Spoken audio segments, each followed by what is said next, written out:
2025 has concluded. We would like to thank all the participating teams and the players who delivered top performances over the past year. It's probably time to discuss the plans for next year. This video will share much about the new format, the new ecosystem, and other surprises. In short, welcome to a more professional, mature, and exciting Marvel Rivals Ignite 2026, the inaugural league year of Marvel Rivals. To better balance each region and present more exciting competition, we've made adjustments to the regional distribution for the Professional League in 2026. Specifically, we are merging the Asia and Oceania regions into a single Pacific region. The regions for 2026 will be Americas, EMEA, China, and Pacific. During the group stage, the Asia and Oceania regions will compete independently and face off in the playoff stage. In 2026, there will be 2 regular seasons and 2 international LAN events. A notable addition this year is the preseason before the start of Stage 1. The preseason is not only the debut for these teams, but will also determine the initial seed placements. Additionally, Marvel Rivals Championship will continue to exist throughout this period. Even more exciting changes include the allocation of league spots and promotions. In the 4 regions, online competitions will determine the teams that qualify for the 2 international events. We eagerly anticipate seeing these competitive teams once again. Starting in 2026, in addition to the preseason, the Regional League and Mid-Season Finals, hosted by Marvel Rivals Ignite, will determine whether teams qualify for the Grand Finals. The final results from Stage 1, the Mid-Season Finals, and Stage 2 will correspond to varying league points allocation. Teams that excel in Stage 2 playoffs or rank highly in the annual league leaderboard will compete for a spot in the Grand Finals. At the same time, to enhance the competitiveness and accessibility of the league, we are introducing a promotion and relegation system that provides all aspiring teams and players around the world with the opportunity to enter the professional league. Teams can earn champion points through the MRC, enabling them to compete fairly for league spots against the low-ranked league teams. Partner clubs will have limited relegation protection opportunities. Speaking of the MRC, there will be 6 seasons next year. The PC region in Season 6 of the MRC will be the final opportunity to compete for the last spots in each region for 2026 preseason and Stage 1. If your region still has available slots, be sure not to miss out. Starting from Season 7 of the MRC, ongoing participation will enable your team to earn champion points, and the teams with the highest cumulative points will have the opportunity to compete for qualifications for the mid-season and end-of-year promotion leagues. Certainly, the most significant surprise is that in 2026, we will launch a Partner Teams program. With certain teams worldwide to become our partners, we will create partner team bundles, and partner teams will enjoy revenue sharing. We hope that this initiative will encourage comprehensive and healthy development of Marvel Rivals esports ecosystem. Besides the partner team bundles, esport bundles will be launched in a timely manner. At the same time, the annual prize pool will exceed $3 million. Let's see how much you can win. More competitions, more moments of victory. There is so much to look forward to next year. The Ignite events of 2025 were unforgettable, and we can't wait to embark on a new journey with everyone.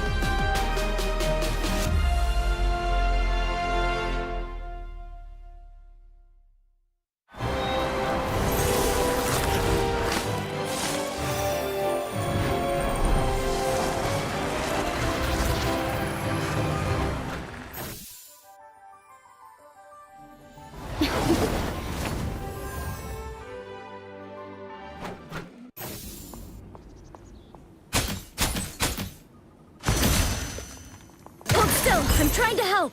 Lights out. Let's pop back up under their noses. Us against the world!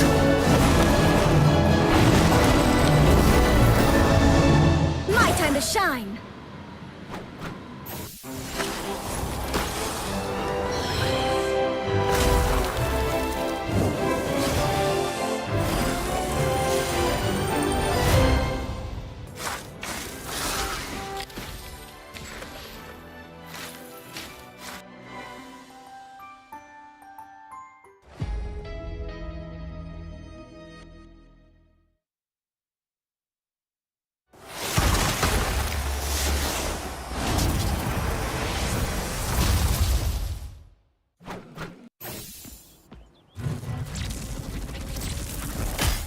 beholds the god of thunder!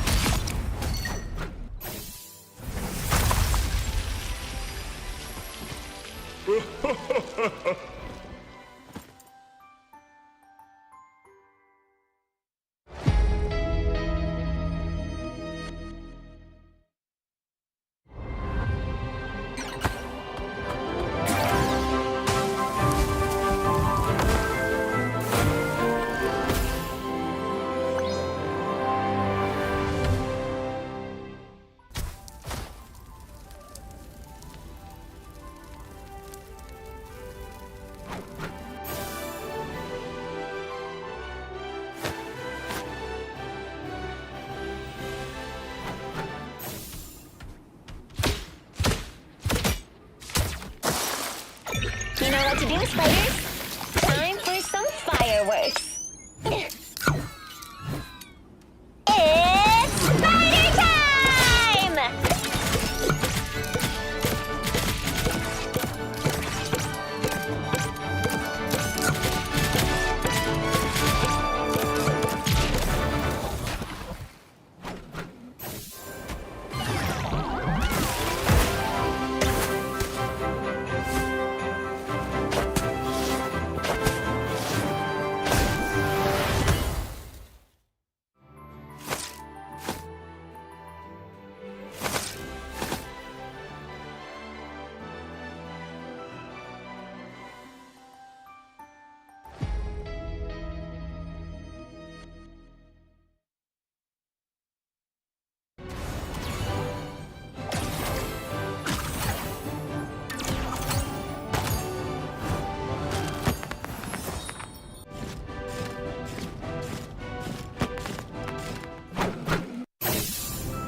Done, dude. Oh, thought you had me. Happy holidays!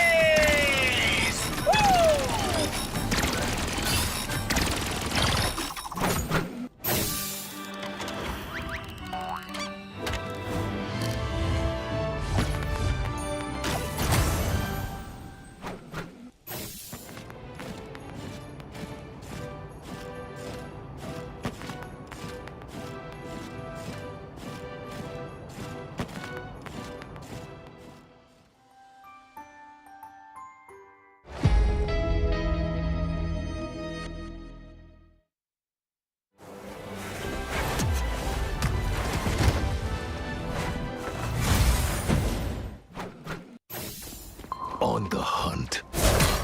Let the devils out! You couldn't be saved.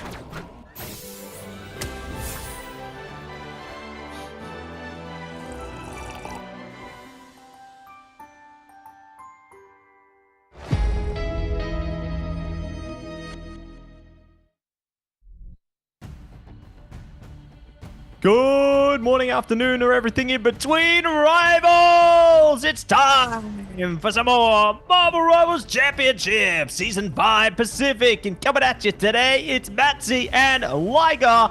And today is the day we dive into some more epic matches, Liger. How you feel about MRC so far? Woo! Been an absolute banger weekend so far, especially yesterday. Wow, such insane preliminary matches.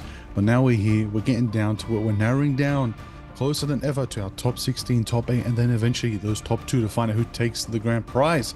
Of course, there's a lot going on for MRC. One of the best MRCs. You know why, Matty? Because everybody's eligible. All walks of life, everybody, all the way who qualified from Platinum and above, and to the very top of the tier in the Pacific region. You name it, they're here, they're playing, and they're going for gold. That's it, no holds barred tournament here, and very excited to see which team will go for gold, which team will be able to rise up to where factions of old have risen before. You know, will we see factions like Xavier Hope run it back? You know, maybe they take first this time. That's a hope and a dream, but we'll see if Xavier's got all the hope. But Before we get into all the hopes and dreams, let's talk about some of the amazing things on offer right now as when winter enters the call of light and thunder wrapped in frost and grace, cloak and daggers, ice pas de deux, trading shadow for shimmering white and blue as they move like a winter breeze across the battlefield. And when the skies tremble, hail Thor, god of winter, his might sealed in ice and storm. Available now until January 22. Embrace the cold, let winter reign. Ooh, most definitely. And you also got to go nuts this season. The snowballs aren't going to throw themselves, everybody. Depends on what you want to do. Give in to the holiday spirit in style with Penny Parker's festive snow spider costume, Star-Lord's storybook-like Starcracker, and Daredevil's I'm Not Daredevil costume. Matsy, listen, mate, these are available from December 18th, 6 p.m. all the way to January 16th, 1 a.m. PT, the Pacific time. Strut your cold as ice looks and bring on the winter cheer. That's it, bring it on and show them why they're all treading on thin ice. This was no snowman, it was a snow spider, or more accurately, a snow SPDR. It may have been coated in a thick layer of snow, but there was no mistaking everyone's favorite mechanical marble. Everybody, especially when Penny Parker popped out of its hatch in a festive holiday dress. Oh, that's right. You got to keep it cool, everybody, on the battlefield. With Penny Parker, Snow Spider. That's right. First appearing in Marvel Rivals Season 5. A good time. Available again December 18th to 6 p.m. And, of course, to January 16th at 1 a.m. Pacific time. Slay the competition and reign supreme. All right? Reign supreme, Matsy. Come on. Oh, yeah. Reign supreme and take aim at this one. But, you know, Mr. Liger, I love costumes. You love costumes, but you know what else we love? We love to see some more of our favorite heroes. And it's going to be the coziest time of year quite soon, isn't it? Yes, indeed. Yes, indeed. It's got to be. It's got to be I'll tell you what, the most though, wonderful time of the year. Matsy. Listen, Matsy, Tell me. there's somebody out here. He's just hiding. He's not even who he is. He's not even who he says he is. But right there, you know, of course, the opportunity to be, you know, all of the above. Like, tell me about this one, Matsy. Who's this? I'll tell you. It's definitely not Daredevil, but it's the coziest time of year. Festive sweater season. Matt Murdock opted for a slightly more casual option, donning a personalized holiday sweater that still managed to make a bold statement, even if it wasn't a fashion statement. Ooh, embrace the festivities in confident style with Daredevil's Not Daredevil costume. That's right, first appearing in Daredevil issue 7, 2011 comic run, and bring the warm and fuzzy holiday to the battlefield. Available December 18th, 6 p.m. to January 16th, 1 a.m. PT. Who said comfort couldn't look good? Your magical story is about to unfold through countless victories ahead. Star-Lord was decked out from head to toe in an elaborate costume that made him look like a Christmas nutcracker. From his mustachioed mask to his red and green coat, he looked like a storybook character come to life. Ooh, come to life indeed and crack open a world full of mysteries as Star-Lord's Starcracker costume first appears in Marvel Rivals Season 5. Again, available December 18th, 6 p.m. to January 16th, 1 a.m. PT. The night sky is full of stars. Be the one that ignites the brightest. And you know who's going to ignite the brightest here today, Matsy? These players, because they're going to ignite the battle just as well. And they're probably going to be equipped with some of these costumes, mate. They're going to have, you know, a bit of Penny Parker, a bit of Star-Lord, you know, a bit of not Daredevil. Let me correct myself. But a lot of great options there for them. And definitely some great costumes coming out from Marvel Rivals. Ooh, definitely great costumes there. Love to see more and more costumes, you know. Definitely make sure you get your units on board to redeem some of those costumes in-game. Love to see it, and love to see many more amazing costumes on the way, you know. There's just always more and more content pushing through the loop there, and I reckon heading towards the end of this season, we're going to see more. But speaking of what we're going to see, like, we're going to see what games we have on the card today, or what we have in store for you every single stream. So take us through it. Now listen, as we know, the schedule is as follows. You know, early in December, 27th, 28th, we had ignition rounds 1 all the way to 3, and then rounds 4 to 6. That was off broadcast, but hella intense. And then yesterday, on January 3rd, rounds 7 to 9 went off. But today, January 4th. Bit of a later time, but a more dynamic and fun time here for Sunday night. It's going to be rounds 10 to 11. But then the fun doesn't stop there. Next weekend on Saturday, it's going to be rounds 12 to 14. Basically, the last chance to get to those finals on the Sunday, January 11th. Lower bracket finals going into those grand finals for MRC Season 5. It's all going to culminate there, Matsy. It's really jam-packed, and we're really past the halfway mark now. That's it. We're already past halfway there, and we're not living on a prayer. We are going to dare to ignite the battle once again here. It's going to be great, but you know what else is igniting this? Prize pool total is going to be 14,500 USD, 6,000 going to be taken away by the champion. Runner-up will take away $3,000 Doritos. Third place going to be 1,500, fourth 800, fifth to eighth place taking away $400 per faction, and ninth to 16th is going to be taken away $200 per faction there. So a lot on offer for every single one of these teams here. They are playing to do the best they can. Yeah, absolutely. I mean, more than ever, you know, stakes are higher than ever. Come get your bread, get the split in your favor, do what you got to do, get that prize pool, get that money. That's exactly what these players want to do. Whether you name it, name the game, name the time and the place, they're going to show up, they're going to put on a show. No matter the matter, they're here to learn and grow alongside the rest of their competitors. And of course, as we know, scouting is happening, Matsy. Right now, not only is Marvel Rivals looking for 12 orgs to partner with in the esports year of 2026, these orgs are also looking for players. They're looking for the dream team to lock them into victory. But before all of that, we're here, Matsy, to find out how are these players going to perform as we're jumping into our first game. Now, this is a very interesting matchup. We've got, returning back on our screens, Plaster Brain versus Carpe Diem. Tell me, Matsy, how do you think this ban phase is going to go between them starting out? Well, it's already looking like Dive Central based on the hovers of Plaster Brain right now. So if you're Carpe Diem, you want to be looking to ban those out very quickly. But it looks like their focus immediately is going to be towards the Ultron. Having a lot of strength returned into Season 5.5 here. One of the same, Loki, is going to be taken away. So full focus on those strategists right now. But it's time for the Protector. Time to see where this one will change. So see how they will fare. Might be looking to get that Protect onto one of their vanguards. No, it's going to be Phoenix, burning bright. Ooh, burning it up right there. That's what we want to see. I've noticed this right now. We've kind of got a pseudo Phoenix meta going on, as Hela is not seeing the light of day, as majority of the time getting banned out. Even if they're not banned, probably going to get the no more. They'll go for that Dredge Depths team up.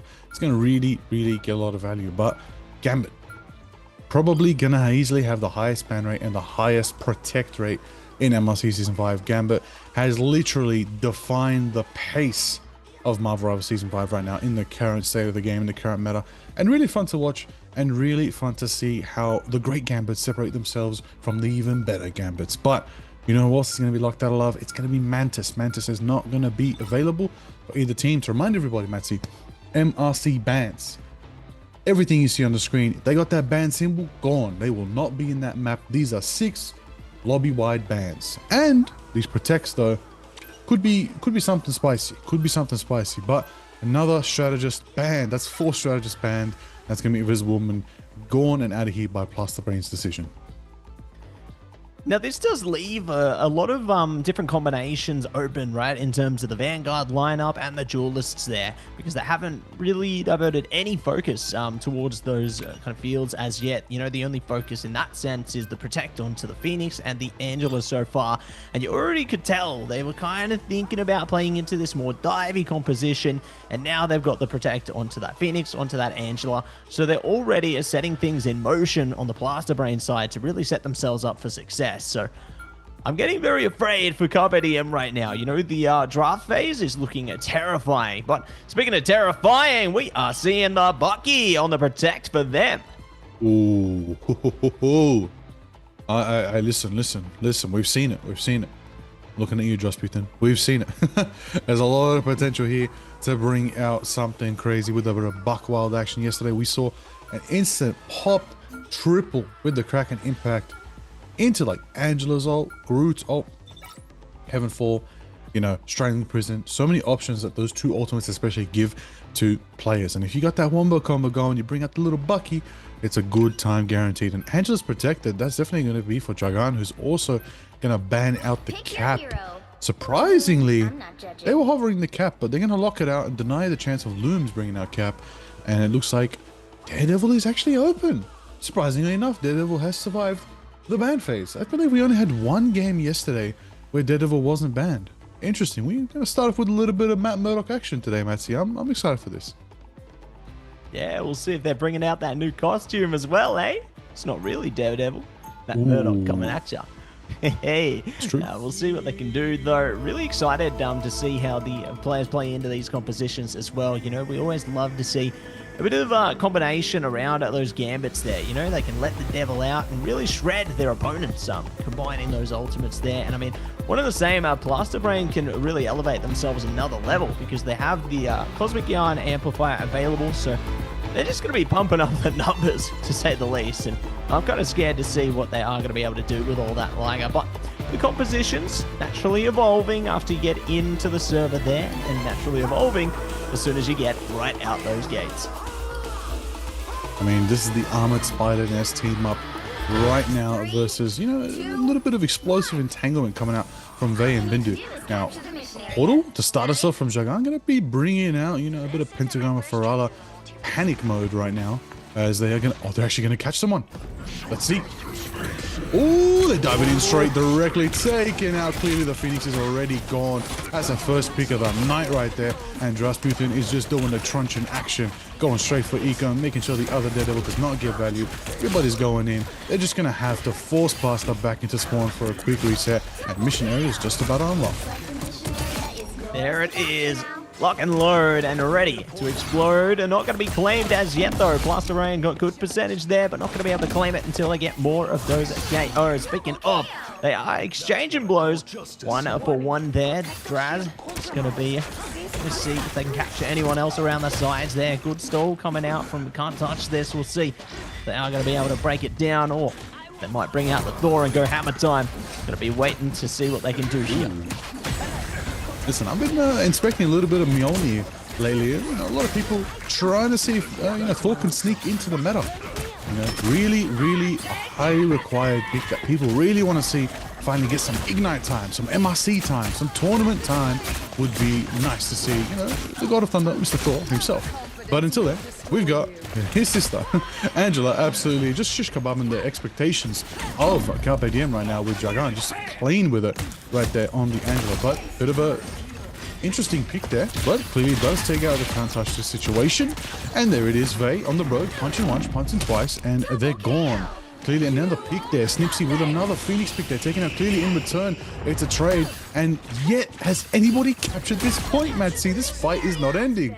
Until just now, Carpe Diem finally get their percentage kicking off. At long last, they finally break in, but my goodness, what a well drawn out battle there. You know, they committed the Raging Royal flush from Bindu there. They were trying their best they could, and it still didn't allow them over the line just yet. Now, at least they can get in the driver's seat here, force a bit of pressure on the Blaster Brain. Now they got their own Raging Royal flush coming in. It's gonna be Feast of the Abyss coming at ya, and the KOs along with it. Looking good so far, finding both strategists, forcing the retreat on Carpe Diem here, but they aren't gonna be able to escape as soon enough. They are getting staggered KOs here, and this is a great way to turn the tides almost immediately for Blaster Brain. They get another drawn out KO. Traz is just captured, locked and loaded, and that just buys so much time here. It's so strange how spread apart these teams are playing. Considering they're both running Gambit, you'd think normally they'd bunker in, box together, and just barrel into the enemy opposition, but right now they're just playing very spread out, very, you know, angular, very high, low, underground, you name it, ready to go, and there it is. Butterfly Dance doesn't get the value it needs from Eco, but does zone out a little bit and does pop Rico's fader, but was going to be the Lunar Snow out of action for a little bit there. But clearly taken to the skies with the Ensong Inferno, going to land it down. Bit of a punch. coming out from Can't Touch This, who's definitely, absolutely putting the Venom work in right there with a big dive potential, taking out 2 picks of their own. Eco gets clearly in return, and that's 50% climbing for Blaster right now. Eco taking out Vay, 21 looms down, and that's Can't Touch This getting the value once again on the Venom Angela combination with Jagan. These guys are just crazy with their dive Vanguard presence right here, and they're just zoning out Carpe Diem's push every single time. Metzi, I'll tell you something. I see a combo. I see a Feast of the Abyss, Ensong Inferno coming out from Blaster Brain. That could be big next fight. Yeah, that could really blast him over the line there. Good capture as well. Trying to blast him offside. Ensong Inferno going to be coming out from Snipsy right now. And they will be able to dish out a bit of damage. Heartbreaker coming out. Raging Royal Flush as well. Going to be able to find a few KOs though. The strategists are all down for Blaster Brain. This is a grand response from Carpe Diem right now. And they are just ripping them apart. The foundations were there. They cancel the Feast of the Abyss as well. Blaster Brain cannot redeem themselves here. They are going to have to fall off. But I mean, all the meanwhile, they're still building percentage, getting up to 98 there. That is great. What a great time to flip the point as well. Now, that is exactly the value you want. And Carpe Diem get the percentage back on the board. Let's start coming up. But they can't drop a fight here. They're going to have to hopefully drop the Phoenix on them with a bit of Feast of the Abyss. Maybe they might be the ones to land that combo that is, you know, a bit of an interesting one. Can get good value if you time it right. But for now, it's going to be an in the air. 21 looms out of here. Bindu taken out as well. Ilyana in response is taken by Vay and clearly takes out Eco. The size down, but the side of Rasputin is still cooking right now on the sidelines right there, getting the value they need. Clearly getting chased by Dragan. Gonna have a tough situation, but instead takes out KB7. The rocket caught off guard, and it's a Phoenix door in the middle of the map right there, and it goes in favor of clearly taking down Snipsy. 70% in climbing right now. Carpe Diem doing great in this fight as they're just staggering past her one by one and buying so much percentage for themselves. Yeah, using their own recipe against them, right? Blaster Brain had a little taste of that before, you know, staggering out with his KOs there, but now it's being used against them, and it's working so great.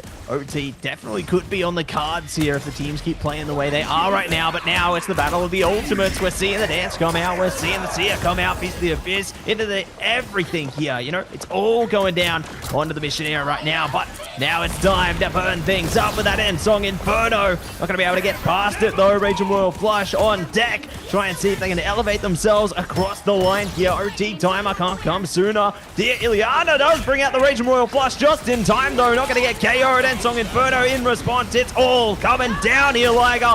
Evans Retribution going down. Rico with it. And now Blaster Brain break in the OT and take control of the mission area. And this could be the first capture on deck, unless Rico can make it. But the time is against them. Ooh.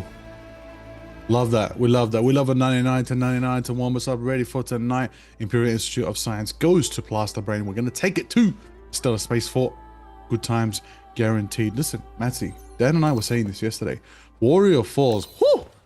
Map of the night. Easily. Map of the night. My goodness, so many plays. So many back and forth battles, bang, bang. Even at times, they weren't even fully destroying the terrain. They were playing in its pre-formed state, which really changes how you tackle that map. So, going into this one, you know, there's a lot of open area. It's very hard to get down onto point and start a brawl, hold it down, which kind of explains why both teams are running Venom. You know, we didn't see too much Venom yesterday, but glimpses of it definitely are showing up right now, as we're going to have this Looms versus Can't Touch This situation with a little bit of symbiote shenanigans, maybe. But right now, you know, it's really feeling like kind of reminiscent of a previous season of Marvel Rivals, eh, Matzy? When it was a lot about Phoenix and Venom, a little bit of fire, a little bit of symbiote shenanigans. It feels like that again, suddenly. Even though there's a gambit, of course.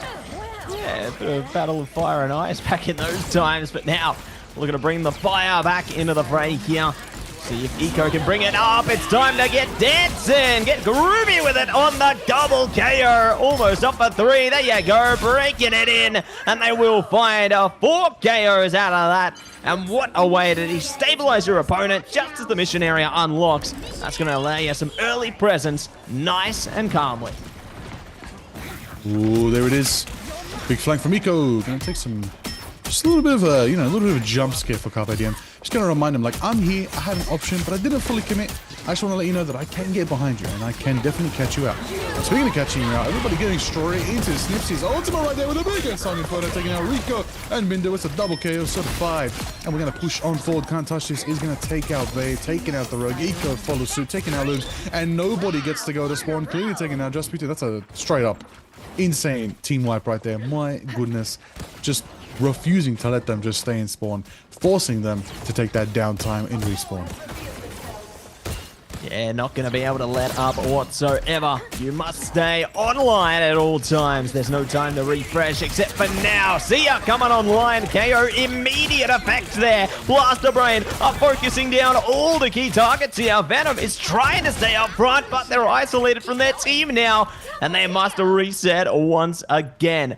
What a commitment coming through there. Blaster Brain, they know how to strategically activate their ultimates. They're taking this calm and calculated, but Carpe Diem, they have almost a full deck here, and they could be looking to break it out right now.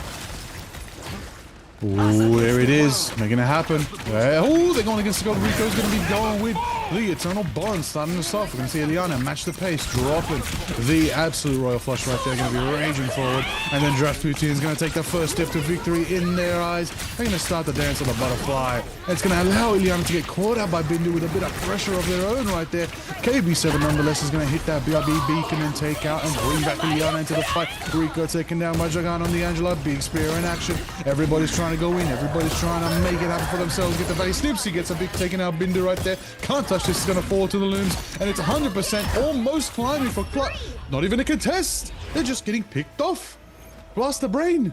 With a strong start, are going to be taking map 1 on Burden T'Challa.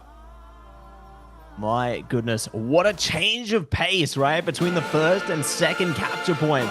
Things were looking close, looking competitive, especially in the first point there. But it all changed heading towards that second segment, and it all fell into place for Snipsy and Go there on the MVP. Phoenix are burning a bright, and this will not be the last we see of them, because it ain't no best of 1, nah. It's a best of 3, baby. We are breaking into at least 1, hey, maybe 2 maps remaining in this one, and I can't wait to see what they bring, because this game has already been heating up.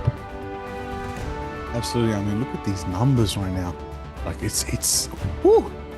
It's Snipsy's kingdom right now. We're just living in it. Just clean 20k damage numbers in such a short match.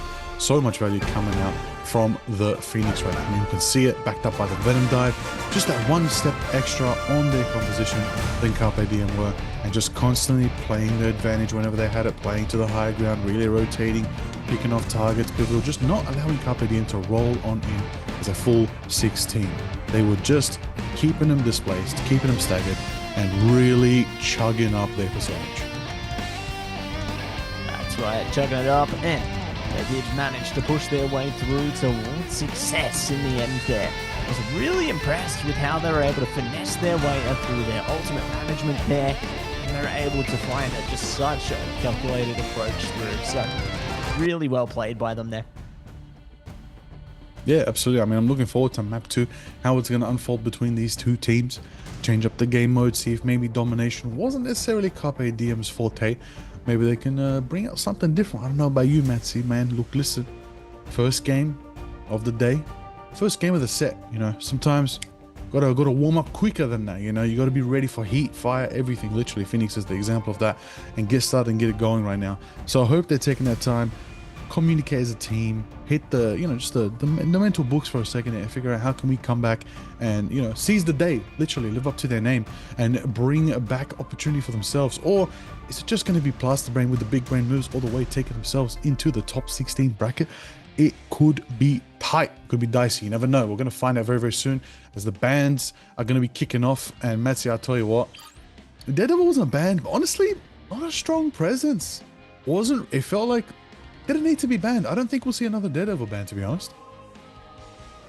Yeah, I don't think that we're going to be really seeing that one through either. Like, it wasn't as impactful as maybe you would have thought. And looks like we're going to be taking away Phoenix immediately there. And fair enough, you know, considering the impact that Snipsy was able to make on that one, they do not want to see that across the board. So goodbye to Phoenix, but Loki is going to be the second ban once again. So that one's consistent. Star-Lord was banned into the first map, and now that they've been able to get that on the Protect there, this could be really impactful, but one and the same with the Invis. Both of these heroes managed to get banned in that first map, but now that they're into the fray, we could see a very different game on our hands into the convoy here. Ooh, I couldn't agree more right now. I couldn't agree more. I will say though, Nancy, it's a shame. You're not going to see Lady Loki this month. No Lady Loki. No. Unreal. But we'll probably see Hela. Hela might actually make it through the ban phase here again. This might change up into a Hela v Phoenix sort of situation. But I gotta say though, you know who I'm enjoying? You know who right now is really standing out for me? Vey. Bringing out that new hero Thunder. Bringing out the Rogue. Getting those shifts, a bit of Chronovian madness. It is definitely in their favor right there. Really getting a lot of power, a lot of presence coming out from that utility. I gotta say, a Brawl Vanguard like that, Vey, the Rogue, it's fitting, it's checking boxes, you know, it's checking boxes right there. Constantly go for the command grabs, making sure that they're, you know, absorbing those powers and just taking away as many resources as they can. But is it enough? Is it enough to take down Plaster Brain? Because no matter how well they perform, everybody kind of seems to fly over Vey. Fly past Vey. Get to the backline very quickly before Vey can do anything about it. So resources on the mind right now for themselves. You're going to have your Invis now. You're going to have Sue Storm locked in. Do you bring out the Thing? The Thing is actually an option a lot of teams have been considering lately. Really just to stop those dives. Stop that. You can just counter dive. Just absolutely haymaker them out of the sky. Bring them down a size and then box them in and box them up, because that's an option for themselves right here. And that's also going to help Hela. Hela's going to give you that range, going to help you also, you know, handle anybody diving. Really a tough duels to dive. But a duels that does dive, Psylocke, not going to see a lot of day. Going to be that final band rolling in from Carpe Diem. Yeah, so really just trying to shut down some of the pieces that gave a lot of success to Plaster Brain into the last map there. And curious to see how Plaster Brain does respond now, taking away the Bucky. So they're just taking away each other's strengths there, trying to see if they can flex off into other positions here. And yeah, it's really going to be a testing environment for both of these teams, I'd say. And really curious to see how they perform in this different environment onto the convoy section. You know, Idris Path, obviously a whole different beast compared to what we saw in the past on Bernard T'Challa. So we'll see how they fare now as they look to lock down their initial heroes, but not necessarily going to be the final set that we see into the match as yet. But what I do like to see is already maybe we see a bit of that triple, maybe 3-2-1 setup for Plaster Brain there on the defense. Definitely looking to go for a more drawn out pursuit into the initial section here. Definitely going to be an option for them right there. And we'll say though, Big Versil Path, a lot of options. On town advantage, I do potentially consider Moon Knight here. Moon Knight would be a pretty strong pick. Definitely some close quarter, some good combinations. You know, Midtown is also another great Moon Knight map in the current state of the game. But who would you combo with the Moon Knight, Matsi? It's got to be the Groot, surely. Surely. Yeah, lock them down, just stack up tons and tons of damage. It just makes sense, right? It just makes so much sense. But looks like they are going to be heading in a different direction this time. Going to be playing around the aggression on the Vanguard front. Having the Venom once again. Bring the Rogue out. And they're looking to engage in frontal combat. But already they've found a Gaio looking for even more. Luckily, the BRB does bring one back. And they get the trade from KB7 there. So big shout out to our strategists helping the team put in the work. And Carpe Diem getting a little bit of motion on to the mission vehicle, but they're stopped in their tracks by the Iron Wall. Ooh, okay. I like what I'm seeing right here. Movement is definitely in their favor here. They're really boxing them in right now. Speaking of boxing them in, put a boundary right on top, and they're definitely going to be staying in that vicinity. The moon will drop, but the moon will not take anybody down.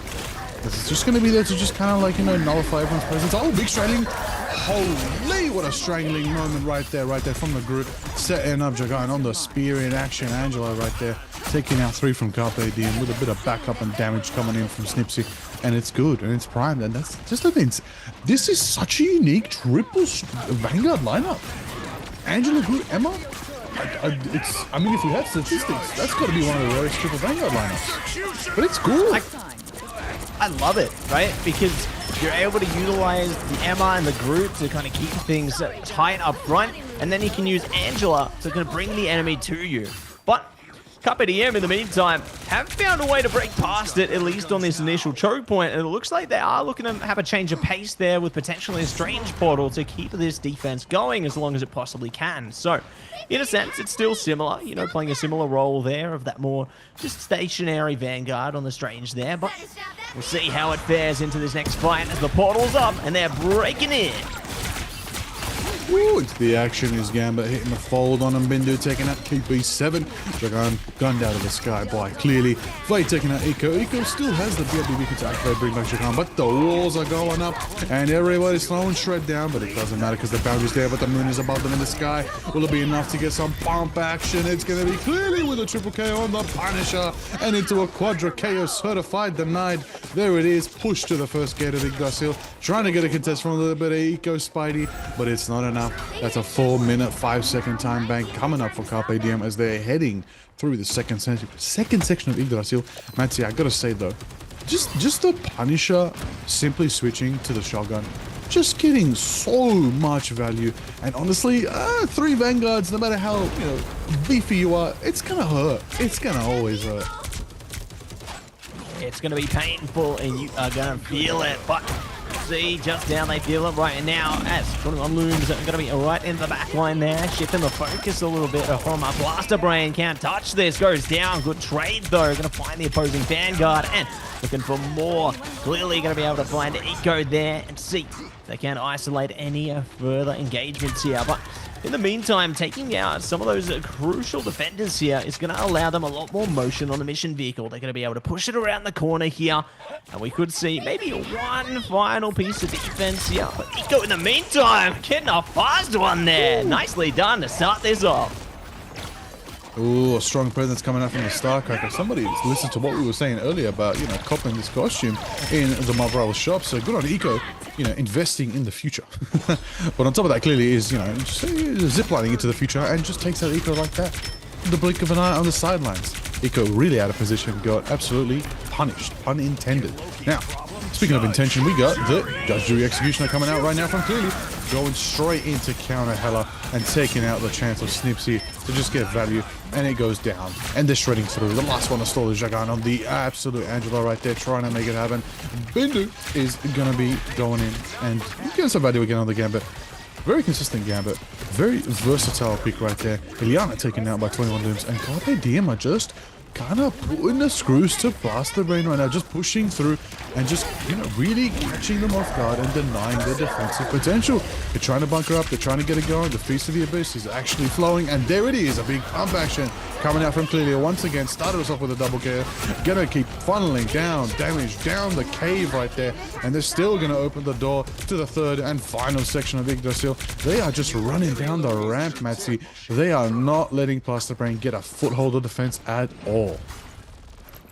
Yeah, keeping them moving, keeping them guessing exactly how you want to be playing here. You can't allow them to keep their feet planted. They have to keep moving around, otherwise they could be overwhelmed and one and the same. But the focus fire, once again, it's just taking a damage, making moves for their team there. They are locked in, trying to find Snipsy. Raging Royal Flush coming out, though. It's time for the Galactic Legend to get legendary and get some huge KOs here. Rip and tear the back line, and it's a double down for 2 players there, and more to follow. Snipsy, great to finalize.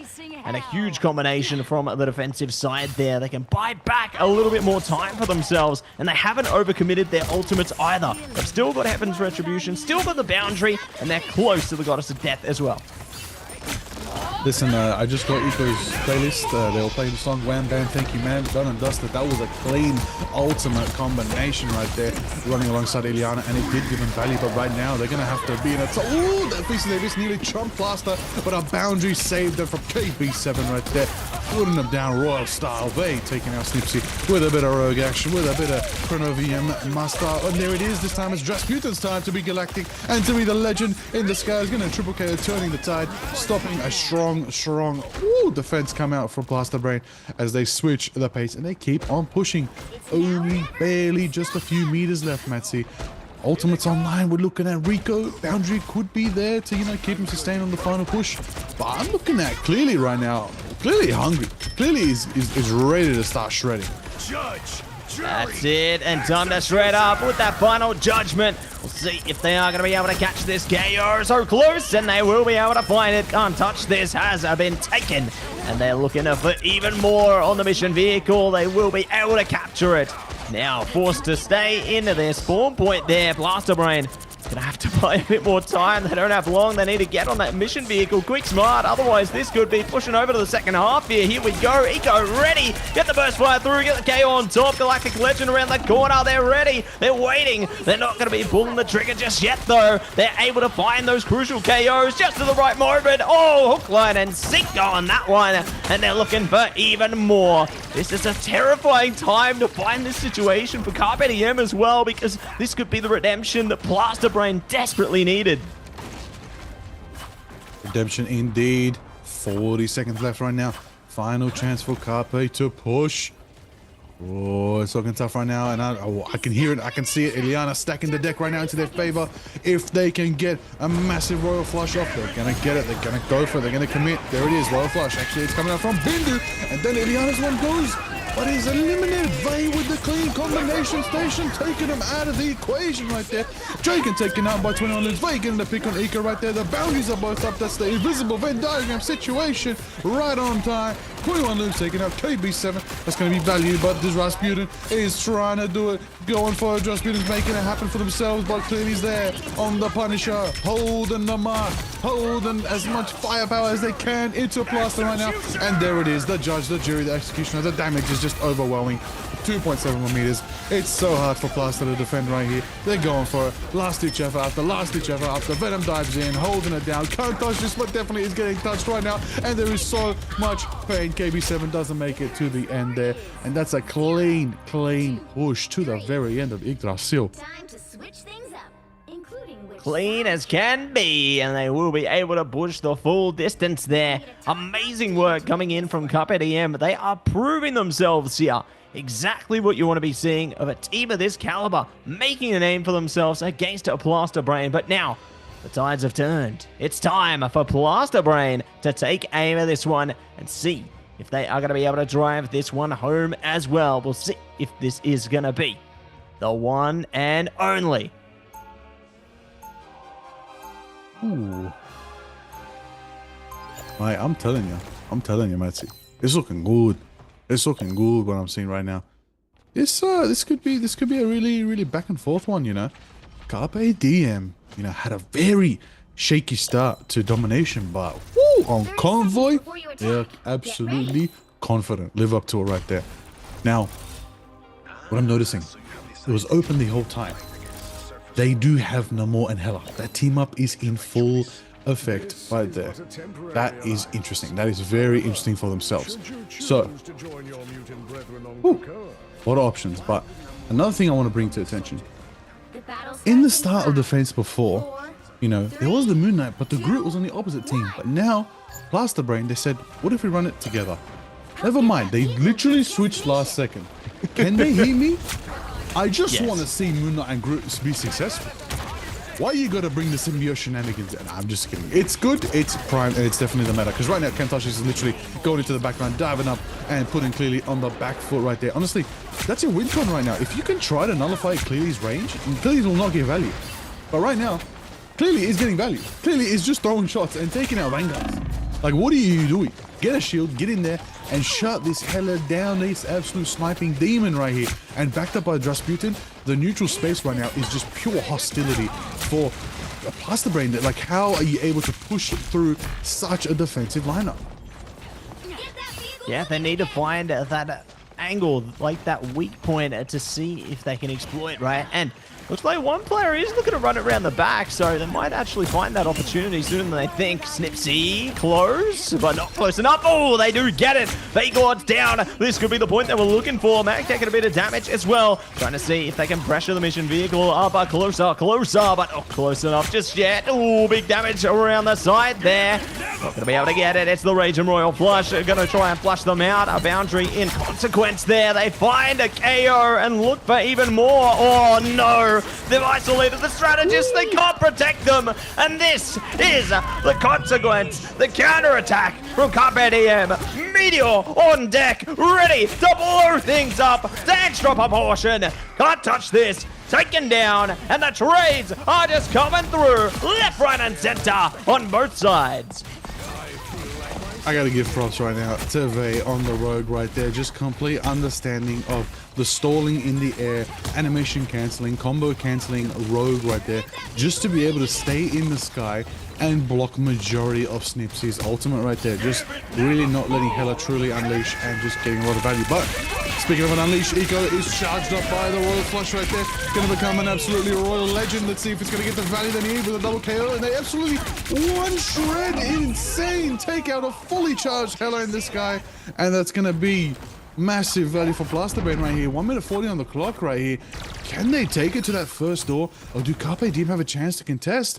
I do see Rico on the Strange.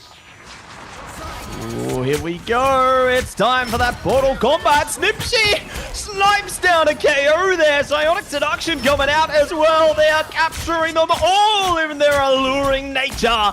And they will be able to push past. And that's going to be the first checkpoint locked in. What a way to get it done for Blasterbrain there. No portal, no worries. And now Carpe Diem, it's time to reset and see if you can hit this at a different point. Ooh. Okay, here we go. Destroying the terrain, not giving them high ground.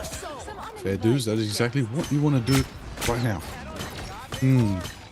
I will say that, Matty. They in the sky, goes for the grab, actually takes diamond form. It's going to give him a lot of pressure to push forward. Hold on a second, I see it. Just Weekend drops a whale! An absolute royal flush down the toilet with what?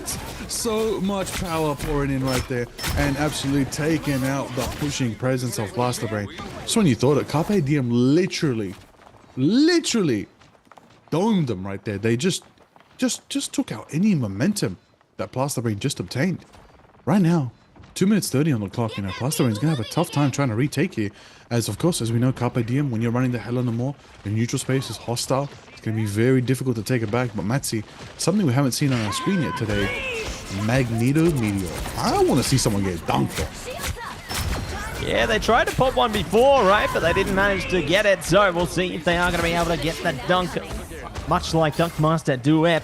And they do a div. But it's going to be another reset coming at you from Carpe Diem right now. Going to run the duration of the ult there and see if they can just sit back, sit comfortably for the time being. Getting dangerously close to that 2 minute mark though, and Carpe Diem are doing a great job to just continually stall them out. Despite the time, that can change very quickly though. Rachel Royal Flush coming at you. Here's that meteor you asked for, Liger. Are they going to be able to land it? Oh, not today. It's all going Blasterbrains away. They tear them apart. Blast them away. Fantastic just absolutely went to the table and faced it. Took them all down to the abyss.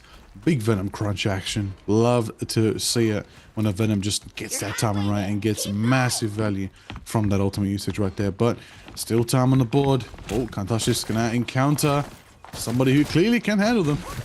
Literally, as they're going to be trying to hold this high ground choke and really deny Carpe Diem the chance. But Eco's going to go for that Galactic Legend right now. They're going to be able to fake us. Ooh, taken down Vey. Oh my god, Rasputin taken down. Sorry.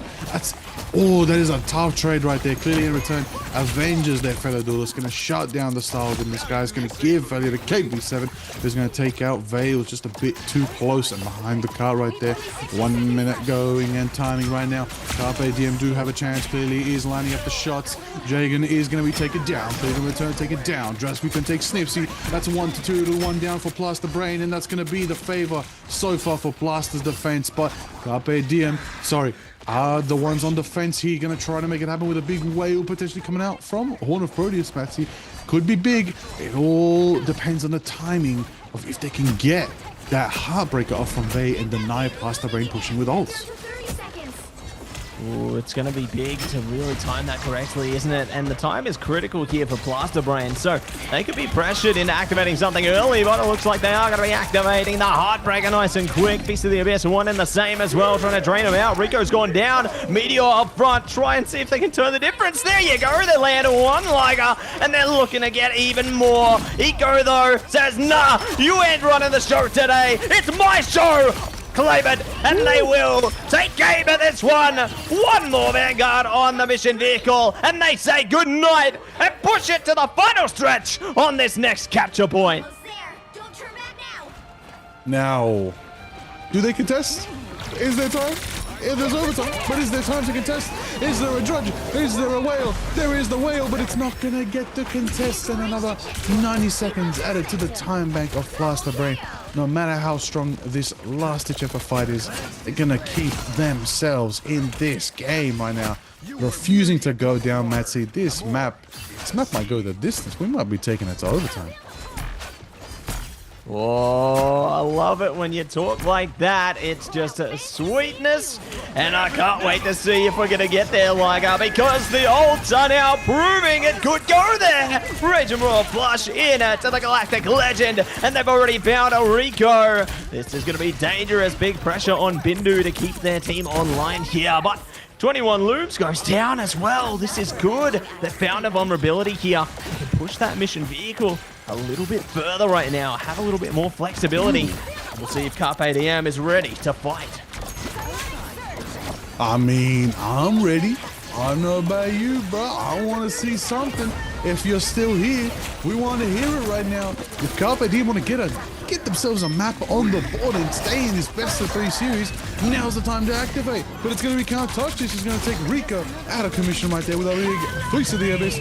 And so much pressure coming out from Jagan. Going to be on the Emma. And it's going to force clearly to pop the Hella ultimate right there. Matching pace. He also taken to the sky is Snipsy. Hella V, Hella in the skies. And clearly it's going to be taken down. Aside Snipsy cleaning out, taking a dust meter right there. Snipsy again taking a peek, rolling away as a crow and getting out and trying to get ready to regroup with their team to try and contest into this next fight. This is it, Matty. This is the final fight over time, my friend. Who is going to go first? Who's going to drop those Venn diagrams? It's going to be KB7. It's going to be a Sonic Seduction. And right now, it's just a matter of who falls first. Who falls first and who's able to hold on to those ults, because they are not getting a Galactic Legend anytime soon. Horn of Proteus available and a Rage and Royal Flush could be what they need to flush out their opponents here. Go for EM, they got double strategist ultimate. The recipe is there, they just need to execute. And here it comes. It's going to be jumping into the Horn of Proteus. Boundaries up as well. Double KO, more to follow. It doesn't even matter. They got the Rage and Royal Flush. When all your teammates are down, it's going to have a zero effect. And they will be able to inject their prowess into that fight and take away map number 2. Carpe Diem are going the distance. It ain't over till it's over. We are 1000% locking in for a best of 3 series here to start this beautiful night of MRC action here in the Pacific. Now we're talking. Now we're ready to lock in. Bindu with the MVP city right there, holding it down on the Gambit. And I really gotta say, these teams got each other figured out right now. Downloaded the data, ready to assess who's gonna take this third map.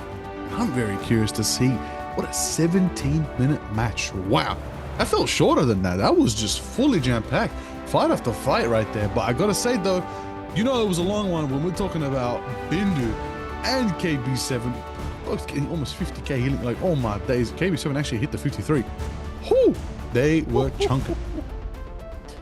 No kidding there, Liger. They were putting in the hard yards. And a big shout out to their supporting strategists as well, dear Ileana and Rico, putting in the hard yards, you know, getting above a 30k respectfully between them. So really putting in a lot of work for their teams there, and just such an impressive series so far. You know, we're going to take a look at exactly some of the best parts of that map in particular right now. Just look at how it kicked off. I tell you what, right there, so much value coming out, especially from the Hellas, the Lumos. Everybody was putting in the work. But got to bring to everyone's attention, Gambit really is the one still dictating the pace of these matches right here. As soon as it's ready, the Royal Flush, it just depends on who's going to explode first. Is it going to be Eco with the Galactic Legend on the start, or is it going to be Drasputin dropping whales? Like, just dropping whales! Yet to actually see that, I'm not going to lie, Namor, Gambit, ooh, the fact that Namor can close the gap instantly, pop squids behind them, drop the massive whale right onto their heads. I think that was like 3 times consistently every single time Gambit was up. A whale got at least 1 or 2 picks and just steamrolled them through to that match. So, Matsy, man, this third map, I'm gonna suspect Gambit's probably getting banned. Probably. But Namor might be on the chopping block as well. I think Namor might be on the chopping block for real. Honestly, we could see it go that way, right? And we saw, I guess, more reactionary bans coming through into that second map there as well. So really curious to see if it's going to head into a similar direction, heading into the draft right now. Ban Protect phase coming at ya. Ooh, Eco. Don't tempt me like that. Don't be teasing the GOAT. Surely we don't see a Hawkeye today, Liger. Surely not. Ooh. It could happen, you know. It's been a while since we've seen some Jeffrey as well, you know. So Jeff Nader's still available and still a great team up to fully bring to the table.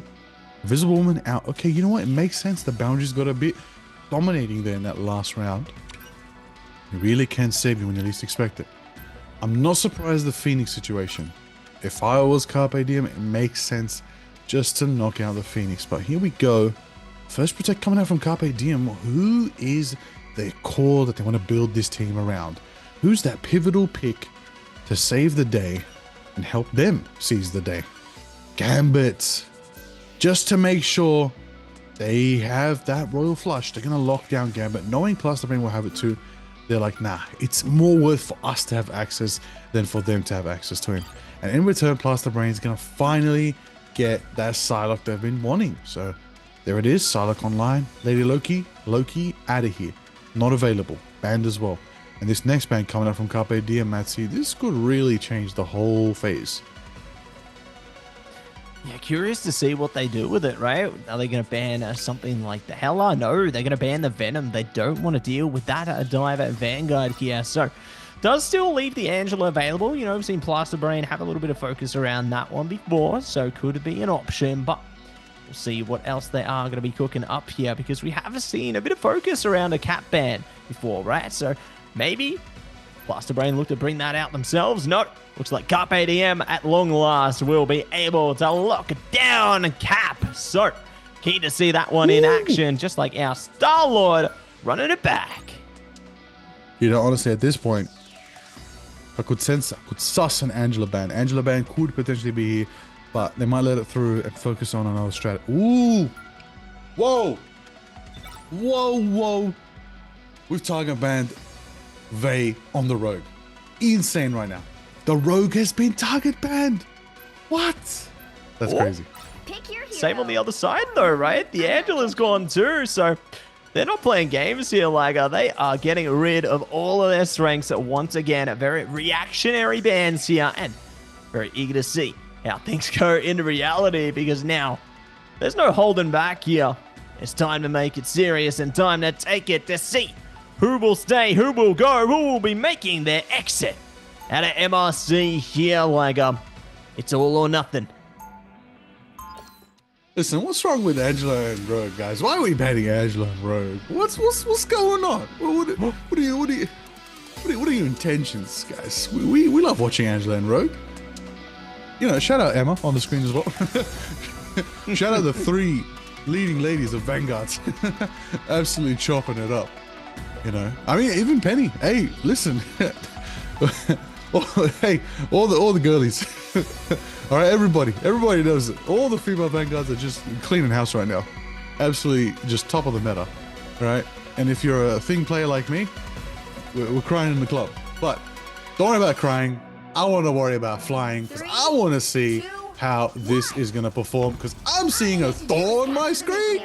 Is it time for thunder? Is it time to enter the as Guardians might, and potentially see if Blaster Brain can really dictate it right now and bring back the old double Chris combo of your Captain America and your Thor in the front line. I would love to see that team up back in the game. It might come back if these two put on a class right here, but until then, it's going to be a Captain America mirror match, as Looms is also on the Captain America. Vey has nominated for the Magneto for the hometown advantage of Krakoa. Let's see the value that's coming out right now. Snipsy is just putting in the mutant madness right there. Taken out clearly.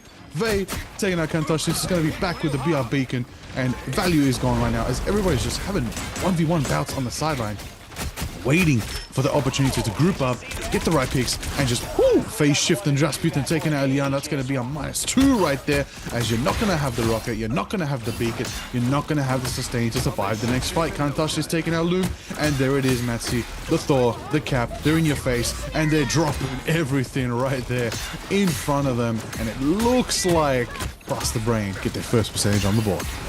That's it. Stop hammer time with the Thor right there, bringing it at ya and doing whatever they came here to do. We'll see if they are going to be able to pull through with something even more, as Can't Touch This is looking to try and shut them down around the back. Looking to bounce straight through there. Ooh, it's going to be the Raging Royal Flush coming at you on both sides, though. Who'll be able to take advantage? Eco does have the Galactic Legend right now. We're going to see if they can find some legendary KOs here. Do find them eventually, taking a little bit more time though, more drawn out pursuit into this one. But it does allow Blaster Brain to keep their hold over the mission area here and slow things down to see if they can get some more drawn out KOs. But Carpe Diem are doing a great job of just holding position here and trying to isolate out some KOs of their own. Freedom Charge online though. Blaster Brain, they are not giving up, not giving in. And Carpe Diem, one and the same, dancing into nothing. But it doesn't mean nothing's in store. Ooh, right there, Rasputin taken to the sky. Are you kidding me right now? Massive belly coming out, massively swifty, going for it right there, getting every bit of damage pouring in from that Galactic Legend. Vey taking out Can't Touch This, so many KOs going off, and that's going to give Carpe Diem money, some point pressure, get the percentage on the board. But they did use about 4, maybe 5 ultimates to really secure that fight. And that's going to really be tough for them, as Blaster Brain's going to come back with a very strong Snipsy Dance of the Butterfly. And they don't really have much to defend it unless they maybe get a quick fire meteor. Could be an option. Could be an option, it could be a conclusion. It's time to get dancing. And Snipsy trying to see if they can slice their way through. Not going to be able to manage response with the meteor. Bounce it through. Not going to be able to get the KO though. They might be able to find a Thor, however. Maybe, maybe not. See ya online from dear Ileana. Try and see if they can keep their team in check. Yeah, see if they are going to be able to flip the point. And it will be in store today. Triple down from Eco. Snipsy joining in on the fun as well. And now they come knocking on the mission area's door and will be able to take it all the way back. Ooh, like what I'm seeing here. Okay, listen, let's just address the elephant in the room. We got Jagan's on the Thor, getting value right here, all right? Getting movement, getting absolute lightning potential going forward. And just really displacing Carpe Diem ever since that bold quality of life change, Nancy. That whip, and you're done. The Mjolnir just turns you around and takes the enemy back into your team. And there it is, Eco with the Gambit, boosting them right there, taking to the sky. Gonna try to do some damage. Gonna manage to get Rico. Indu picked off by Jagan. And just oh my days, the Thor force is flowing within. Jagan right now, who is just absolutely bringing the thunder right here and not leaving a single blunder in their sight as they're going for it. It's going to be a freedom charge from Loops to try and stall as the Captain America does till the final call. They will not yield, but unfortunately the shield does break. And overtime ticks down, and 99 will potentially go to 100 unless Carpe Diem stall with Vey, with the portal. Seraphim is going up, trying to give them protection. The overtime is ticking off, and the cutter flies flying around, and everybody knows the rockets are going for each other. Rico gets the pick, taking out Eliana. Snipsy picked off by Rasputin, and overtime is ticking off. But, of course, who's left? Who's there? How's it going to make it happen right now for themselves? Has Rasputin got a chance to pop their ult as well? Will they be able to capture it back? There's not many left of Blaster Brain. It might flip back in favor. Overtime could tick out, and it looks like it does as Carpe Diem keep themselves in the running here on Krakoa. It's not over yet. Match C 55% and climbing. It ain't over till it's over. But We aren't going to see that Red Rover just yet. We are going to see the reset. See the percentage climb now for Carpe Diem. Blaster Brain, though.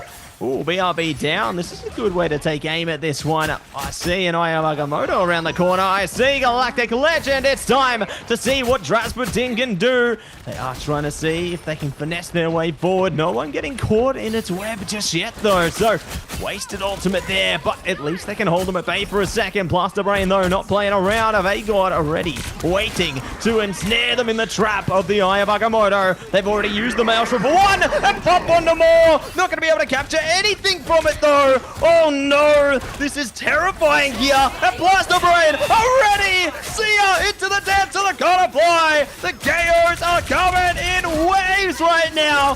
They at least bring one back with a BRB, but it just ain't enough. You see Carpe Diem, Rage and Royal Flush. They might just get flushed out, though. They're trying their best to desperately clamber around the mission area. Bindu falls. Rico desperately trying to see if they can stay on it, but the OT timer is running its course. They need someone to get on this mission area quick, smart, otherwise it's over and out. There it is on Krakoa. 1 round in favor of Blaster Brain. Let's get to the carousel. Oh, wow. Hey, yo, Thor was a good pick right there. Really, really strong pick from Jagan. Just really showing the versatility of their Vanguard lineup right there. Now, Carpe Diem, bit of a tough position right here.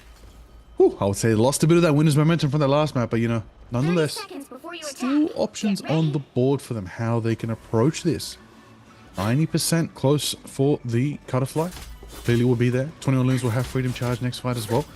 Blaster Brain, though, they can have Freedom Charge of their own, but they're already ready with a very, very diabolical team up of the Royal Flush from Gambit, KB7, and Eco's got that Galactic Legend.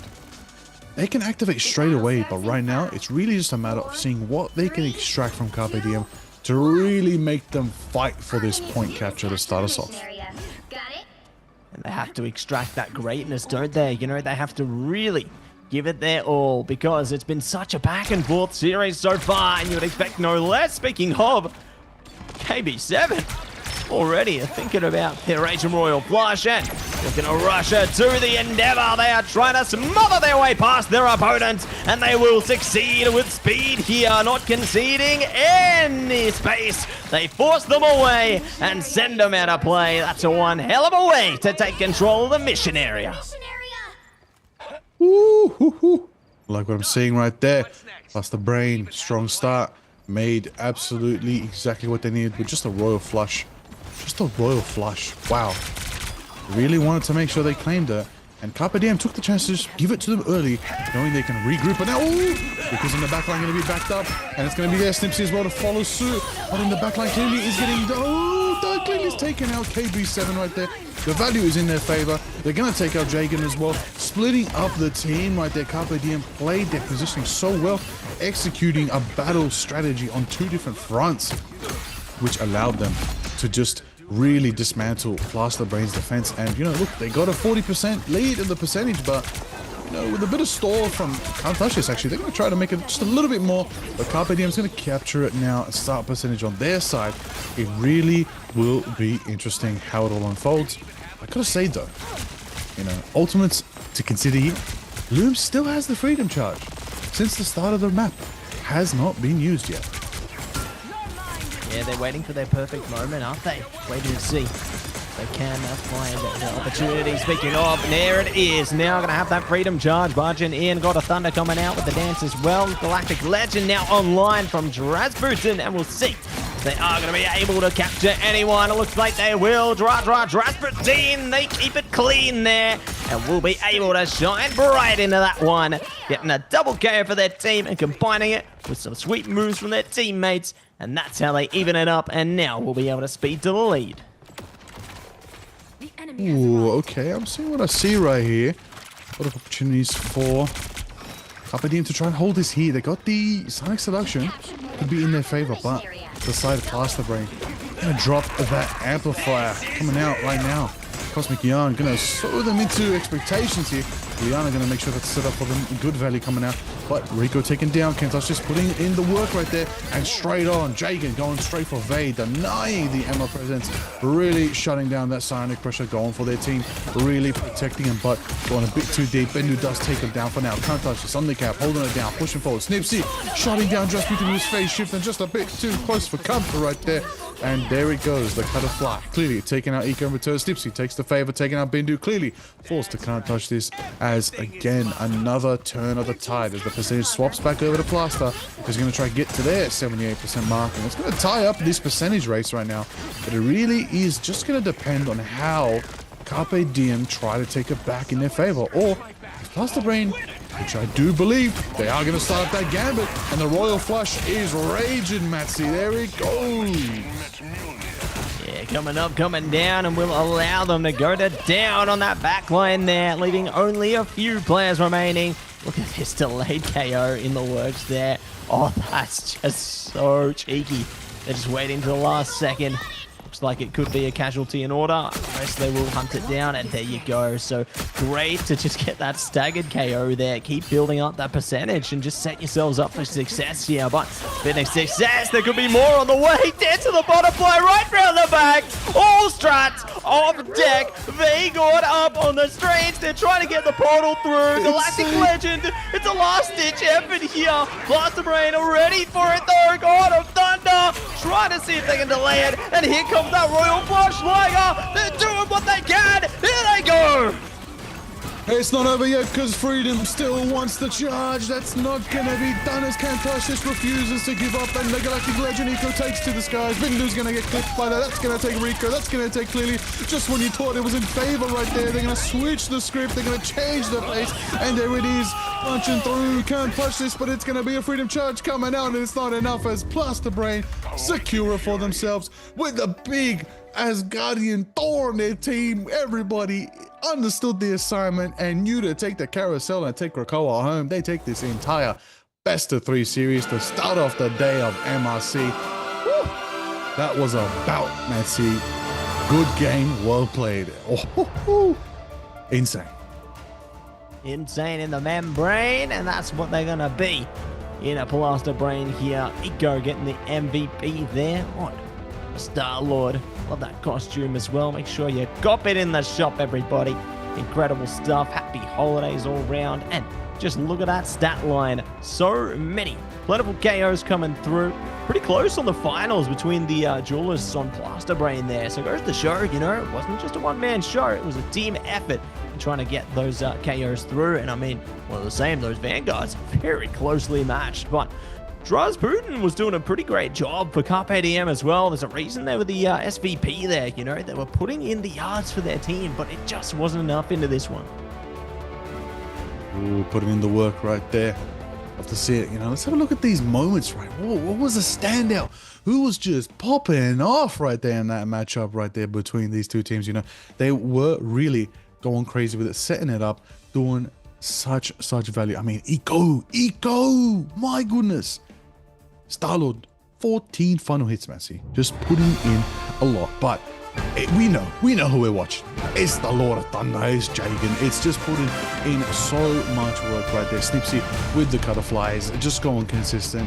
Eco just on par right there. But I gotta say, can't touch this. Hey, you can't touch this, Captain America. It's just got moves with it, schmoves with it, always staying alive and staying alive. When Carpe Diem are trying to shut them down right there, just that one step further towards victory and just taking that extra measure to keep them alive and keep the team charged up, get everybody's morale going. And I would love to be a fly on the wall and hear the comms that they were going through in that moment, honestly, because it was probably electric, literally, with a thought, to know how they were playing such a fun, unique composition and getting value, mind you. Really unorthodox comps like that, they excite me. And I love that we get to see that in MRC. We're talking about the best teams in the Pacific region came to this weekend. They worked their way up from early December into the off-broadcast matches of MRC to make it here today. That's it, putting in the harder work, just like all of our wonderful teams here. And we're going to have more on deck very soon, everybody. Get prepared for more amazing MRC action right on the other side of this here break. Don't miss it.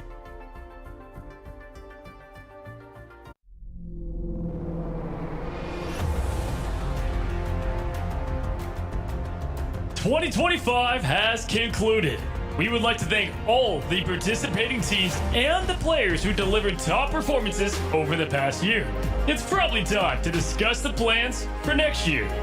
This video will share much about the new format, the new ecosystem, and other surprises. In short, welcome to a more professional, mature, and exciting Marvel Rivals Ignite 2026, the inaugural league year of Marvel Rivals. To better balance each region and present more exciting competition, we've made adjustments to the regional distribution for the Professional League in 2026. Specifically, we are merging the Asia and Oceania regions into a single Pacific region. The regions for 2026 will be Americas, EMEA, China, and Pacific. During the group stage, the Asia and Oceania regions will compete independently and face off in the playoff stage. In 2026, there will be 2 regular seasons and 2 international LAN events. A notable addition this year is the preseason before the start of Stage 1. The preseason is not only the debut for these teams, but will also determine the initial seed placements. Additionally, Marvel Rivals Championship will continue to exist throughout this period. Even more exciting changes include the allocation of league spots and promotions. In the 4 regions, online competitions will determine the teams that qualify for the 2 international events. We eagerly anticipate seeing these competitive teams once again. Starting in 2026, in addition to the preseason, the regional league and mid-season finals hosted by Marvel Rivals Ignite will determine whether teams qualify for the grand finals. The final results from Stage 1, the mid-season finals, and Stage 2 will correspond to varying league points allocation. Teams that excel in Stage 2 playoffs or rank highly in the annual league leaderboard will compete for a spot in the grand finals. At the same time, to enhance the competitiveness and accessibility of the league, we are introducing a promotion and relegation system that provides all aspiring teams and players around the world with the opportunity to enter the professional league. Teams can earn champion points through the MRC, enabling them to compete fairly for league spots against the low-ranked league teams. Partner clubs will have limited relegation protection opportunities. Speaking of the MRC, there will be 6 seasons next year. The PC region in Season 6 of the MRC will be the final opportunity to compete for the last spots in each region for 2026 preseason and Stage 1. If your region still has available slots, be sure not to miss out. Starting from Season 7 of the MRC, ongoing participation will enable your team to earn champion points, and the teams with the highest cumulative points will have the opportunity to compete for qualifications for the mid-season and end-of-year promotion leagues. Certainly, the most significant surprise is that in 2026, we will launch a Partner Teams program. With certain teams worldwide to become our partners, we will create partner team bundles, and partner teams will enjoy revenue sharing. We hope that this initiative will encourage comprehensive and healthy development of Marvel Rivals esports ecosystem. Besides the partner team bundles, esport bundles will be launched in a timely manner. At the same time, the annual prize pool will exceed $3 million. Let's see how much you can win. More competitions, more moments of victory. There is so much to look forward to next year. The Ignite events of 2025 were unforgettable, and we can't wait to embark on a new journey with everyone.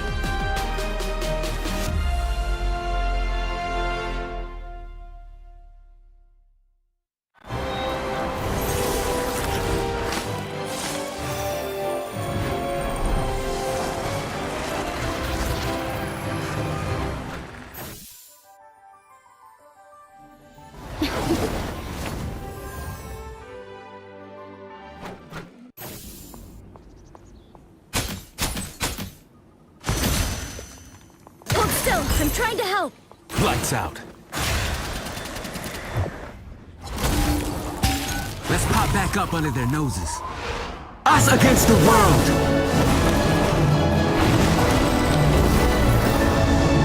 My time to shine.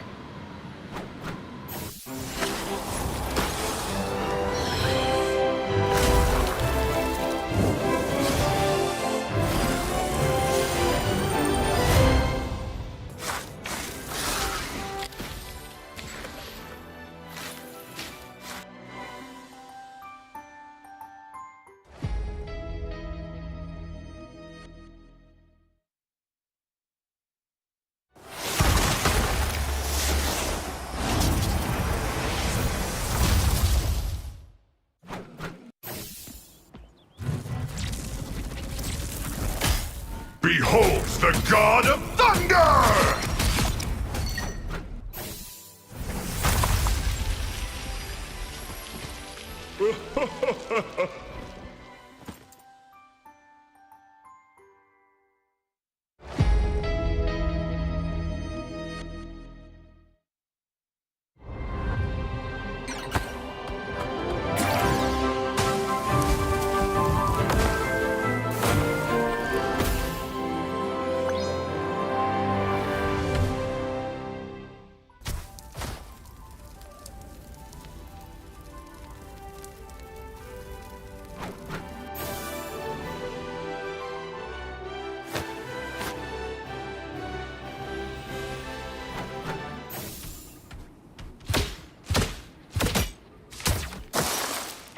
You know what to do, spiders?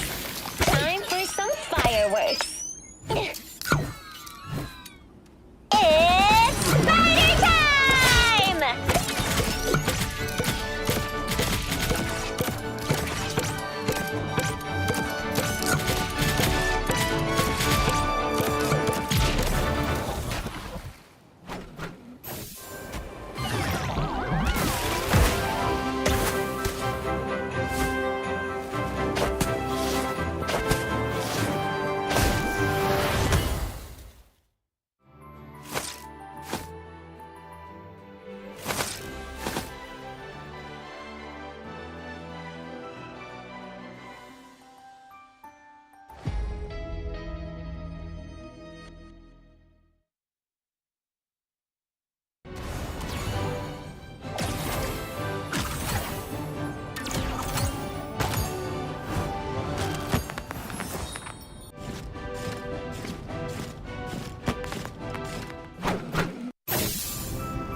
You are done, dude. Oh, thought you had me. Happy holidays!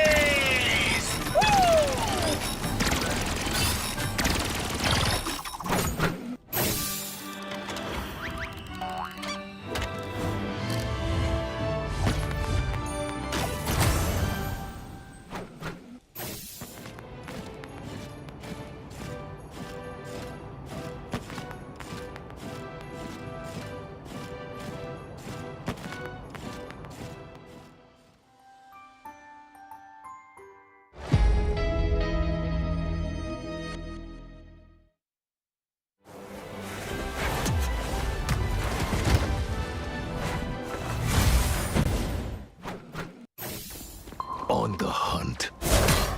Let the devils out! You couldn't be saved.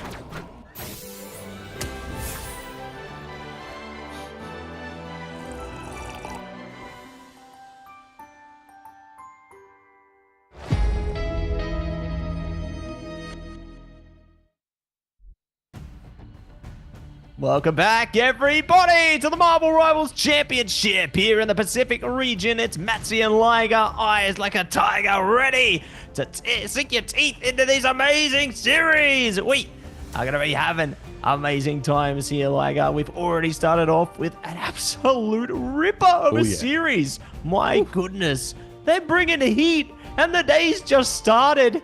We got even more to come. I can't wait to see what we're going to sink our teeth into next. Mate, we are diving in to round 10, which means now, of season 5, best of 5s. It's time. Things are going to get crazy.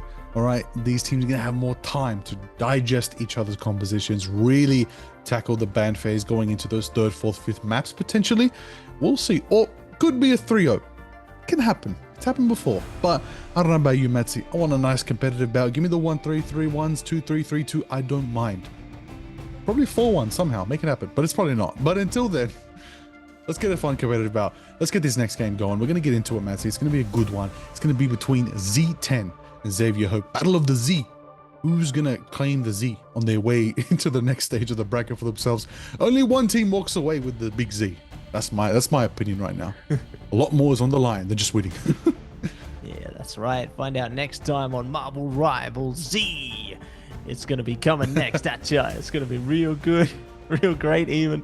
Nah, I'm excited for this series though, you know, because it's a bit of a throwback to the open qualifiers actually, where Z10 and Xavier Hope did actually face off against each other before. Now Z10, they managed to take away both of their maps against Xavier Hope there in the past, you know, so they played it both on a convoy, and it looks like we are going to be starting off on a domination right now. So Bernard T'Challa is going to be burning hard with the passion of these players here to see who will stay, who will go. Ooh, I'll tell you what. What I want to know is a Spider-Man gonna actually survive the ban phase, right? Normally, doesn't even get banned, doesn't even get protected. But if they know about the Spider-Man, it could be big. But look, we're seeing fantastic. I know you're happy.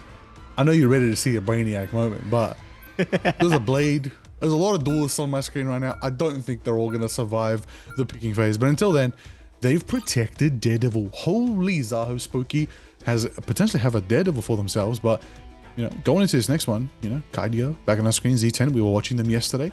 Dotori put in so much work. And, of course, Wendy on Hamza Omar was also a massive standout. So, going into these next bans, the Bucky.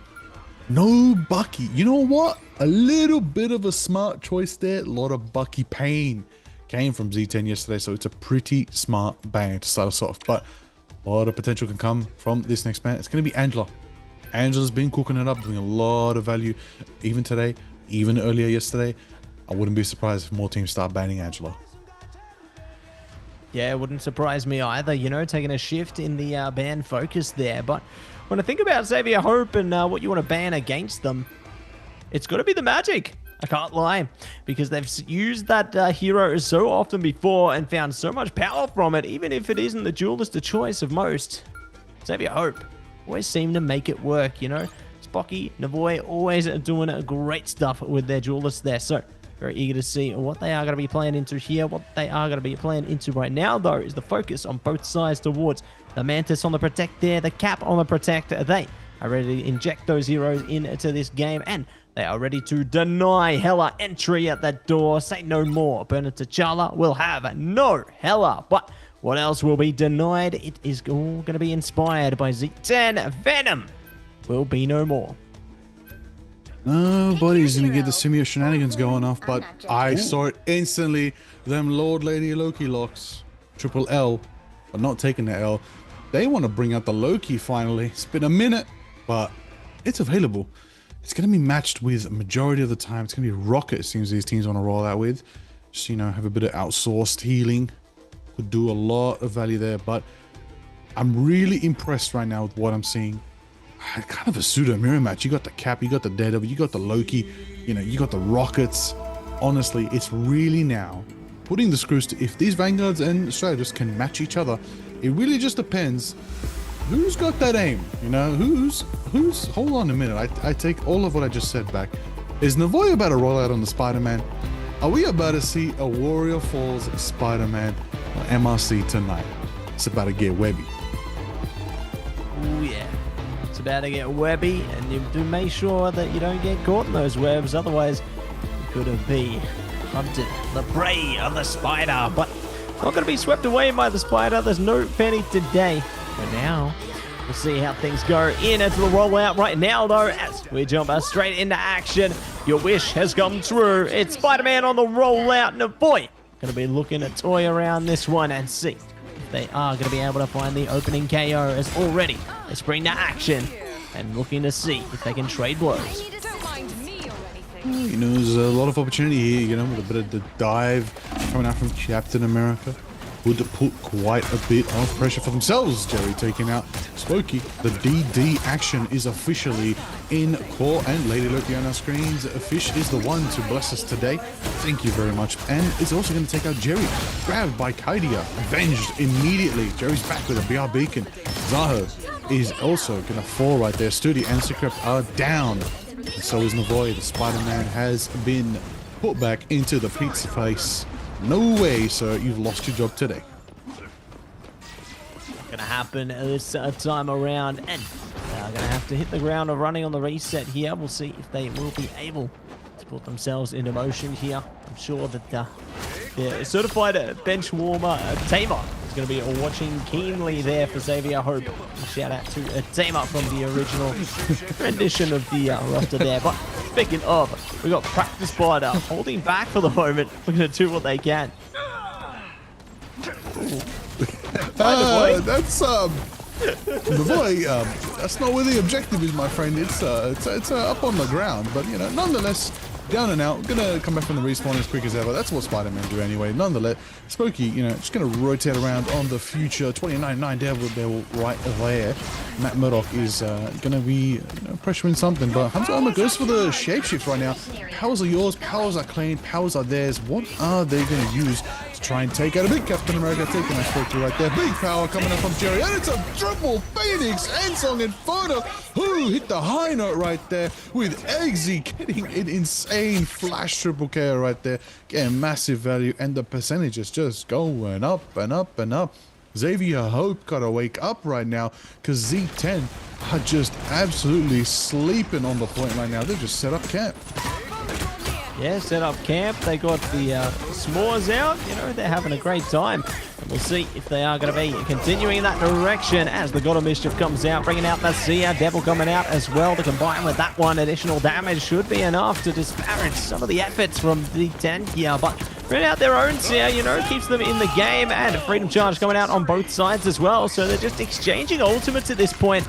It could be the battle of the seductions very quickly as Kaidia waiting for their moment. Maybe waiting for the position there. Stuffy's got theirs as well. Kaidia goes down. Do have the BRB to bring him back up though. So all is not over. And they will bring that ult up immediately. No response though from Xavier Hope here. They will be able to shut down that ult and they can seal their own for the time being. So great conversion of the mission area there. They get it just in time and manage to keep their ults in check as well. But it definitely was a drawn-out pursuit to get to this point, you know.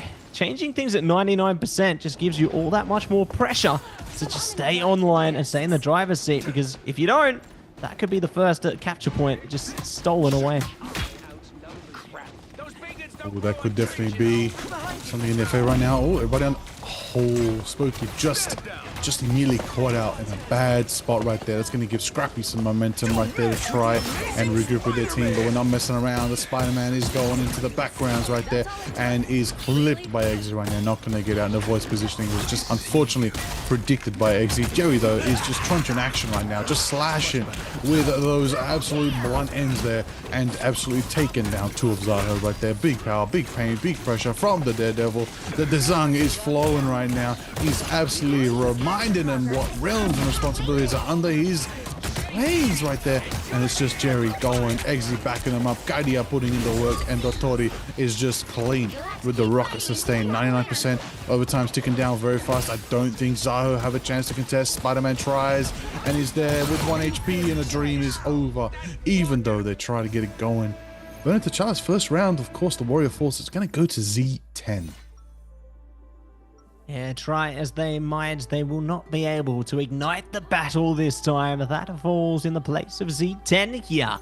So they will be able to gear up and take control of the initial capture point there. So, amazing start coming through from Z10 here. And Xavier Hope, you know, they found a moment of brilliance, but it just wasn't enough to get them over the line here to really find the true hope over Xavier. So, we'll see what they are going to be able to achieve into the next portion of this map here. We've got Cap and Eva going to be lining up the front line here. We're looking to see if they can do great things once again on both sides of the scale. But it's going to be the test of an avoid to see if that Spider-Man can really try and swing things up a notch.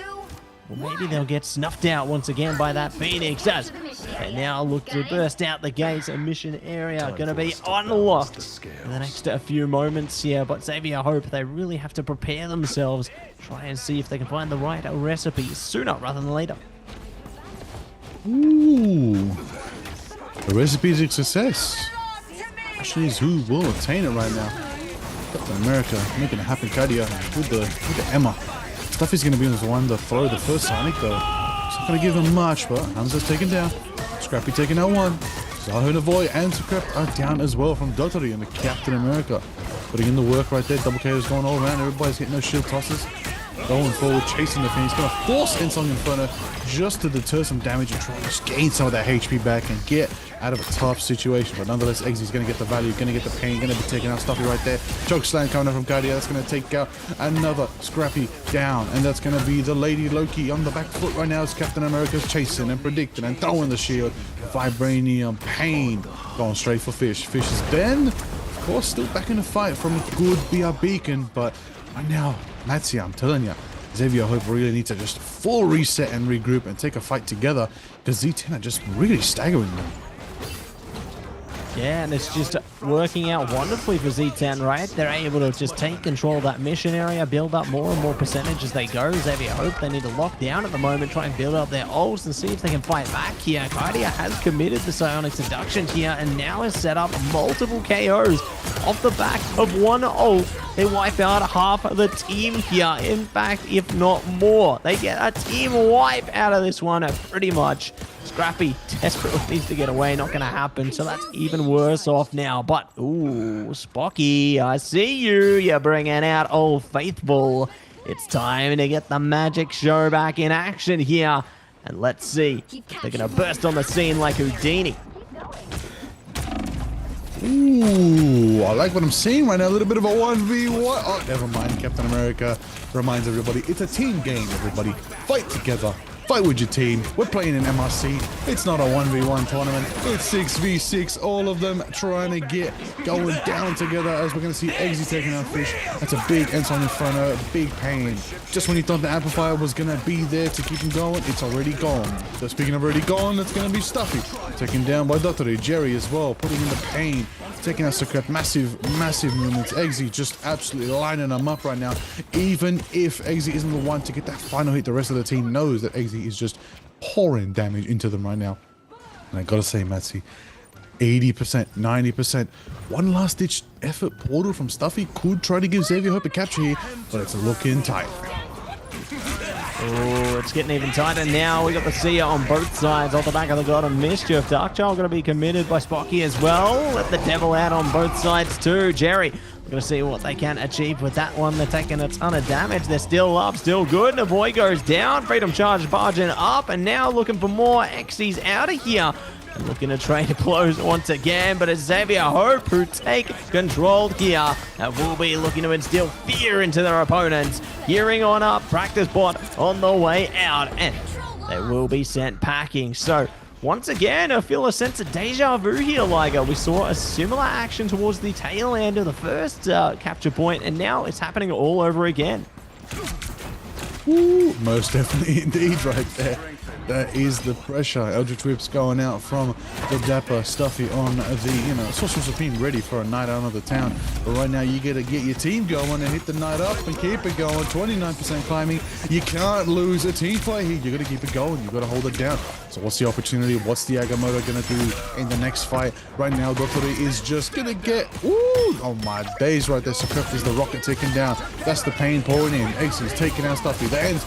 You don't even need the Ensong Inferno because the Sonic Seduction from Kaidia is just enough to enable Eggsy and the Daredevils running. Navoya is trying to rotate and trying to get value.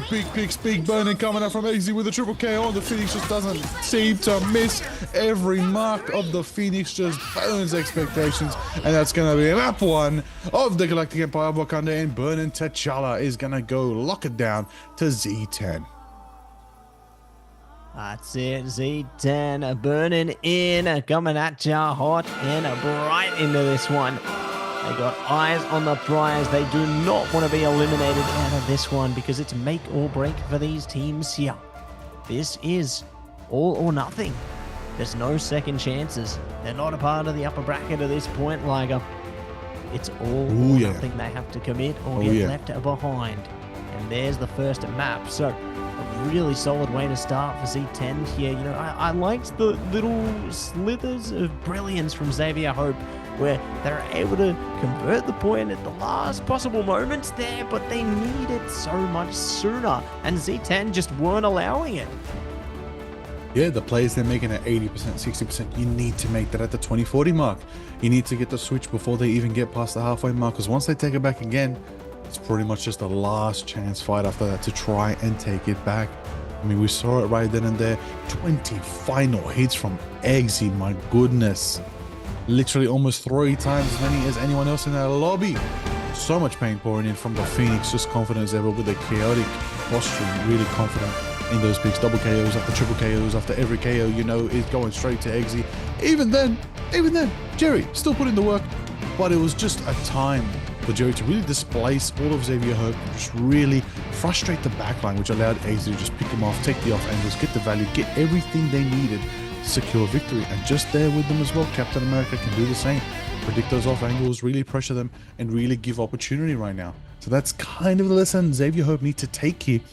Really download that situation and figure out how can we shut this down. Is the Phoenix ban what's next? Most likely is the case, but at the same time, you want to kind of ban out this sort of lineup that's enabling this Phoenix, enabling this Daredevil, really shut down what is the core as to why they're getting away with these plays. Yeah, really just shut it down at the foundation, right? Because if you let it just fly to success, then you're going to feel that pain over and over again. So very eager to see the adaptations coming out from both of these teams heading towards the second map here. You know, they're making their decisions as to which direction that's going to be heading at the moment. But I just can't wait to see what Xavier Hope has to respond with there, because really a tough challenge. But speaking of challenges, we're running it back to mid-down. It's just like the open qualifiers all over again. Z10 did win on this map in their last endeavor, so it's going to be a bit of a redemption story for Xavier Hope here to see if they can reclaim their presence on mid-down. And we're already starting off strong into the draft here. It's going to be bans coming out on Invis, on Gambit in the strategist lineup. Okay. You know, I'm not surprised. You know, it's a lot of overwhelming presence coming out from the Invisible Woman and the Vagambit, so it makes sense to knock out these strategists. But game's the game nonetheless, right? The Captain America is going to be that next protect. Z10 know they want to run El Capitan and make sure that the leader, Freedom Charger, is going to give them their ult charge they need just to keep themselves one step ahead every single fight. At the same time, Xavier Hope still confident they can cook more with the Daredevil, so they're going to keep that one protected instead of, you know, trying to protect something else that they might be enabled by. But they're also going to say enough of the Emma. Sonic Seduction really was the problem. Sonic Seduction was normally the thing that kind of nullified a lot of the movements of that Daredevil, so it makes sense to kind of shut it out. But at the same time, Z10, they got another band coming down the pipeline, and I want to know what they're going to try to focus on for Xavier Hope. Looks like the focus is going to be taken on to Loki there. So no God of Mischief this time. We did see Xavier Hope take advantage by getting those Seers out with the God of Mischief before, so not going to happen this time. And they've had the flexibility to lock in that Phoenix again. You know, you thought that maybe they try and take that one away, Liger, but it's been let through once again here. So Xavier Hope diverting their focus in other directions now. Maybe, you know, taking out the boundary, taking out the Psionic Seduction could be great here, but now I see a bit of greatness in their own camp. You know, they're focusing up around that Angela. You've seen the shift in focus, as you mentioned before, and now we get to see it on the Protect, dear Liger. Ooh, Phoenix and Angela. The fiery, the fiery flyers. They got a lot of similarities when you look at them side by side.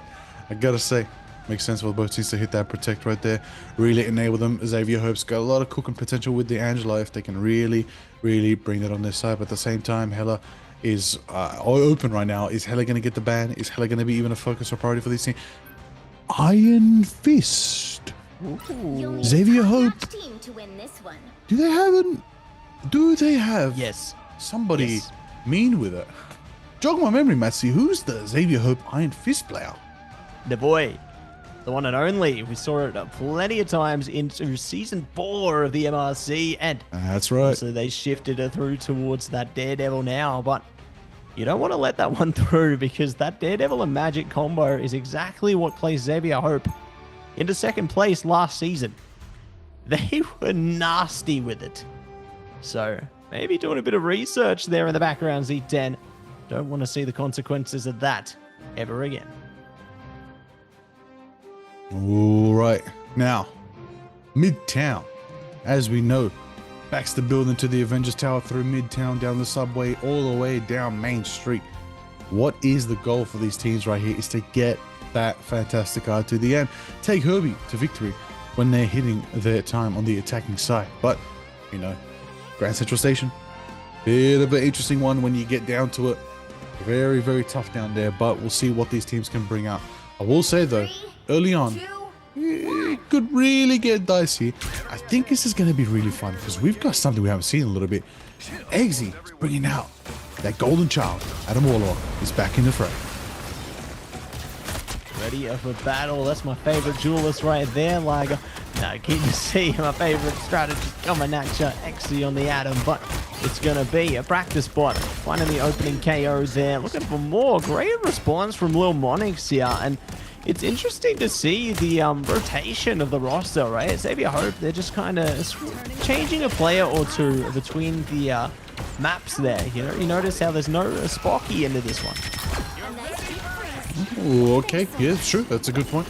Switch it up a little bit, trying to take a different approach. Seeing what the options are for them here. Gonna go with an interesting Adam going under. Insane marksmanship right there. Eggsy taken out in the void. Fish is down as well from Kaidia. There's so much pressure coming forward right now. But Jeff is a tough one to play here. It's gonna rightfully switch. You know, Fish gonna prioritize going CND instead. Just, you know, having that total bond just to really give them some portion power, some presence, just a path that they can follow to keep sustained and get further down the map right here. But attacking right now for Xavier Hope is very, very tough. Z10 really have a stronghold on the defense here. It's such a versatile diving comp. We're talking triple Vanguard duelist, like diving potential right there. They're just so clean with it. I mean, Rogue at a certain point can really even keep up in the fray with the Captain America and Jerry on the Venom right there. But it's going to be Fish, it's going to be Navoy and Scrappy all taking a pick each right there. Just when you think Z10 have it, they don't because Xavier Hope takes them down. But just when you think Xavier Hope has it, they don't because Z10, Eggsy, brings them back born again with a massive Adam Warlock right there to keep them back in the fight. And just when you think it's over, once again, she's going to take it all. That's Rogue, that's Kaidia, taking away all the ultimates, really chugging them down and forcing Xavier Hope to counter approach this one a bit more desperately right there. But it goes off and it goes on Matsi, and there it is. Navoy is just going to finally start hitting that truncheon action and start clobbering through that Vanguard lineup. But there's just so much to fight through, but they do manage for now as Z10 finally get taken down. What a long survival run for Z10 there, especially with the Adam Warlock factor. Yeah, couldn't agree more, and both teams just swept through all their ultimates. Just insane to see such a drawn-out battle, but now seeing the heroes rattled up as well. You know, you got Fish on a Fish, you got Exy on the Ultron there, and it looks like Xavier Hope, they're not playing around either. They are going to be getting a couple more KOs to get a bit more flow into this one. Strangling Prison coming up from Stealthy right now. Another KO from downtown. I love the distance from Lil Monix 3 here. And they will be able to spring through with a few more KOs of their own. So, should be able to get this one over the line cleanly. But XC has now changed it up again. They're playing into the team up there. They got Phoenix and Wolverine. Let's see if they can get some catches onto this, but not quite yet. Kaidia gets isolated. And that's a nice drawn-out KO. That's going to allow them even more presence over the mission vehicle.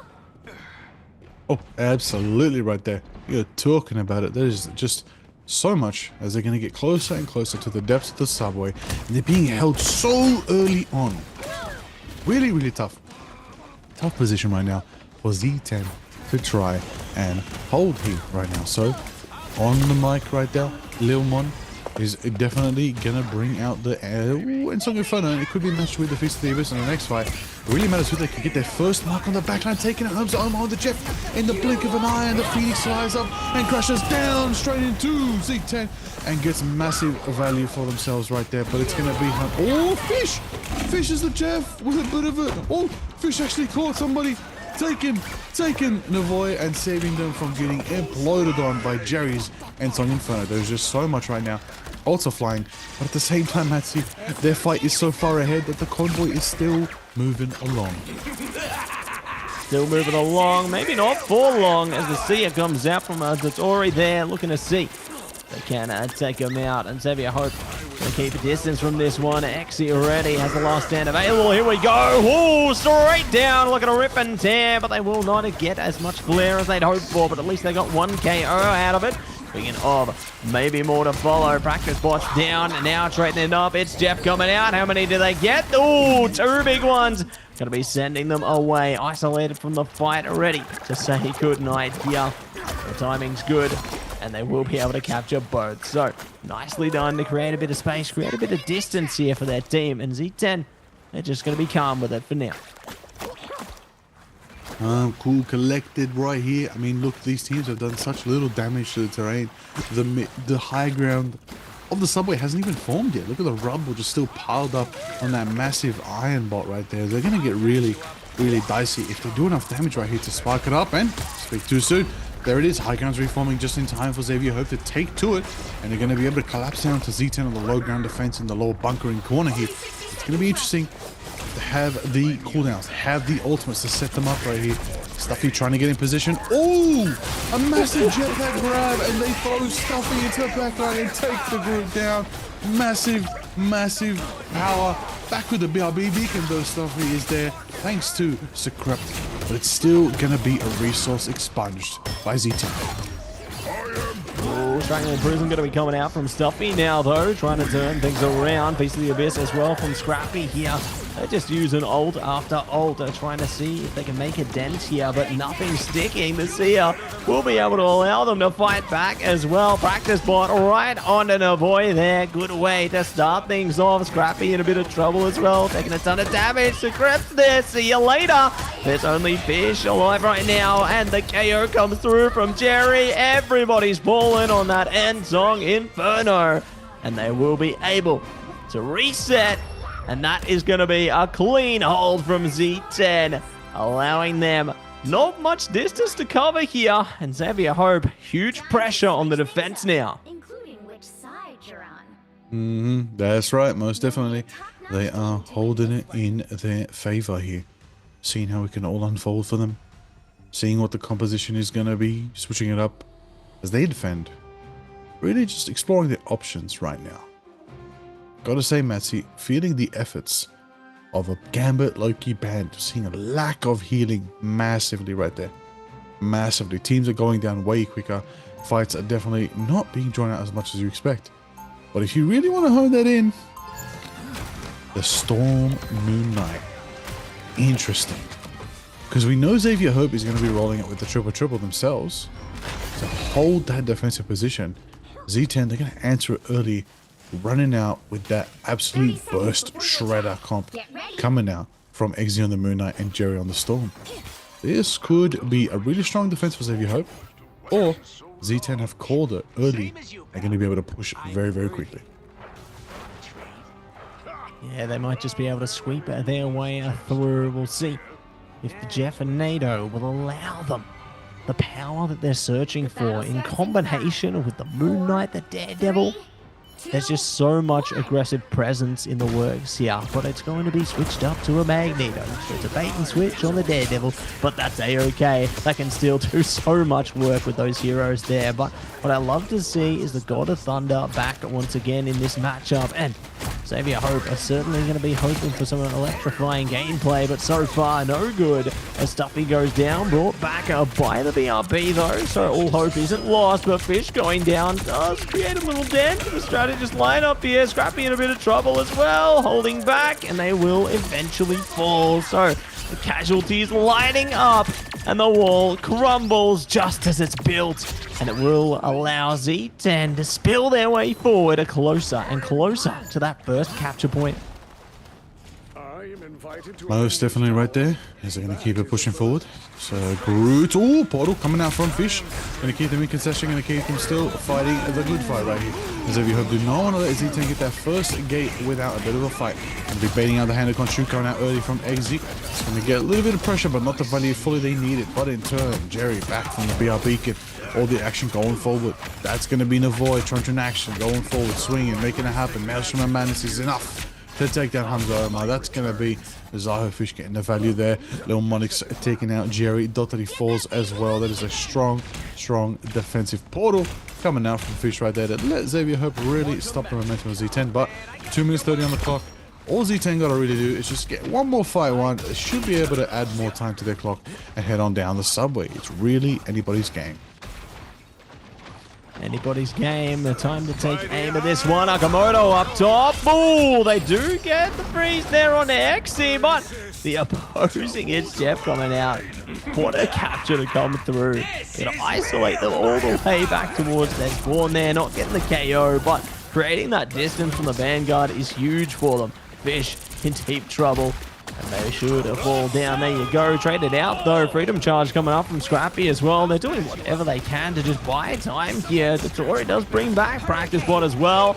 Oh, Omega Hurricane. Not going to be a Jeff Nato though. That's already been used. But they've still got a ton of damage with that one there. The walls locking them in place. Stuck in the Hurricane and stuck in the Meteor M. They capture Hamza Omar and look to take it even further along. Lil Monix is back from the cocoon and Navoy goes down. So it's just an exchange of blows over and over again here, Liger. But it's not over yet. Still got a bit of distance to push here. Ooh, they definitely do right there. Magneto. Woo, take him down. Boots getting the action there. Oh, in the bus stop, we get the Born Again coming back. Karmic Revival from Zaha Monix right there. That's going to be big value. That's going to be the Meteor. That's going to be taken down. Kaidia down. There's just a lot of presence right here coming out from Zaha. It's really tough to think. How can Z10 get around this choke? Zaha just holding it down. They've held this corner for 3 minutes so far, man. See, they do not want to let it go. I don't blame them, you know, considering this series is elimination point for both these teams. They need to be as hungry as they ever have been. You know, they need to fight and play as hard as they possibly can. The competition is steep here, and there is no room for error. Because any error could mean the difference between you staying or going from this tournament. Speaking of damage at an all-time high, Xavier Hope in a bit of trouble. Duffy already on the way out, does come back with the BRB, but in the meantime, their teammates are getting captured. Speaking of, they will be able to get the capture on to the Groot there. So, Practice Bot in trouble, being sent to the back of the line here. Big damage from Scrappy as well. Isolates the KO onto Jerry and looking for more onto Kaidia. Freeze there to temporarily dispose Scrappy, but they still need to hold back a while longer here. Ooh, there it is. The moment you've been waiting for. The Fish backing up. The Lil Monix getting your Karmic Revival. That's going to bring Secret back in the fight. They're going to hold that corner and they're going to push on in, commit as much resources as they can to try and pull Z10 again on the back foot. They know that if they go down, they're going to be brought back up Born Again. But right now, Z10 are focusing, waiting it out, not letting them fully pressure, and base some ultimates. Letting them out right now is Navoy on the Daredevil. Going to be backed up with the Freedom Charge coming out from Scrappy. Oh my days, is it enough, Matzy, right there? The Moon Knight, everyone's trying to get the damage, but the Jeff, the Fish, is just throwing them back into the corridors, refusing to box them out of there. And there it is, Eggsy, and of course, the group. Keep alive, take together, protect each other, holding it down. Jerry's there as well. And it's going to be massive value for Z10. As you know, they tried to get displaced by Xavier Hope's Jeff play, but they just bunkered up together and believed and held it down. Yeah, just got to believe in yourself to hold it down, lock it in, and now more than ever, Xavier needs all the hope that they can get, as all they've got available is that Seer right now, getting close to a few more ultimates, but that could be the difference in this fight between who activates the Cosmic Yard Amplifier first. It's going to be Secrets there, picking up first. Dotori, one of the Sam responding quickly. Jerry already going down though, good KO coming through there, and they've already shut down the Amplifier. We'll be able to find the other in kind now, but it's a battle of who can rattle things up, who can get the KO into the neutral, or when those ults start stacking up once again. XE in trouble. Ooh, good stuff from Navoy there. Looking to see if they can lock down even more. They're isolating these KOs. Practice Bot in deep trouble. Not going to be able to get shut down though. This is great for Z10. They need to stay online here. Xavier Hope online as well. Few ults at their disposal. And now it's time critical, Liger. It's now or never. Lock in. And here we go. And there it is right now. 15 seconds left for opportunity with a strangling prison that's going to be scooping them up right there. There it is.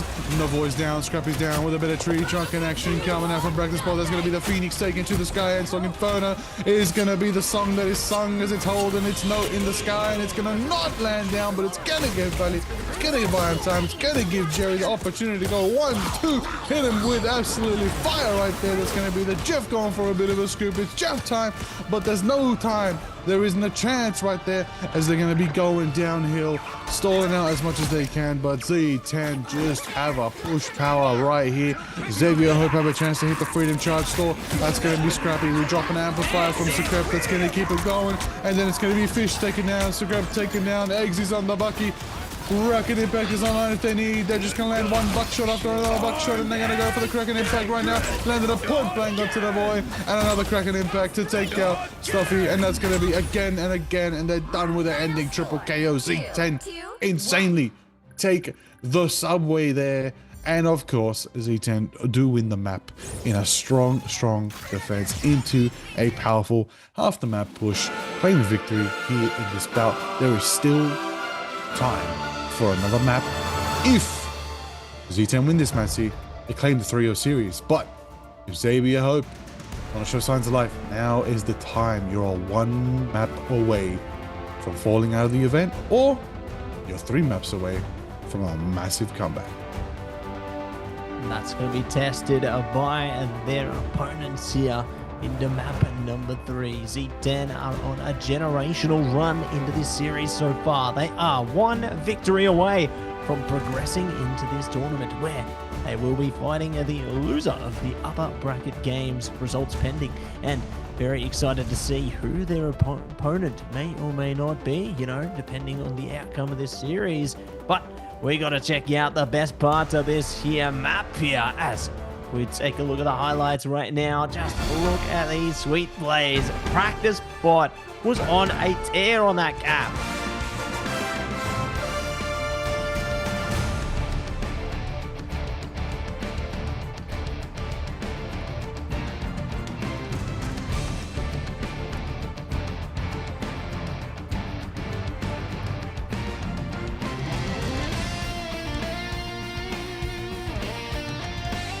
Love to see it. Incredible stuff indeed. And we'll see what else they are going to be able to do into the rest of their series there.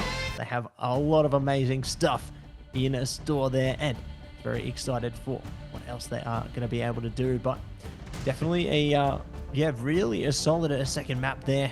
Just can't wait to see what else they are going to be able to achieve into number 3, whatever they can decide. Honestly. How they like it.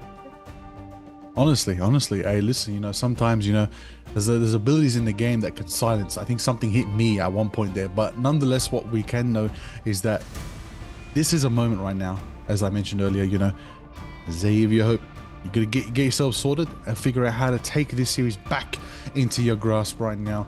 Otherwise, Z10 are taking it home with the practice spot special, okay? But on top of that, Madsy, I've got to say Midtown really unlocked some data for me right there. Really let me understand how these teams are playing right here.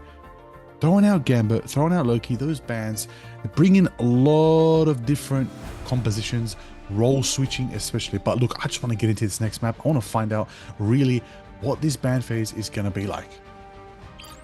And we're going to jump straight into it. The ban and protect phase coming at you right now. Invis on the chopping block immediately. See you later. Not going to see that boundary today. Not going to see Gambit either. We are not going to see those key strategists in any way, shape, or form. And we are going to be seeing the Phoenix once again, though. So very excited to see what that is going to be looking like there. As the Devil will be coming out again as well. Good protects. You know, they're protecting their key characters there, looking to do whatever they can with them. But the next ban is going to be on Xavier Hope. Who do they take away here? You know, do they take away the cap from Practice Bot? Do they take away something like the Emma? Yes, they will. So it's going to be a no psionic seduction here today. Now, what we're seeing here, again, a target straight directly for the Angela ban. Really interesting. I mean, both teams kind of lean towards letting Captain America through and playing with the Freedom Charge instead of working around Heaven 4. But on top of that, you know, don't want the Sonic Seduction. That really does stop the Daredevil Xavier Hope. playing the same kind of ban phase here for themselves. We're kind of hoping maybe they switch it. Oh, Z10 do not go for a second protect. Playing the mind games here, aren't they? Ooh, here we go. Iron Fist are going to be on the protector now, though. So, very eager to see how they play around this one. Will they be looking to lock something up, lock something down with that one? Very interested with how they progress this one, as they are going to be. Going to take it slow, take it easy, but there's not going to be any Bucky this time around. No more Kraken impacts, and it's going to be no more Venom. So, not going to be feeling the Venom this time around, but what we are going to be feeling is Exy on the blade. Surely not. Surely could be. Like, anything's possible in an amazing place like the Marvel Rivals Championship. Let's see if they're going to make this happen. I mean, lot of opportunity. If we get a little bit of blade, maybe throw in the Moon Knight, get that Lunar Force team up, could gain quite a bit of value. But until then, let's find out as we roll up into the game what we're really going to see out here on Hydra Charter's base. It's been a while since I've said this, Matthew. Hell's Heaven. Those who don't know, a teaser is on this map. A villain named Hive. Look at all those, you know, little statues and pirouettes, all dedicated to a certain deity in the Hydra lore. Maybe Hydra might join the game and bring Hive along as their representative. A very strong villain. A lot of mind control powers and really did a number on S.H.I.E.L.D. Maybe one day Marvel Rivals incorporate them, and I know a lot of people out there love to see more villains in the game. I know, Matsi, I know you want to see Dr. Octopus. There's a lot of good options out there. Green Goblin as well. But until then, the real menaces, Sandman. the ones on our screens right now. And, oh, it'll be good too. Yeah, we want to see more of the Marvel villains, you know? No more of these heroes. It's villain time on this one. But we'll see if there's going to be any villains in the server right now. The mission area is looking to hit the unlock very, very soon now. Stuffy already taking a bit of damage there up front. Exy nice and close. We're going to see if they can keep things personal, and they will. The Battle of the Phoenixes, and Lil Monix gets burnt out. A fish going down as well. Good KOs there. Lil Monix is back though. Good for the BRB. Jerry now going to be hit on the trade as well. Scrappy not playing around there. Stuffy going down also though. So the KOs are just blowing in too fast for the BRB to take full effect here. Xavier Hope doing a great job bouncing around the mission area for a second there, but it's not long enough to stall out the mission area any longer. The capture comes through for Z10, and they're already pressuring them back. So quick to build up that percentage, and Xavier Hope got to hit the reset potion now and see if they can find the right recipe. Oh, most absolute, definitely right now. You need to really bring it into your favor here, because it's a tough situation. Xavier Hope are one map away from losing it all and saying farewell in MLC Season 5. For Z10, they're one map away from victory and claiming themselves another spot further into the bracket. But until then, the fight is on. They're going to try to get value right here. They're going to try to bring the pressure with the fallen charges, where it's going to be Anton Inferno crashing out from both sides as two Phoenixes take to this guy, Eggsy and Lil. They're going to get it done. They're going to get Stuffy taken out, Jerry. That's going to be another one down. Two down for Z10s. They hope to have the numbers game in their favor right here. Can they seal the deal? Hamza over taking out Eggsy as well. That's going to be insane damage pouring in from Scrappy. Absolutely scrapping with him right there, living up to the name Captain Scrappy right there and getting it going done. But the Jeffrey, but that's right, that's Fish, has its Jeff time, and it could be high value for them if they drop down. It looks like they're trying to kind of play a bit of a vertical flank situation here, as they're trying to keep Stuffy on the low ground. To keep Z10 might fall for the bait. I'm curious to see if they're going to pull this off. See if they can pull it off. See if they can lock it in here as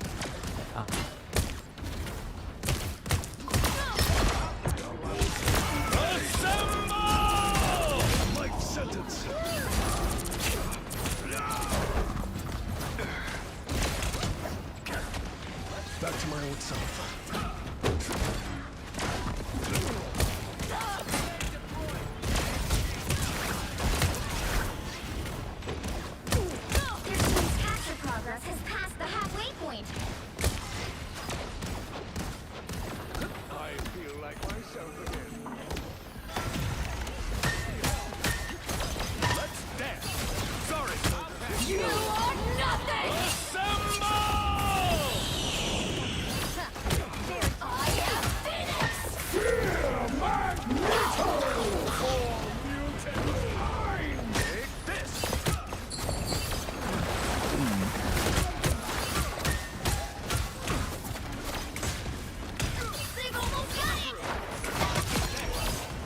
shipshape in no time.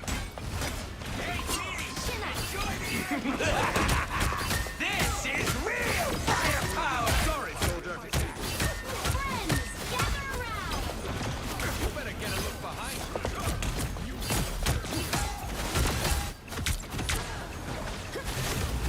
You'll have to keep fighting until we have a winner.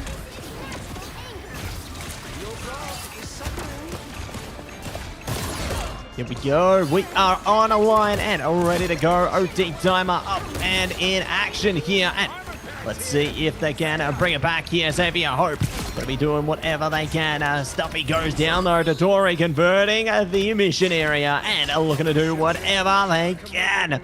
My goodness. Exy, very happy with that. Oh, look at that fadeaway shot on a little Monix as well. Can you believe it? What a way to get things done there, Liger. And Z10, they ain't giving up. Absolutely don't give up. It's time to go off with it right now. We're talking 72% climbing right now for Z10. 99% has been the mark for Xavier Hope right here. If they hold it down, if they keep it going, it's in their favor to keep it back into this last-ditch effort. Let's see what's going to happen. Zaho is trying to make it happen. The splash and the crashing fish here is giving them up some sustain, but on top, he's going to be jumped by the bot right there. Captain America making it happen. Freedom Charge could be online. A little bit of amplifiers are dropping out from Sick Prep right there. Hanzo Irma's going to hit that absolute big shapeshift right now, but the meteor flies and it unfortunately misses. Does not connect with anybody. It is an airball, but not an airball enough to be taken down. Another meteor is online for Kaidia, and that's going to be big magnetism mastery, just zoning them out right there. Overtime's ticking off. 99 to both sides, 99 to every side. Who's going to take it to 100? Who's going to be the Captain America taken down? It's going to be Scrappy. Overtime's ticking off right there. Still a last-ditch effort, and it's not going to be the overtime ticks down there now as Z10 captured this first round on Hell's Heaven. We're gonna have to decide this one further down the line. Super Soldier Factory is next up, Matsy. It ain't over yet. It ain't over till it's over, my man. And we'll see how things go into this next portion right now, as we are gonna be jumping into the second capture point right now. And Z10, very impressed by how things go. And we'll see what they are going to be able to deliver into this next portion here, because Xavier Hope, you know, they were close to taking away this one, but it just didn't happen. It just wasn't meant to be. Z10 said, you think you got it? Nah, we got it. And they took away that first capture point there. So Xavier Hope, it's time to reset. Time to get that hunger, reaching an all-time high again. Time to show exactly why you came second in MRC Season 4. Xavier Hope, it's now or never. Come on, Liger, let's do this. Let's do it indeed. It's time to show up and show out. It's about to go off. It's about to go down. 20 seconds to the mission area unlocks. Everybody is winding up and getting ready for this next round right here. Little Monic's going to hit the end song. Inferno potentially for this next fight. I see Scrappy with the Freedom Charge. We're going to see Practice Ball with the Freedom Charge. Kaidia has a Meteor. Stuffy might get that Meteor very soon. I just want to know who's going to hit it up and drop a note right now. It's 3 seconds, 2 seconds, 1 second. Assembling, we shall. There's going to be Practice Ball charging forward. Going to get their team forward pressure right now. Mash with Scrappy, but Navoy is on the Daredevil and is going to drop the heat on him right there. Insane! What? Little Monix sees the point blank low ceiling right there to hit the fastest end song in front of the match so far. Fish takes that exit. Everybody's going down. Xavier Hope literally burning with all the hurt they can as they claim the point. Start their percentage up right now. Z10 gonna have to regroup and reassess how they take this next fight. Yeah, re-engage and rethink their strategy there. See if they can figure a way in. I'm very impressed. Oh, look at that. The isolation KO into the neutral there. That is big for Xavier Hope because they can build a more and more percentage off that. They can't allow themselves to get traded though like that. Kaidia finds Fish, luckily brought back by the BRB, but they can't afford to get anyone straggling away. They can't afford to lose anyone just like Hamza Omar. They've gone down. This is big fun of the pickup onto the strategist there, and now Scrappy is getting Scrappy into the back line, taking down the BRB. They are not playing around here. They want to push Z10 as far away as they can, and that's going to be the reset already coming through. The discipline from Z10 is admirable. Ooh, admiration is the key right now. Looking up. Ooh, Jerry, come on. Come on, mate. What are you doing? Absolutely just mantis marksmanship right there. Just putting in the work. Just throwing, and landing it. Right now, hitting a soul resurgence, bringing all their team onto the point. Every single ultimate is online for Z10 right now, and they're going to just relegate Jerry to top theirs just to get them to point, just to get that capture back. 63% right now for Xavier Hope, but Z10's captured now. Started up and getting that 10% climb. Hamza Omar taken down. Loki's out of the picture. That's going to be pressure from the Magneto. Boom! And Song Inferno drops down. It's going to take out Scrappy. The Tori. Hamza is going to be there back with the BR Beacon. The practice spot takes out Secrept as well. Matty, I'll tell you something though. There's a lot of potential that can come from this next fight if Zaho can potentially land that big meteor. But you know what's even more valuable than that? Fish. It's Jeff time. When there's the lava pit of Hell's Heaven right there, it can be quick and it can be dangerous if Z10 get too close to comfort. Yeah, can't afford to let them get too close to the sun here, otherwise they're gonna get burnt. And we'll see if they are gonna be able to find a way through this one. And now Xavier Hope, you know, they got 3 ults to their name. They're ready to take aim at the mission area once again. But Z10, they're just maintaining distance here. Not getting too close, holding these cheeky positions. Oh, big hits coming through there. The Devil's coming out now, though. And we're going to see the God of Mischief as well into the Seer. Is Jeff coming at ya? Big meteor. What a response. Immediately shutting down. It's Jeff there. Fish not able to do anything with that capture. An opposing meteor now coming out as well. Freedom charge barging ahead. The meteor doesn't hit, but the freedom charge certainly does. And now they are barging past their opponent slowly but surely, dissecting the offensive presence of Xavier Hope, and they are forced to hit the reset here, and the percentage is getting dangerously close to the end of the line, Liger. They can't afford to be losing players here. You literally cannot afford to be staggering right now. You need to regroup, you need to recoup, you need to get into the game, set, mindset, you name it, ready, set, go. It's time to flow.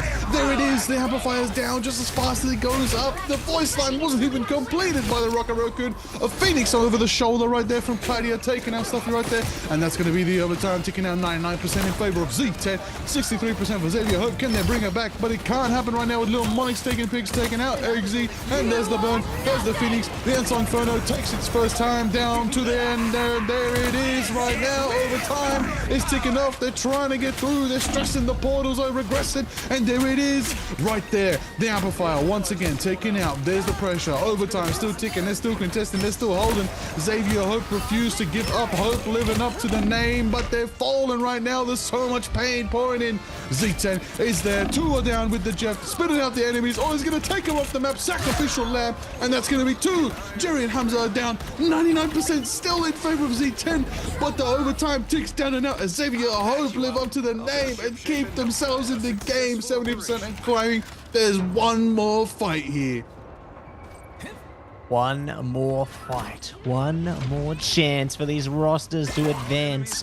Z10 have the ult advantage right now. Almost 3 to their name as Xavier Hope have to play carefully. They've got the Agamotto available, almost the Devil as well. The boy can't afford to be isolated here. They're going to be critical to the next fight. As speaking of, ooh, could see the Seer coming online from Hamza Omar. There you go, ready to leave a scar. Agamotto in response, trying to isolate the fights immediately, and they will find success. Jerry's down, Meteor coming out, the Devil as well. Everybody's down, but no! No! What? Oh my goodness! They've captured it! Z10, let it go! And now we're moving on to the Eldritch Monument! Liar, we are going all the way, baby!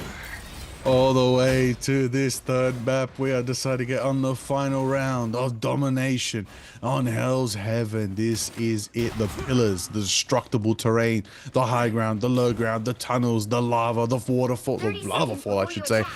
This is a legendary map to see how it all is going to go down. I'm very excited for this one. This is good. Man, Xavier Hope, they're cooking. Are we about to witness a reverse sweep? This could be good. We are in for a series. I'm looking forward to it. But Z10, you know, they're feeling confident. They're feeling good. They know how to approach this scenario. I'm seeing that they've gone and relegated. Go back to the Mantis. The Jerry Mantis is their goal right here. But the Void, my goodness, is just putting in the work on Daredevil. I gotta see how it's gonna unfold. I gotta see it more. Right now, they're rolling out. And the first person to gonna get their ult is probably gonna be Jerry with the Soul Resurgence. Could be seeing a little bit of presence out of that one. I'm excited to see what they can cook up for their team here. And a bit more power to their arsenal, but not going to be looking to lock it down as yet. It's going to be XC holding back, focused up on the Monix. Will be focused up by the opposing cap in kind, so can't afford to focus up on the duelist as yet, but it's Practice Bot now in the back line, trying to see if they can stop Secrept there, and they will. One strategist down, and they're hunting down even more. The damage is just building up, and it will work out so nicely for Z10. Greater focus on their priority KOs there, and it now allows them to advance at such an early stage. Woo, advance indeed, right there. Momentum, 10%, 12%, you name it, they're climbing it right now. They're probably going to have a 20-30% mark lead. Let's say you hope they're going to be taking it back very, very soon. But yeah, they're going to get quick to it as they're regrouping pretty fast and really trying to split up the angles right there. Jerry does spot somebody on the sidelines right there. Going to have a little bit of a duel with Scrappy. Getting the value right there. Big jump in the backline. Practice Ball going straight for the healing presence. Taking out Secrept and does catch them. The chase of the Rocket Raccoon did go in favor right there. And it's going to be an Ensong Inferno coming out from Eggsy. Is just going to get a quick mark, taking out the fish in return, avenging their fallen friend. But another feed in. What? Insane. What is that marksmanship? Just precision to a T there, isn't it, Liger?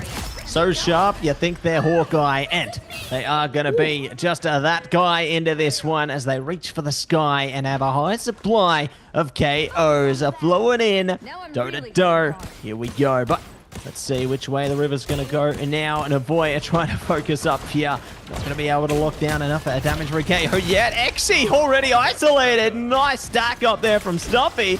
And they will be brought right back by the BRB, so don't fret. They're still in the game. But speaking of in the game, it's time for the Sia game. Dotori not messing around. They're ready to push their team up to greater heights with immediate effect.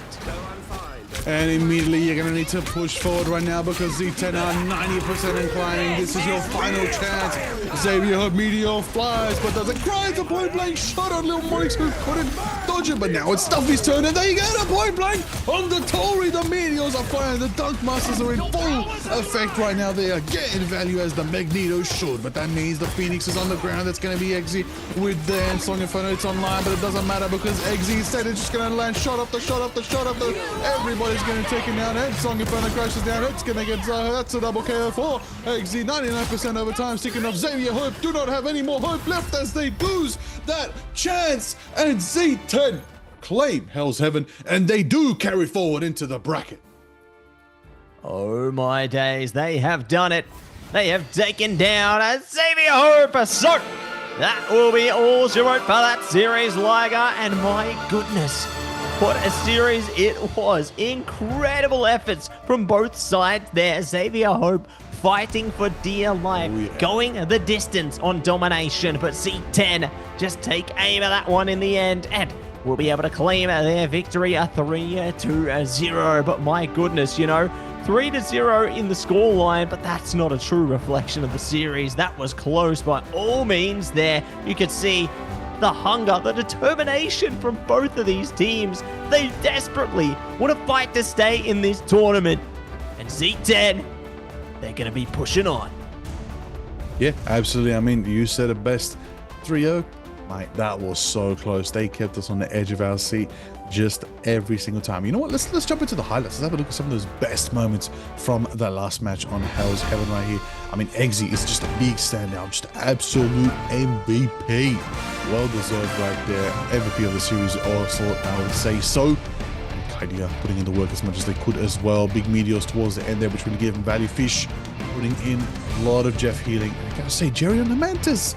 Jerry flexing off from the duelist to the strategist. Definitely high value, good value, and a good time. But on the other match, you gotta say Practice Bot, Matsy.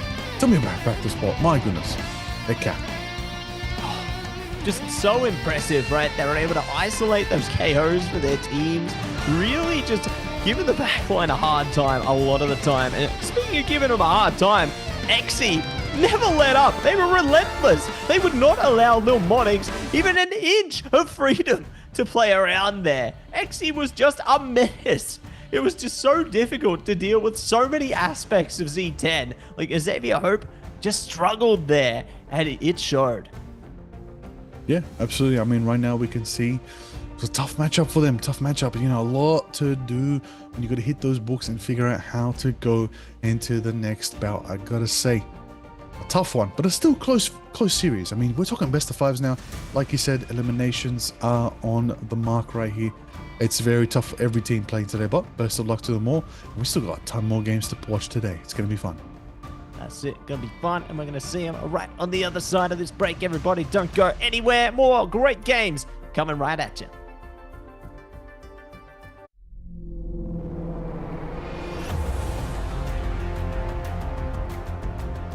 "2025 has concluded. We would like to thank all the participating teams and the players who delivered top performances over the past year. It's probably time to discuss the plans for next year. This video will share much about the new format, the new ecosystem, and other surprises. In short, welcome to a more professional, mature, and exciting Marvel Rivals Ignite 2026, the inaugural league year of Marvel Rivals. To better balance each region and present more exciting competition, we've made adjustments to the regional distribution for the Professional League in 2026. Specifically, we are merging the Asia and Oceania regions into a single Pacific region. The regions for 2026 will be Americas, EMEA, China, and Pacific. During the group stage, the Asia and Oceania regions will compete independently and face off in the playoff stage. In 2026, there will be 2 regular seasons and 2 international LAN events. A notable addition this year is the preseason before the start of Stage 1. The preseason is not only the debut for these teams, but will also determine the initial seed placements. Additionally, Marvel Rivals Championship will continue to exist throughout this period. Even more exciting changes include the allocation of league spots and promotions. In the 4 regions, online competitions will determine the teams that qualify for the 2 international events. We eagerly anticipate seeing these competitive teams once again. Starting in 2026, in addition to the preseason, the Regional League and Mid-Season Finals, hosted by Marvel Rivals Ignite, will determine whether teams qualify for the Grand Finals. The final results from Stage 1, the Mid-Season Finals, and Stage 2 will correspond to varying league points allocation. Teams that excel in Stage 2 playoffs or rank highly in the annual league leaderboard will compete for a spot in the Grand Finals. At the same time, to enhance the competitiveness and accessibility of the league, we are introducing a promotion and relegation system that provides all aspiring teams and players around the world with the opportunity to enter the professional league. Teams can earn champion points through the MRC, enabling them to compete fairly for league spots against the low-ranked league teams. Partner clubs will have limited relegation protection opportunities. Speaking of the MRC, there will be 6 seasons next year. The PC region in Season 6 of the MRC will be the final opportunity to compete for the last spots in each region for 2026 preseason and Stage 1. If your region still has available slots, be sure not to miss out. Starting from Season 7 of the MRC, ongoing participation will enable your team to earn champion points, and the teams with the highest cumulative points will have the opportunity to compete for qualifications for the mid-season and end-of-year promotion leagues. Certainly, the most significant surprise is that in 2026, we will launch a Partner Teams program. With certain teams worldwide to become our partners, we will create partner team bundles, and partner teams will enjoy revenue sharing. We hope that this initiative will encourage comprehensive and healthy development of Marvel Rivals esports ecosystem. Besides the partner team bundles, esport bundles will be launched in a timely manner. At the same time, the annual prize pool will exceed $3 million. Let's see how much you can win. More competitions, more moments of victory. There is so much to look forward to next year. The Ignite events of 2025 were unforgettable, and we can't wait to embark on a new journey with everyone.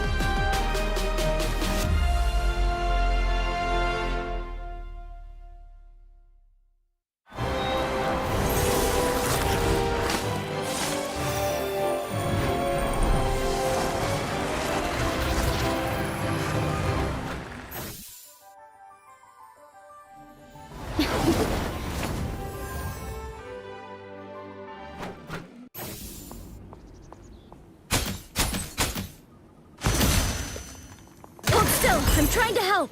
Lights out. Let's pop back up under their noses. Us against the world!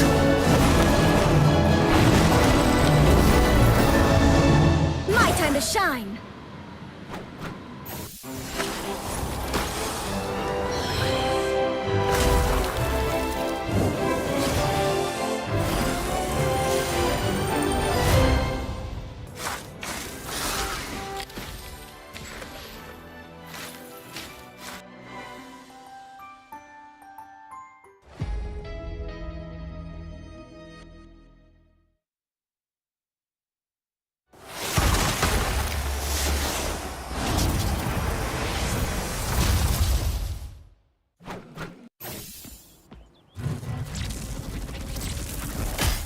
Beholds the God of Thunder!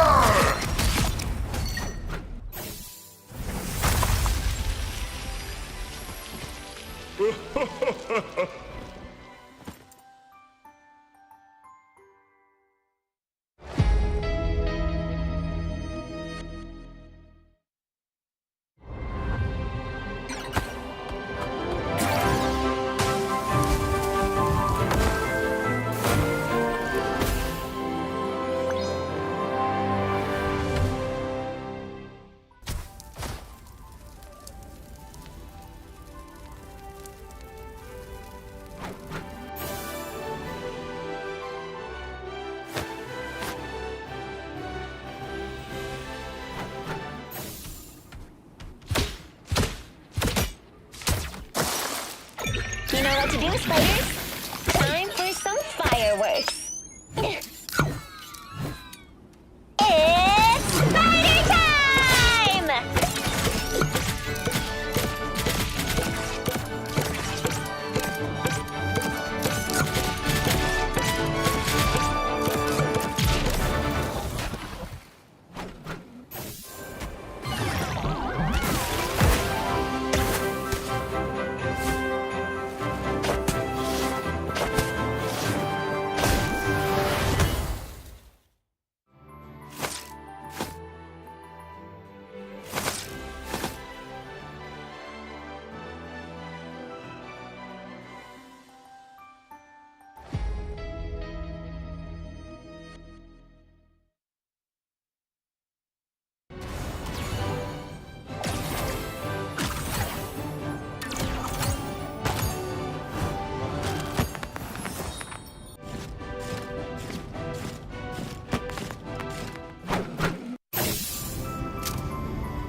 You are done, dude. Oh, thought you had me. Happy holidays!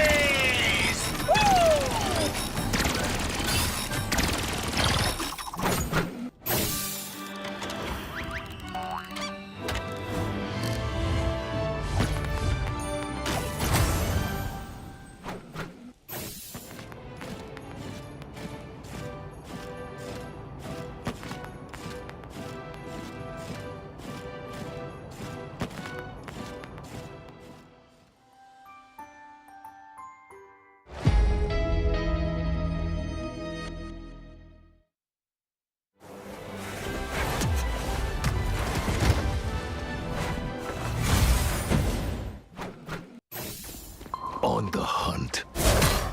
Let the devils out! You couldn't be saved.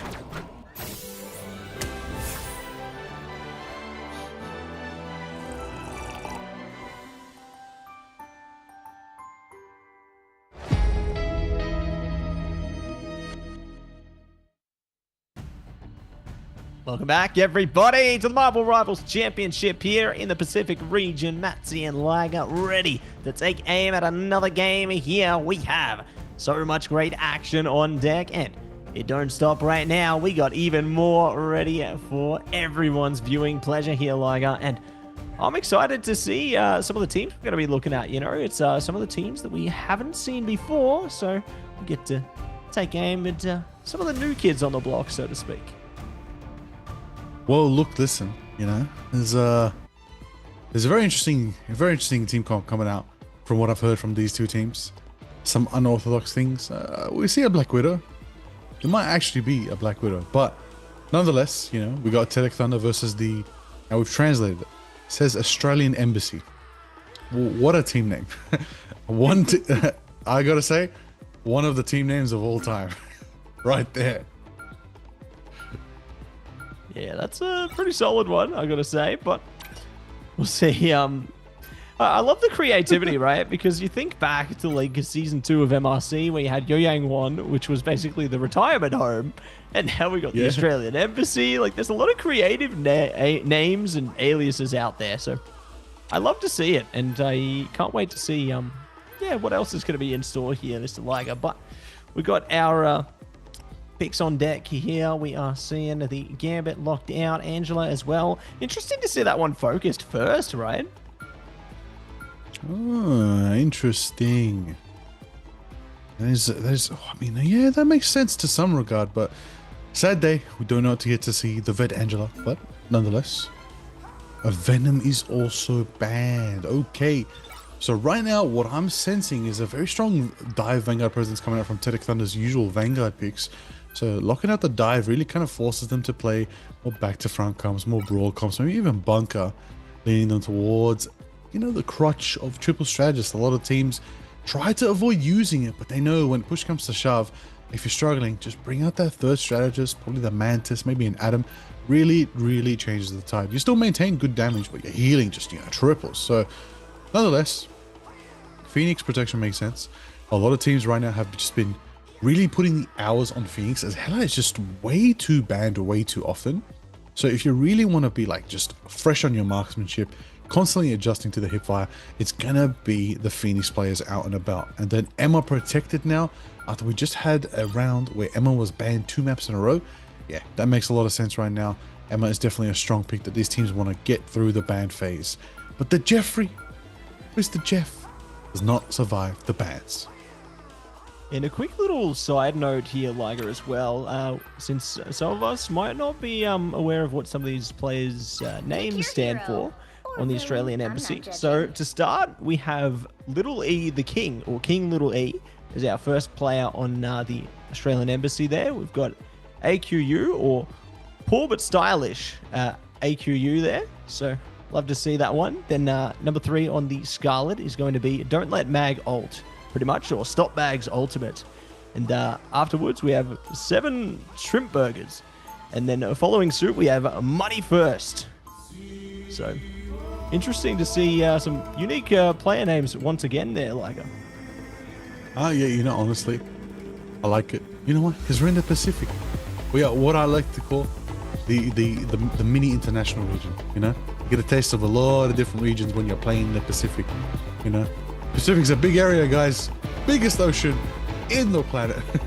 At the same time, we got some of the biggest entertaining players, biggest, honestly, egos. You got, so, hey, listen, hey, listen. You can walk it, you can talk it, bring it to the game.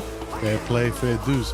Nonetheless, now, so what am I thinking here? So, going into this now, we're here, right? We're back on Burning T'Challa. What are the compositions walking out the door? Already, I'm seeing something very interesting. I'm seeing no triple strategists coming out from either team, rather opting for the 2-2-2, which is, you know, more standardized comp. But a quick portal coming out right now from the Embassy, as they're going to be pushing and scooping up somebody right there. But Tedek Thunder actually kind of play a bit spread out. Dylan, you know, just on the Phoenix right there, getting the value, getting the points, and they're just going to have to be really clean with it. But the strange ball wasn't enough to give them to point, as Tedek Thunder are just going to capture it in just immediately, no time at all.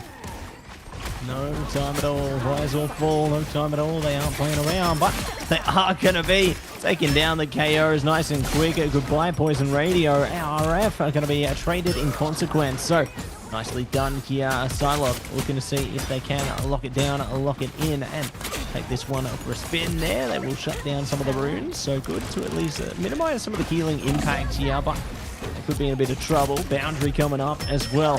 They're not trying to sort things out here. They really want to establish some presence on the mission area, but they're just having such a difficult time to do it.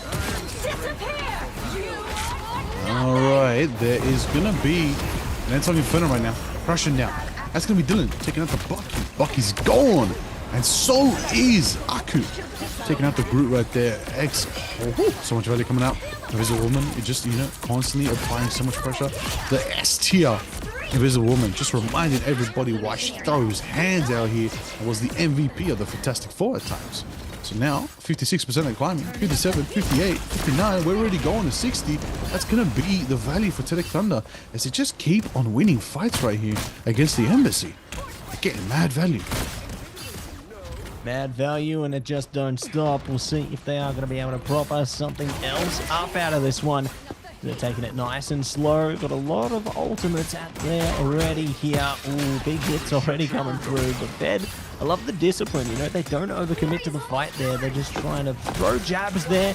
Not overdo it, but here we go. Ult's coming out right now. Down to the butterfly. Into the big meteor. Triple down onto the quad KO there. RF jumping in on the fun as well. What a way to get it done. You asked her for a dunker before, Liger. Well, they hook, line, and sink it that one. Ooh, 100-0. My goodness. Tedek Thunder, they did not even blunder once right there. They just swept the Institute. They really said to the Embassy, we're taking the Institute. And now, they're going to take them to space. Let's see if they take their round and the map in its entirety in a very quick fashion. But, the Embassy, it's time to lock in, open up those offices, and get your team going, really figure out what are you running out the door with here. So Invisible Woman is pretty strong, got that 78% to the invisible boundary. Can really sustain the next fight. They just use Fate of Both Worlds, don't have it online. In fact, they're going to swap it out and bring out Poison on the Cloak and Dagger instead. Get that Eternal Bond building up as quick as they can. But what is there? A big opportunity for them to actually win this first fight. Strangling Prison from Aku, the Groot, with a little bit of Bucky. Could, potentially give them something good. Give them something good if they get that cracking impact.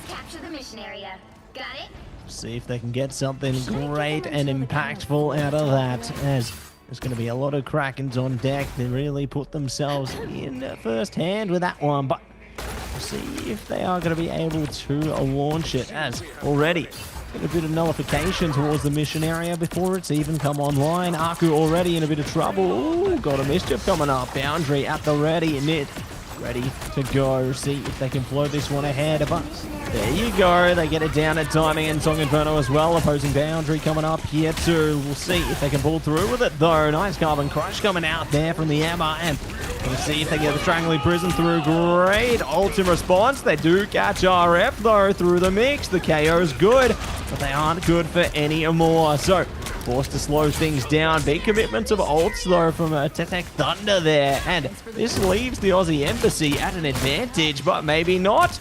The KO slings through in the neutral there. They found the Psylocke, and they're not done yet. Ooh, not done yet at all right there.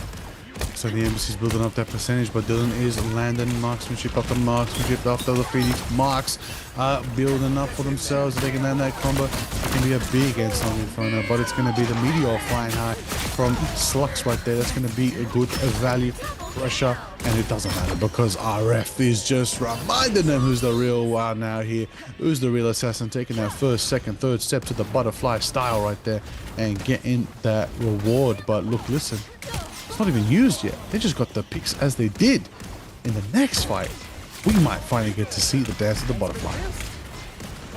See if it's time to dance or if it's time to advance here, as they are going to be taking it nice and slow, nice and easy here, but looks like they're gearing up for nice and close endeavor. RF ready to go, brings out the dance of the butterfly, and Song Inferno as well, trying to combine forces here. Bucky goes down, and we will see Poison Radio keep them on the line for a while longer. So nicely done, but Strangling Prison coming out into the boundary there. So not going to be done yet. Exile going to be exiling their team, but on the opposing side, the boundary will come up as well. Good KO onto the Bucky though. Got a mischief into another boundary, and more KOs getting traded here. Still player advantage for Tedek Thunder.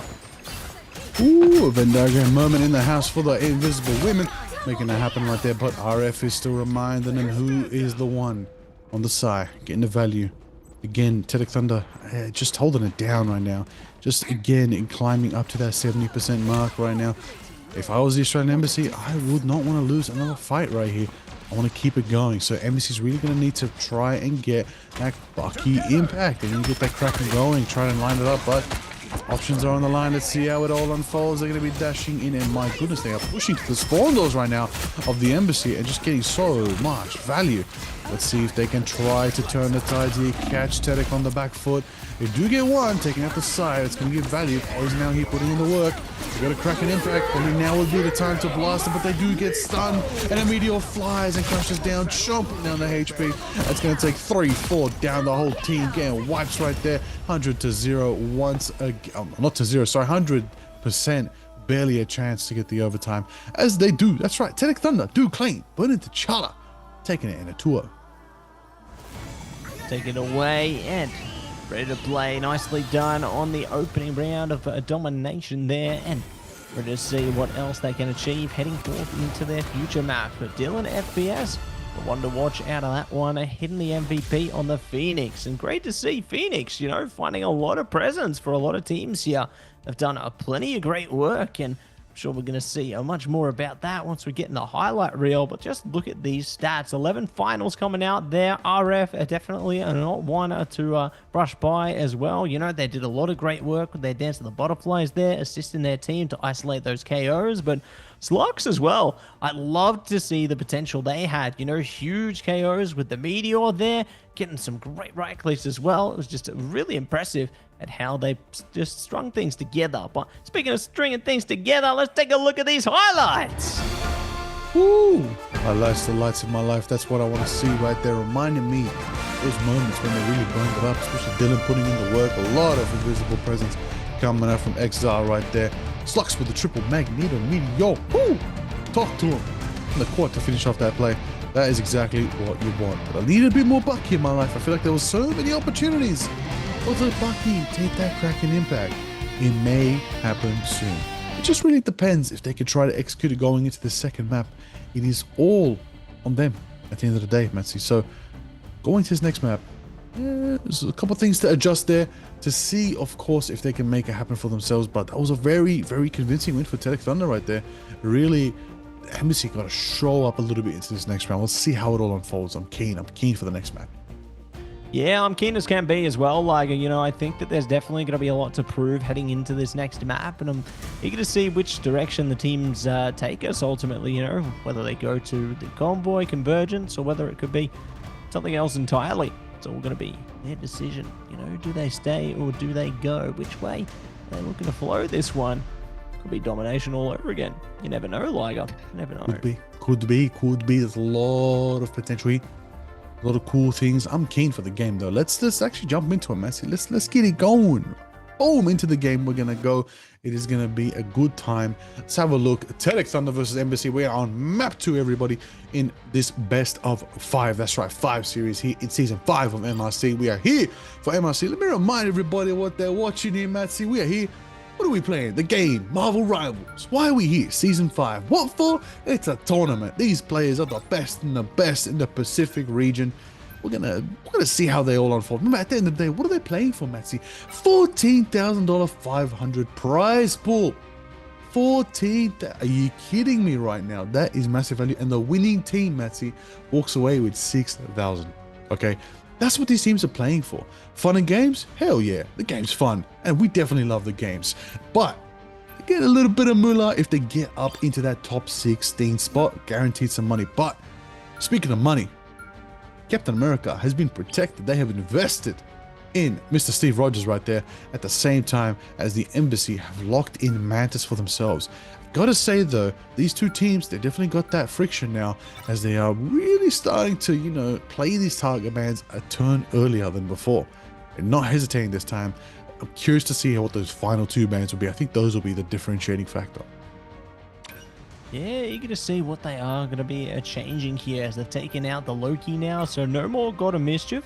Interesting to see that one coming through from Tedek Thunder there. You know, they really took advantage of that pick themselves, so really curious to see Now things will evolve as they do get the protect through on to the rocket this time. So a focus around the BRB and the Seer once again, and looking to see what the Aussie Embassy is bringing at Shell for their own protect here as they think it through. Could be something great, could be something greater, could be the Invis. There it is, breaks through, and that is gonna be the protect. Now, last two bands, Liger, lock it in. Oh, here we go. I called it earlier. These last two bands are going to be pivotal. I mean, we now know they're going to be protecting the strategists. You know, the only strategist band, Loki, Jeff, interesting. Are we going to see the Venom band? Again, same as before, targeting a Symbiote Shenanigan team up and absolutely targeting their dive potential. Star-Lord is also banned. They don't want to give them access to the skies. And they're going to confidently bring out a group composition. Let's see how it all unfolds. Options are swallowed. Ooh, I just realized, you know, our second map tells Evan, domination. Still on the domination here. Curious to see what is going on now, because, you know, it could be dicey. But I will say, a lot of consistency in these picks right now. I really wanted to see Embassy try something different, but yeah, back-to-back domination, Matsy. That seems a bit interesting to me. What's the game plan here? Looking to go fast and furious into this one, it would seem. You know, looking to see if they can really take some quick maps on board. You know, because obviously domination tends to be a more quick pursuit, so maybe looking to pursue their way towards the next leg of the tournament as soon as they possibly can. So very eager to see how both these teams will be able to brawl it out into this one as they prepare themselves for battle once again. And really eager to see how they will fare here. Bringing the Strange online. Cloak and Dagger at the ready. I thought it was going to be a Scarlet for a second, but it ain't happening. Oh, here we It's go. going to be a point blank portal, Matsy, with a bit of a Punisher turret. Surely. Who are they going to catch though? They're waiting. There it is. Too quick to the heel there. Won't be able to seal the deal on that KO, but might be looking to seal the deal on another one around the corner. They take it nice and slow. Good to utilize the magic here as well, you know, just so springy in their step there. They aren't going to be isolated easily into this one, but they are going to be isolating KOs of their own if they're allowed freedom, and maybe they won't be. RF already down from Aku there, so great stuff from them. BRB keeping them back in the fight though, and Tetex Thunder, they've almost captured the mission area already, so the Aussie Embassy, they're going to stay on deck here.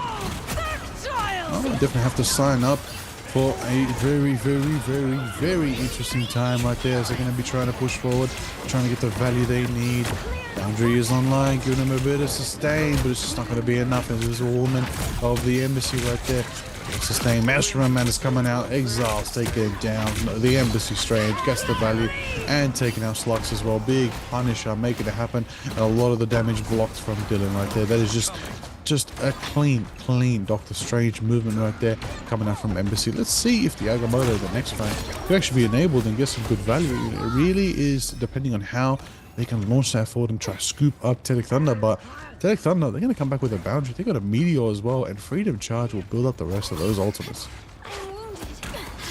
Really do the best they can to build up as much old percentage as they can, huh? But we'll see if they are going to be activating in unison or looking to draw them out here as the Aussie Embassy hold firmly into their positioning right now. They've got some ults of their own, looking to zone things out with the group walls there. See coming up, Agamotto up front, trying to see if they can capture anyone off guard. So the Surgeons on deck as well. Final Judgment and the Meteor could shut it down. Yes, it will! Flux spilling through with the KOs there. What a swift response, and that's exactly what Tedek Thunder bargained for.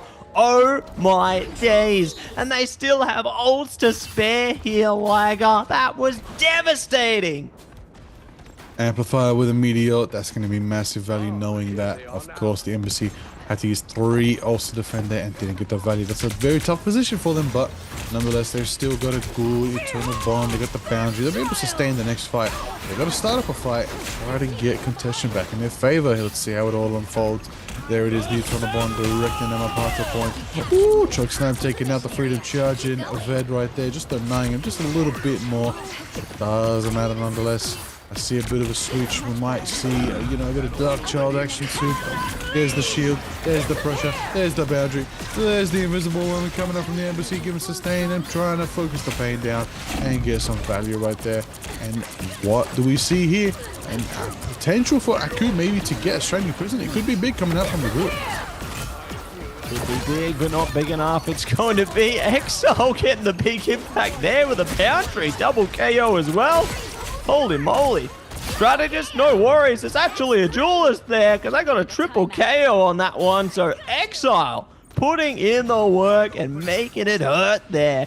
Well done to Dedek Thunder, but it's going to be a portal coming at you from Strange right now, getting back on the mission area right at the last possible moments here. That percentage is already at the edge, but here comes the Dark Child, here comes the Meteor. They're ready to stop him in their tracks, and they've already doubled down on the KO again. Oh my goodness, it's a tsunami of KOs, and that is going to be the first capture point secured by Dedek Thunder. There it is. There it is, another strong start on map 2 for Dedek Thunder. Like I said, we're going to settle it at the Eldritch Monument to see if Science Life do show from the embassy and if they can take a round back, take some percentage into their favor and claim that 100% mark. It's very tough nonetheless to see how it unfolds. The magic is something that Dedek have switched to as well. Got them a lot of value, so they might be running it into this next round as well.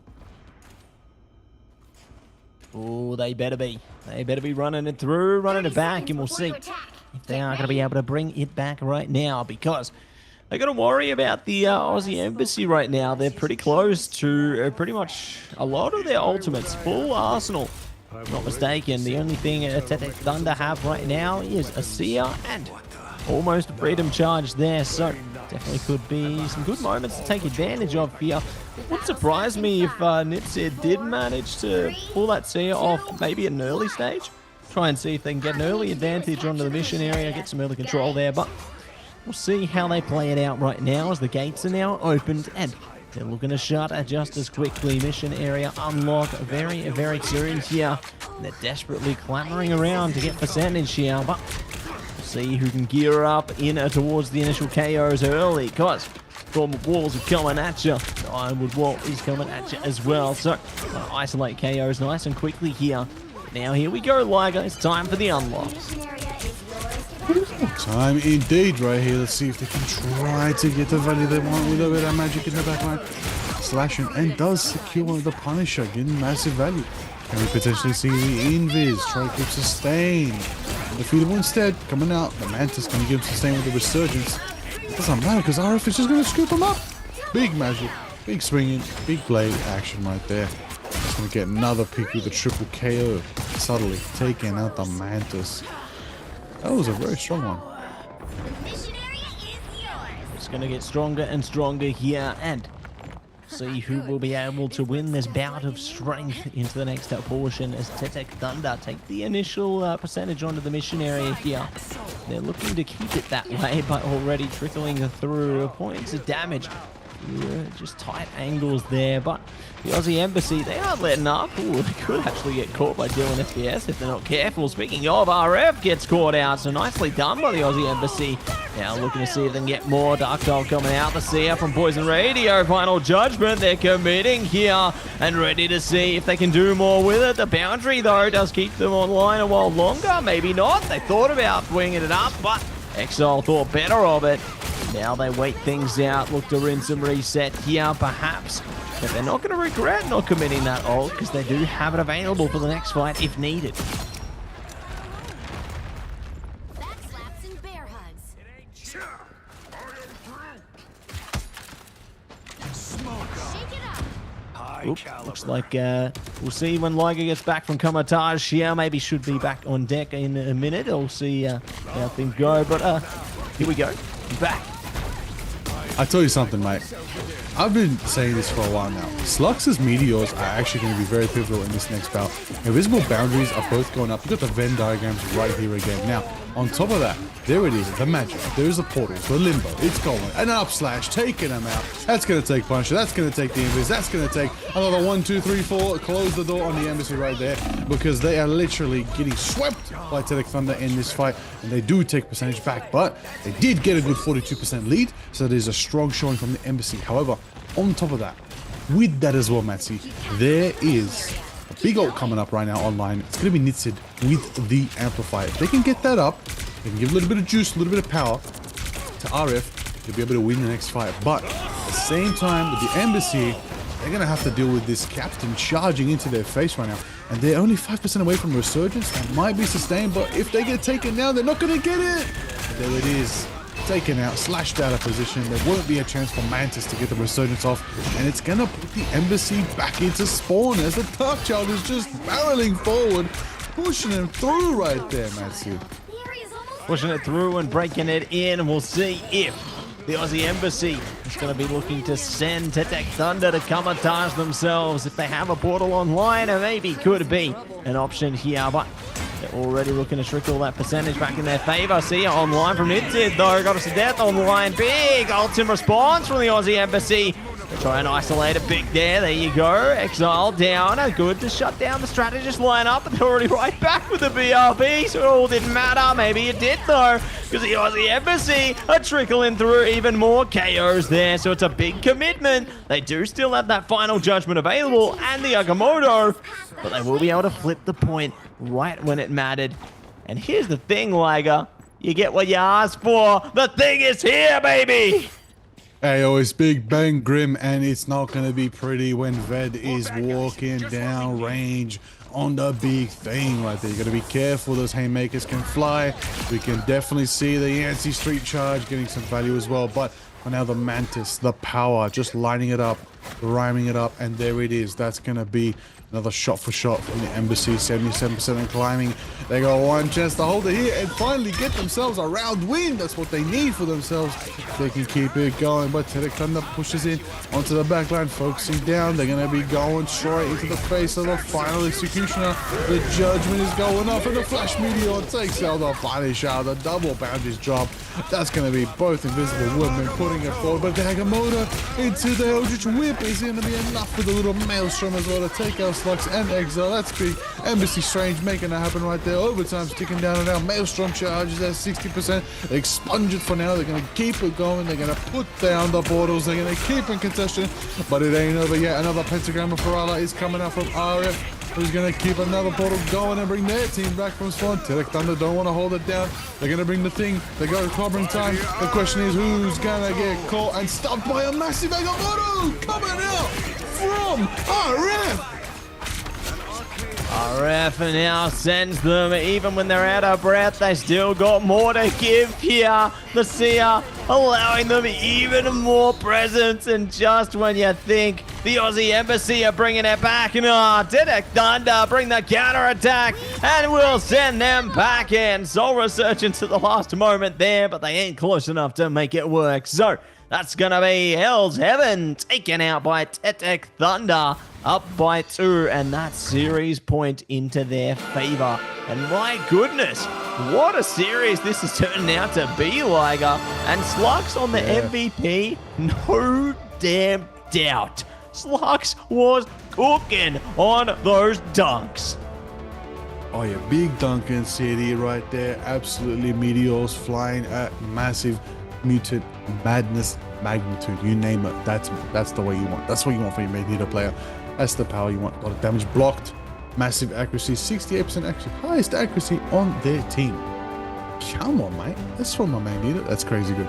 But on top of that, you got a bit of love to the, the versatility of the Vanguards coming out from Tedek Thunder, just working around Slux, always enabling him in that scenario. But I'm keen to see those highlights because we're going to see what exactly was the standout. There's a lot of actual good positioning as well coming out from Aku, getting a lot of good portals off, good strange action, and really keeping him in the mix of it.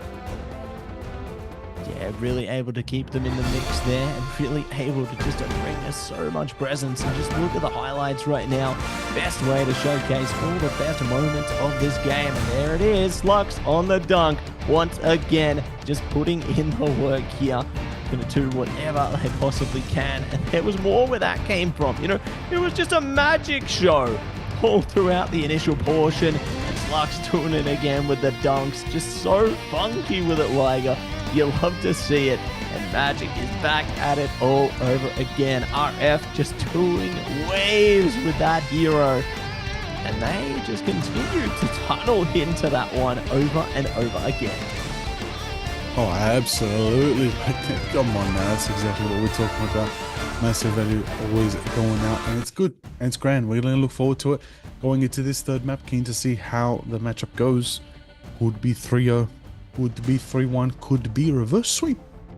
Could happen. Embassy could take 3 maps in a row, Matty. We've seen tougher games won before. So curious to see how they're going to tackle this next map. What they're going to change in the picks and bans to try and finally get that map over Tedek.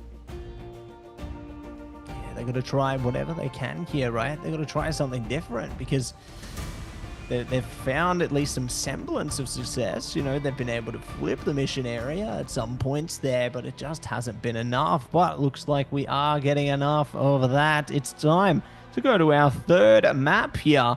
Another domination.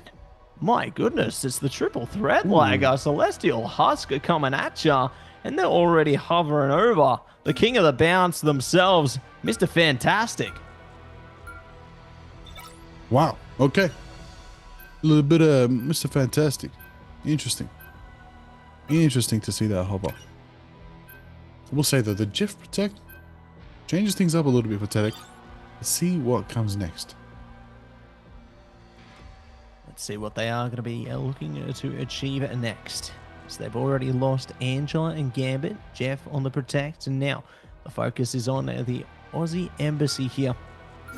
And it will be Loki coming at you for the next portion. So, very nice to see the God of Mischief will be allowed through once again. So, we saw a lot of presence from that ultimate in particular into the first map of this pursuit here. And we're going to see it all over again, but we've got the next ban from the Aussie Embassy, and it's going to be Phoenix. Definitely a high-impact duelist into this patch, and they're going to be saying goodbye for this part of the game. Oh, most definitely right there. Ooh, we're going to change things up a little bit. See that the Mantis is banned. That's what I expected to see. That's what I generally thought would change the tide into this next matchup. Mantis was definitely a factor to consider here, and it's a strong ban from Tedek. Strong as can be, and see if they can get even stronger with the next Protect online. It's Cap. Freedom Charge coming at you in droves once again. They're taking a stand with that one, standing tall, standing proud, and fighting with that Freedom Charge. And we'll see if they are going to barge in with more, but the Aussie Embassy are looking to get the next Protect on deck as well. And it's Ultron. The rage will be felt once again here. And now our last bands, well, that's unsurprising. Goodbye to the Magneto. Slug's not going to be able to play that one, Liger. Wow, no Magneto's an interesting one right there. That is actually crazy to see. It's been a while since we've seen Magneto banned. I don't even think that's happened today, let alone yesterday as well. But nonetheless, he's out of here. This woman also out of here. No double boundary situation again to keep teamfights sustained. Gambit's also banned. Daredevil's kind of open though, and Dylan's kind of interested in hovering that.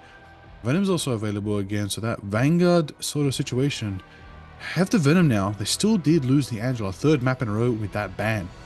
Nonetheless, though, there's quite a little bit of value here.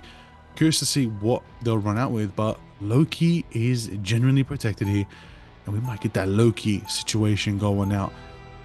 Question is, what's the strategist that would work best with Loki according to those hero picks and bans? I mean, right now, looks as though there's a lot of options on the table, but right now, Tedek might go for a very, very fast-paced comp. It could work out for them as well. Like, I love how they're playing into it's just such a physical composition, right? They've got a lot of potential around the Cap of the Venom there. Obviously, you guys can't see that yet, but you will soon.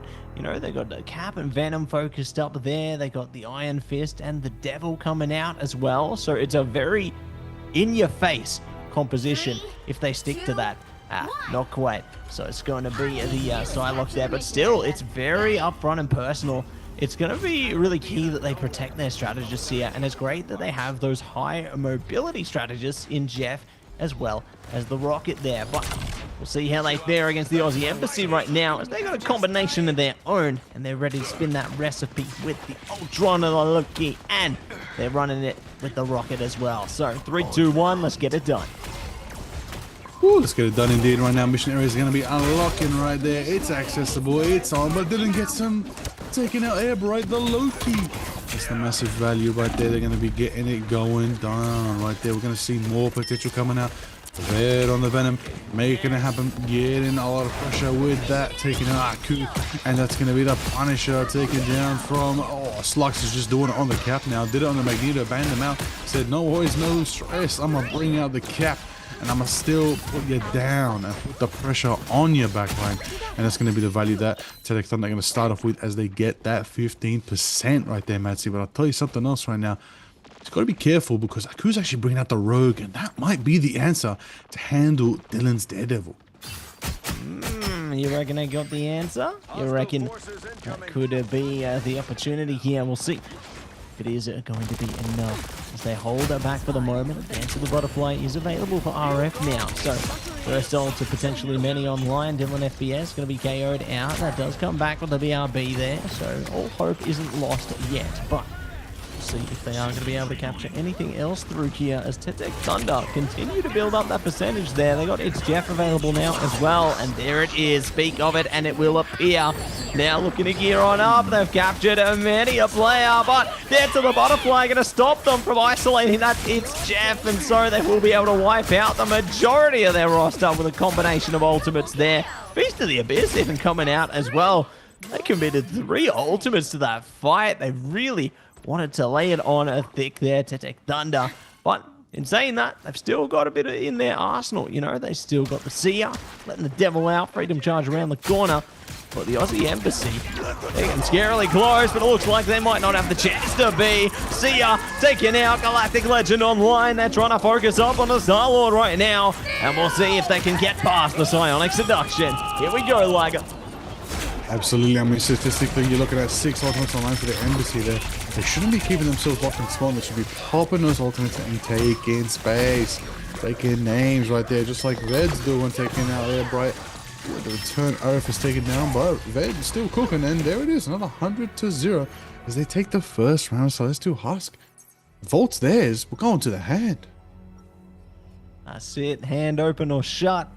Guess we'll find out as we are going to be jumping in to the next objective here, and all hands on deck once again. Tedek Thunder locked into this one and giving it the best that they can here. Lots of ults still online for the Aussie Embassy though. You know, they got a Ranger Ultron, Kraken Impact, and they can play into the God of Mischief as well. So there's a lot of potential there. You know, they might be looking to utilize that to bring up the Seer, elevate their team's power presence once again. You never know till you know, but what I do know right now is that they got Penny on the Tedek Thunder side looking to play into the web server there. Okay, I see you.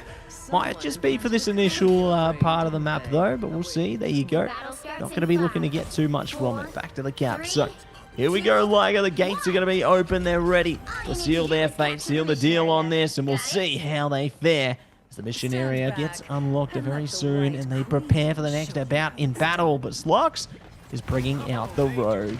Here we go, Liger. This is what you want to see. They're back on deck with the Heartbreaker.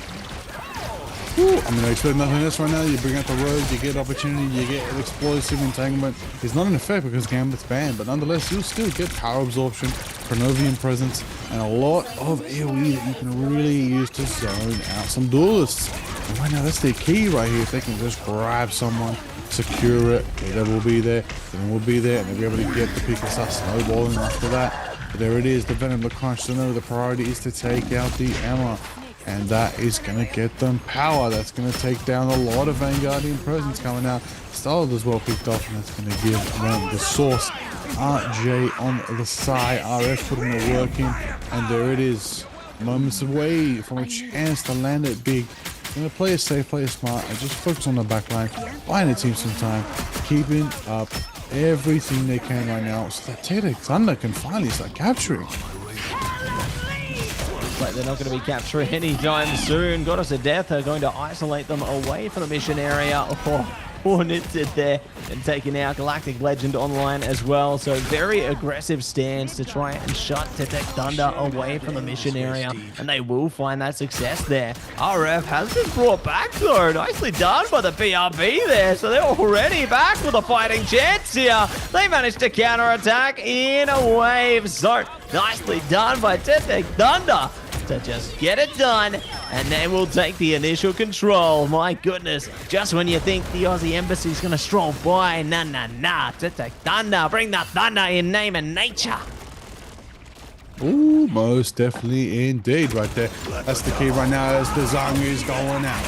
It's letting them out. It's going in. The lawyer's taking everybody to court. That's going to be Dylan getting the PhD and taking them down 1, 2, 3. With Dylan taking out Airbright, and that's going to give them the power to take out another. And the pressure is just on with this Daredevil. The ban should have gone through, but it didn't. And nobody there from the embassy is there to match the Daredevil. There is so much clinical strategies being put on right now from this Daredevil. But hold on a second, everybody kind of on the flank here, and Bucky kind of goes for an uppercut and spots them, and it just like kind of changes up the combo there. We're going to see how the Eternal Bond connects out. We're going to see how Hela tries to land some shots. But they're trying to build a sustain to get back to the point. A 50% and climbing Tay Thunder. They're going to do it 100-0 again? Surely not, but it's Jeff coming out, and it's going to be God of Mischief as well. Big capture there. They see it online. They're trying to shut down that Jeff, and they will succeed. Well done to the Bucky there, and they're looking to take even more. Getting lots of KOs through this one. Exactly what they need if they want to turn things around. But speaking of turning around, they had a great amount of distance towards that mission area. Head in trouble. And those get shut down. That's not the right time for it. And they will get RF as well. Good to have the BRB there, though. They can bring them right back into the fray here. Getting a little bit too big there. They find the Star-Lord, but it's the battle of the BRBs into this one. And they ain't done yet. It's going to be Bucky with the uppercut. Find a KO. Going to be trained by Vet, though. Looking to see if they can capture anything else. RF now has the dance available as well if they want to activate that into the fight. But they're waiting things out. There we go. Into the back line. Trying to shut down the strategists here. The healing's just too grand, though. They can't shut them down. They will find success eventually. And there's no strategists online for the Aussie Embassy anymore. They're going to have to play extra careful or they're going down. Ooh, that is the key right there for them. There it is, the moments, the madness, the happenings. Is it going to be enough? We're talking about the final 10%. Who's going to try? Who's going to stop it? Is Tay Thunder going to be there to hold it down? It looks like the embassy do portal in and try to contest. Let's see if they're able to get it. Ooh, the point capture's looking pretty good for them right now. I think overtime is ticking out, and it does go back in favor of the embassy. Back in their favor, they swing it through. Nice activation of the ultimates there as well, and they still got the Kraken impact to spare. Maybe even the Agamotto should they choose. So they'll be happy to keep things engaged there. Dylan FPS not letting up as well. Relentless on this one. They can let the devil out, and they will speak it into existence there. And they will find a KO after KO. Pushing their way in with a righteous cross. They are in on this one. It's Jeff coming out as well, though. This could be the perfect timing to shut them out on the OT timer. There's just no way. One close by. Spider-Man not able to save the day, and they will go down. So Tay Thunder claim the Celestial Husk, and they will advance in MRC. Ooh, they will indeed. What a strong bout here in this round, and a strong presence coming out from Tay Thunder. A good performance. We're going to take note of. And I don't know about you, Matty. I hope we get to see them again. You and me both, Liger. I hope we get to see them again. I hope we get to see more of their power, more of their potential into the rest of MRC here. You know, there's been so many great games so far, and we're not even close to being done yet. We got even more great games! It ain't over, baby! There's gonna be more amazing stuff off the way, but just stay tuned for that. My goodness, though, focus back on this one. And wow, just the spread of KOs across Tete Thunder there. You know, they had a huge split. Just look at the finals between Ved RF and Dylan FPS. That's just insane what they were able to do together. Yeah, a unified front, a committed dive composition through and through. That's why they got it. That's why they got the dub. They knew how they were holding it down. Let's have a look at these highlights and see some of those best moments, of course. You know, really clinical with the presence of, you know, like you said, if Emma's out of the picture, Strange is not necessarily the one you want. You want to kind of switch to him. There's a lot of potential that can come from that there. But RF is there on the side doing the work, and that's Tete Thunder pretty much right now, playing me quite a bit of the replays. That's going to be right here. So as they carry on, but it's an interesting one for the Embassy going forward. I'll tell you that one, that's it. Oh yeah, it's going to be an interesting one and very exciting to see.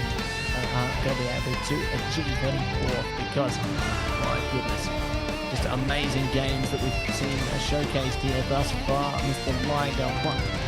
Yeah. Ain't over till Yeah, it's definitely. over. Definitely. Oh yeah, I'm keen for this one. It's going to be a really good matchup next.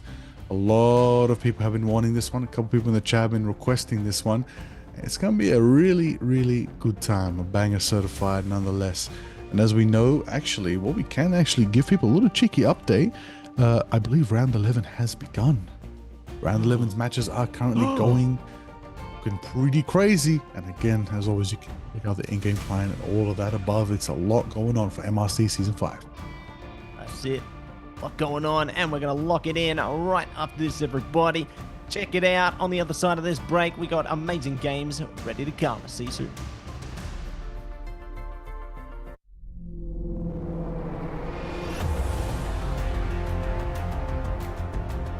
"2025 has concluded. We would like to thank all the participating teams and the players who delivered top performances over the past year. It's probably time to discuss the plans for next year.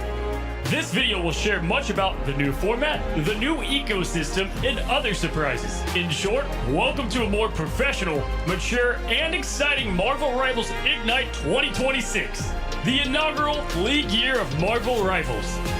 To better balance each region and present more exciting competition, we've made adjustments to the regional distribution for the Professional League in 2026. Specifically, we are merging the Asia and Oceania regions into a single Pacific region.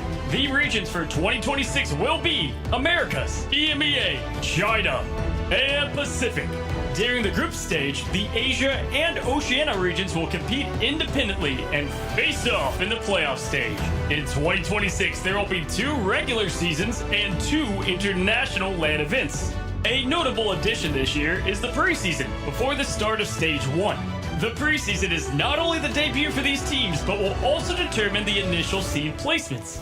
Additionally, Marvel Rivals Championship will continue to exist throughout this period.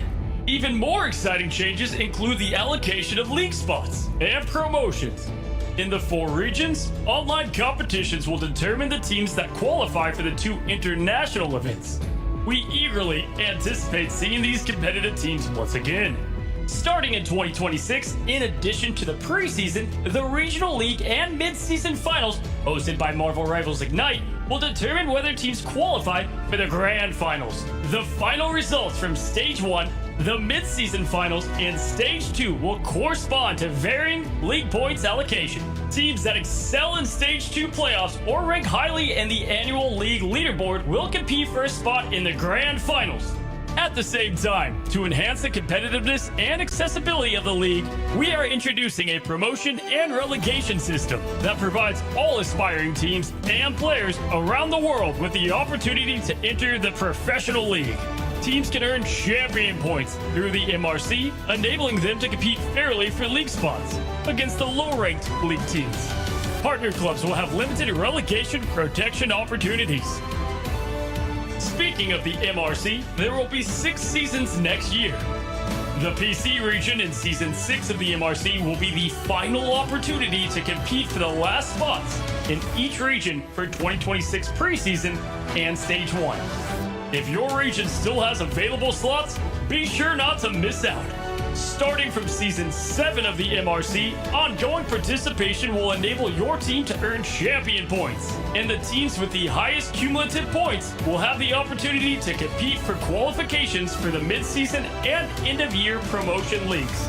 Certainly, the most significant surprise is that in 2026, we will launch a Partner Teams program. With certain teams worldwide to become our partners, we will create partner team bundles, and partner teams will enjoy revenue sharing.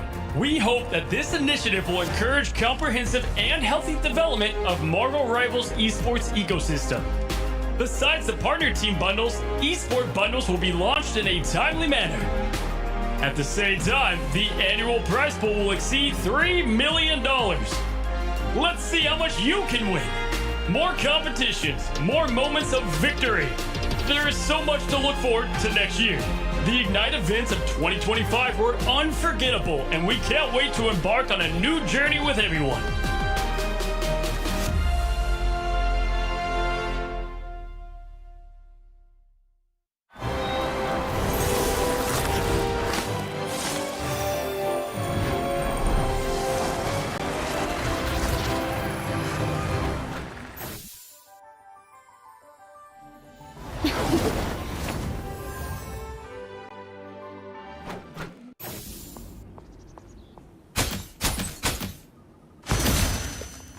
Hold still, I'm trying to help. Lights out. Let's pop back up under their noses. Us against the world!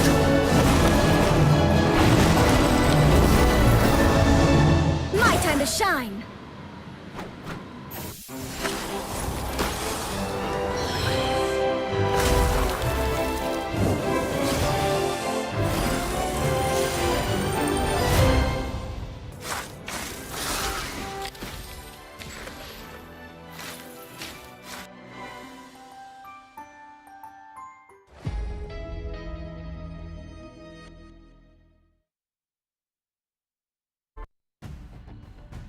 Welcome back, everybody, to the Marvel Rivals Championship here for Pacific. Matzi and Liger ready and keen as ever to get into more of this amazing Marvel Rivals action. And Liger, what a day of games we've had so far, but we ain't even close to being done. We got so much more heat on the way to your screens. You ain't gonna want to miss this one, everybody. This next series is gonna be something I think that a lot of you have been keenly waiting for. And we're gonna be eating good. That's all I'm saying. Oh yeah, oh yeah, oh yeah. This is a big one, big match, superstar match. Some of the best teams in the Pacific. Finally, you know, they've been chopping it up in their sides of the bracket respectively, but they are finally here to go head to head. Let's jump into this game right now. And everybody, who's this matchup gonna be? Who's it gonna be? It's gonna be none other than Gusari and Crazy Raccoon! Welcome in, everybody, to this matchup. And we are straight into the man protect phase right now. Crazy Raccoon gonna be our first on it, and our first on the scene, it's Celestial Husk. We run it back, and we'll see just how things go as this ban is Mantis. Now that's what we kind of expected right now. Really want to, you know, nullify that presence. Try to bring out some sustained bans quickly, you know, and really get the strategists kind of in their favor. But the thing protect. Why? What? By God, sorry, they're going to be banned. Let's Ooh, go. they're going to be protecting the thing. They are ready for the dive. They are ready for the Spider-Man, the Daredevil, you name it. They might go for the Daredevil Protect here, actually, just to follow it up, because it might be the move for them. Or are they going to protect Gambit? Gambit is open. It's going to go to Phoenix instead. Here we go. Gonna be burning up on this one, and you're gonna see what the next ban will be. You know, we're already going in all different directions here, and this game is gonna be no different as well as I look to focus up really bide their time, play the drawn-out game on these bands, and Rocket will be taken out. So, not going to be able to play around the BRB or the Sia this time. Yeah, makes sense right there. Again, just really dictating the strategist meta into one direction. And right now, someone's kind of being a bit tricky with it. Is the Gambit about to make it through without a ban or a protect? We're about to find out what the next protect is from Kasari, though. This could be everything. Could be everything, could be even more in a minute here, as it is going to be Wolverine on the protect here. That is just crazy to see the kinds of things that Kasari are bringing through. It's a very different draft coming through from them to what we've seen for the rest of this evening. So very eager for their unique perspective on this one, and eager for the next protect for Crazy Raccoons. Gonna be Angela. Hello. Welcome back to the Asgardian here, and we'll see what they will look to shut away. Listen, you got the swooping and scooping with the Wolverine, Angela, and the Phoenix and thing protects. These teams are about to get a bit wacky and fun. I kind of like what kind of meta they're dictating right now for their matchup. But those final bans, is it going to be the Gambit? Yes. Yep. Did not make it through. Gambit has been banned. And Kasari is going to go for their final ban very soon. And it's going to be Magneto. That definitely leans to a very unorthodox composition coming out from these teams right here. Invisible Woman is still open. A lot of options there. I see the Bruce Banner. Are the Payne brothers about to get down to business here on MRC tonight? Because if that's the case, Kasari, excite me. Surely. You got to do it for LIGO. Come on, Faker. You got to run it back. Let's see what they can do. Let's see. Oh, they're going to keep us they're definitely waiting. going to find it. Keeping us waiting. Oh, well, very much so, very soon. It's Sister Husk. It's a lot of activity. We're going to find out very soon. We're probably going to see also like Captain America, Angela lineups, combinations as well. That's also open. A bit of dive, just outsource speed boost, the Jeffs as well, things like that. A lot of things to consider here, but, Daredevil's open. A lot can come from that. But I will also say that it's kind of open that people really haven't brought up to attention. Helen Lamore, it's open. It's really strong. But on domination, I could understand teams going for a different playstyle instead. 3, 2, 1. Yeah, it looks like they're heading in a different direction here. Not even focused around Helena Moore. Looking to see if they can run it in another way here. But very eager to see how our Vanguards fare on both sides. Whether it's going to be Kasari finding more presence here, or whether it will be Crazy Raccoon. Able to take aim at this one as Rocco already rising up to the skies. Laser focus on the aim there, trying to see if they can shut down a Brownie, and Monosapa as well.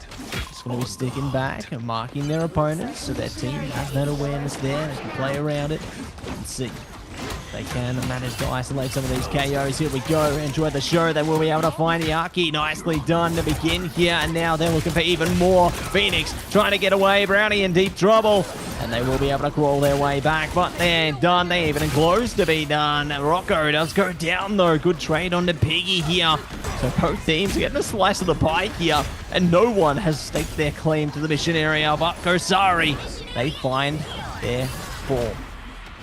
Oh, they definitely do right there. They're going to be getting that early point capture. First bit of percentage in this bout. But you got a lot of resources to consider here. You're going to have that Jeff time. You're going to try to get an angle, but you're going to be very careful. Gargoyle in your backline just like that. Absolutely scooping up. Mono right there, almost taking out the Daredevil, but they're going to be sustained. But never mind. Instant flash KOs where Brownie and Piggy take out Hoodie and Solomon and Mono. That's going to be 3 now for Kasari, due to the power of Crazy Raccoon. And they're going to be putting the pressure on Bruce Banner, who's going to stagger for a little bit, but nonetheless, respawns are going off. Let's see how Kasari regroup here. The Crazy Raccoon, they're only getting 28%, already took it back in their favor. Already taking it back, and they're looking to do even more where that came from. Remarks from Ayaki there, just waiting patiently for the enemies to fall in to their lane, and see they are going to be able to capture something through on this one. Crazy Raccoon, they're ready as well, but it's time to let the devil out. Monosapa starting the charge there. And it's Jeff coming at you from last row right now. We'll see if they can blast past this one. Ooh, big captures, and they do manage to gain some plays there. Not going to be isolated out on the KO, though. It's going to be a legendary time for the Galactic Legend. They do catch last row, and the boundaries coming up on both sides as well. And Song Inferno clobbering time into its Jeff for Hoodie. This could be a great timing as well. If you can shut down some of these players, this might actually swing the missionary into their favor, and that it will. Triple KO on that one. Supply and demand, and they deliver that package right off the edge. That's exactly what you expect from Jeff right there. Hoodie putting in the work, making sure to get the utmost value and most amount of downtime for Crazy Raccoon, you know. The very last second, they knew they could take it off the map. They didn't rush there. They knew they were good. They knew the team that had them. They just want to buy those just extra couple seconds, get them extra bit of percentage that is going to usually be the difference between victory or losing. So right now, Gargoyles in the skies living up to the Angela. What can happen right there? Could see a heaven fall as well, but it all really depends on the marks of the Phoenix from Brownie right there. Going to be taking out Mono. It's going to be the Daredevil taking down in return their own. It's going to be Yaki. Going to be getting their own chance to just release the beast and see if they can get something else as value right here. Teams are holding out, spread out for now. The thing is just constantly chasing down Yaki, not allowing them to be enabled as a Daredevil. There's a strong presence coming out. And now the Hulk's coming back to the fight. The Gargoyle spearing, Solomon's down. That is main pain right there. S3 from Gosari fall to Crazy Raccoons. Just constantly swooping in and out from Gargoyle, Matsu. They're just so versatile, so mobile with it. So mobile, and they're going to be good to go. Good to flow something together here. Gargoyle prepared, does have Evan's Retribution, should it be required? There you go, going to be able to lock it down in Song Inferno. Perfect combination! Brownie and Gargoyle unleash turmoil onto their opponent, and they will be able to shut them out almost entirely. Faker, last one, and it will go down in puny banner form, and that will be the first capture point completed. Nicely done to decode the codex, and we move on to the hand. Ooh, absolutely right there. That's going to be an interesting one moving on forward into Celestial Husk. Let's see ultimately what they change up here. Still going to be running out with the Bruce right now. A bit of a tough lineup. Sorry, but Faker on the Hulk seems to be their code to roll with here. At the same time, Crazy Raccoon really confident right now, knowing that Piggy and Gargoyle not necessarily able to protect the front line, but just constantly disrupting and just pressuring Gosari's backline. They just can't react, right? It's just so much pressure, so much trouble. They have to find an answer to it, because otherwise they're just going to get caught in the sauce there, and they're going to get left behind. But what I do like to see right now is Rocco's bringing out the Wolverine. So we've seen Rocco bring out a little bit of that when they were playing for Kanga in the past, if I'm not mistaken. So very eager to see that one back in action once again. So we'll see how the fastball special will go right now. Mr. Liger, they're ready to rumble. Let's see if they can hit a home run. Oh, well, it's really dependent on if you're getting thrown for glory or thrown to take away their glory. Let's see if the is going to get the value they need right there. It's going to be Gargoyle taking out someone with a quick 1-2 coming from the road. My goodness. That just absolutely collapsed, taking out Invisible Woman. But big value nonetheless. Gargoyle taking out one as well. That is clean on the rogue once again. Yaki's there. Rocker's making it happen. The big splashing. Is it going to be another big one for Hoodie? Hoodie is trying to go for some scoops. Unfortunately, does not get anybody and is taken down. Taking down and bringing it up into the boundary town. It's going to be the strangling prison from Biggie as well. Going to be able to find out Macho from it. Solomon does go down eventually though, so good to get the KO through there. We'll see if they are going to commit anything else. No, they will not. They will be able to get them in the neutral there, taking down those last moment KOs. And this does open up the account now for Crazy Raccoon, sending Gosari back in. They're looking to play in to the Rogue now, so very interested to see what AWD will do with that one. So I reckon that one is going to be a presence that can be felt. Ooh, definitely right there. You can see the presence is trying to be holding it down right now. Crazy Raccoon do have the 20% lead, but same situation as last match. Osari's moving in. They're trying to get the pin to movement. They're trying to get the availability. Ooh, it's only photo. The counter is wise nonetheless right there, making it happen. And it's going to get the massive value they wanted when, you know, it's pre to the plans that they had. But I will say, AWD, getting the value taking out Yaki. They're going to keep it going right now. 40%. That's 40% and climbing these guys are right here. It's going to be interesting to see if there's a chance of Gosari to try and take some percentage back now. Or will it just go to Crazy Raccoon? It's looking like Crazy Raccoon are just going to keep building themselves up, right? They're just really good at playing these drawn-out fights, not allowing the openings for Gosari here. They're just tunneling them into such a tight angle right now. They're all on the high ground, and this just favors Crazy Raccoon. They can just play from a distance, keep it close, whatever they want to do, and just keep building up percentage. Gosari need to change their perspective, and now they've gone on the low ground to try and achieve that. We'll see if this is going to benefit them, though, because now the Heartbreak is coming out into its Jeff as well. It's time to get back in Strangling Prison time on both sides, like they're not messing around right now. And here comes the KOs. And there it is right there. No chance, no way. Are we going to be able to shut that one out of here right now? Yes, it seems to be Crazy Raccoon with the massive lead close to the 100%. Does anybody contest? Does anybody have a chance of stopping it? And there it is as time is ticking down and there is no portal. Crazy Raccoon do take Celestial Husk in this first map. That they do. Well done, well played, and they will be able to put their presence on full display there. So we're eager to see what else is going to be on the cards for them here. As a very impressive first map, you know, I was particularly impressed with how Crazy Raccoon composed themselves despite whatever Gosari was bringing to them. But one and the same, it was great to see how Gosari approached Crazy Raccoon. They weren't scared. They faced them head on from time to time. They were quite the adaptable roster, and I'm so glad we get to see more of them heading into these future maps in this series, right? Because this is only the first leg of the race. Oh, absolutely, absolutely right now. It is nowhere near done in this best of 5 right here. This is going to be a good one. It's going to be ecstatic. I'm looking forward to it. And I really want to see those highlights again. See those best moments. Let's have a look at those highlights. We can really see what really stood out for us. Here we go. Checking out the Phoenix right now. And definitely one tangible one to look at, you know, and Yaki on that Daredevil, especially in that first portion. They were great at just isolating the fights, checking in on the KOs, but Brownie wanted the same. Oh, it's tripled down there on the It's Jeff hoodie. Was good for it. Gargoyle wanted the same. Using the Angela to succession. Brownie, again, you know, I just love that combination of the Heaven's Retribution there, and just using the End Song Inferno as well. Just a lot of great moments coming out of Celestial Husk into that one, and it just really pumps the, you know, gets the blood flowing, pumps you up as to what's going to be next on the horizon, what's going to be next on the card. Yeah, because we got more than one map. It's a best of 5 right now. We're going to dive into another one. Don't you worry.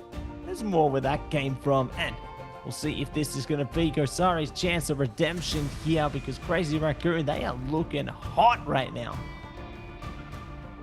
Absolutely right now. Let's see how it all unfolds for them as we go into this next map. Gosari, they know now what they have to change up to be able to take a map. Let's see if they can take a map, keep the series nice and competitive, or is it going to be another 3-0 situation like earlier and Crazy Raccoon are going to take it the whole distance? We'll find out very, very soon, but action is all that matters in this scenario. So I can't wait to get into that game. If we're ready for it, let's go into it. Let's get into that game. Let's get into map 2 between Gosari and Crazy Raccoon. It's going to be a good one. We are so ready for it. Let's get into it. Good one, great one. And we're jumping into the convoy. It's gonna be Arako coming at you right now, and very excited to see how Crazy Raccoon, our Gosari, will fare into this one. Will this be the story we've been waiting for? Will it be a competitive series, one and the same? Will it be even more? Let's find out as the bands are on deck already. Loki and Mantis are gone, but who stays? That's up to Crazy Raccoon right now. Oh, there's a lot of options. I feel like they might want to try keep the Jeff. Gives them a lot of opportunities, but it's more important to secure the group in their mind. Interesting. It's going to get even better from there. Another protect on deck right now. Rosari. Where do they go with this one? Do they play into the thing again? Do they play into something different? It's going to be Rocket on the protect there. We did see Rocket taken out of the previous map, so now they've got access to it, so they're going to be happy with that. They can play into the Seer and look to do more from there, play into the BRBs. It's going to be good.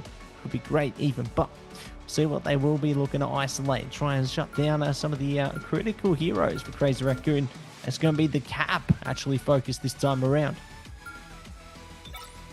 Oh, there's a lot of options there if you can try to work around it. But if Cap's going to be banned, probably see an Angela banned down the line as well. Wolverine, technically similar in regard, so that does kind of nullify the same presence. But the tank buster factor is big as well, so it's a bonus. It's a bonus. But Angela does get that resource quite quickly. Really just depends. Let's see. Those final protects are really going to dictate what comes next. You know, they want to bring out the group. That's fair. In return, sorry, gonna have to get that rock out of here. And the final ban, Gambit's been banned by there's a Raccoon. Final ban coming out from Gosari. Who's it gonna be? It's gonna be Hawkeye. No, it's not gonna be Hawkeye, but it certainly could be. Maybe the Invids, maybe something else. We'll see what they have in store right now, though, as it's Magneto. So, big focus on the dunks right there. We've seen some amazing dunks tonight, and this one is gonna be no different. There's going to be dunks. There's going to be plenty of dunks. We're going to get so many dunks, we won't know what to do with ourselves. There's so many dunks. But what else we'd see? Okay. It's going to be Adam gone and Gambit stays.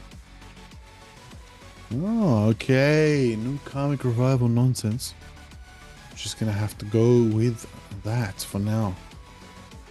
Let's see if that's going to be a final ban. That's going to be very, very interesting. What is it going to be? And it's the Invisible Woman.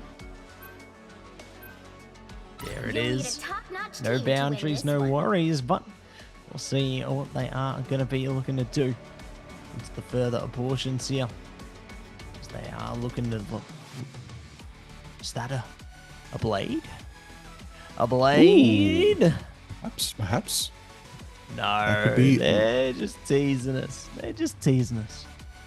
Not today, but maybe tomorrow. But what we are going to be seeing today is Rocco looking to bring each other Bucky and looking to bring even more heat into this game. So, very excited for how these teams approach Convoy right now. Like we saw some greatness in to Domination, but now Rocco is the proving ground for both these rosters.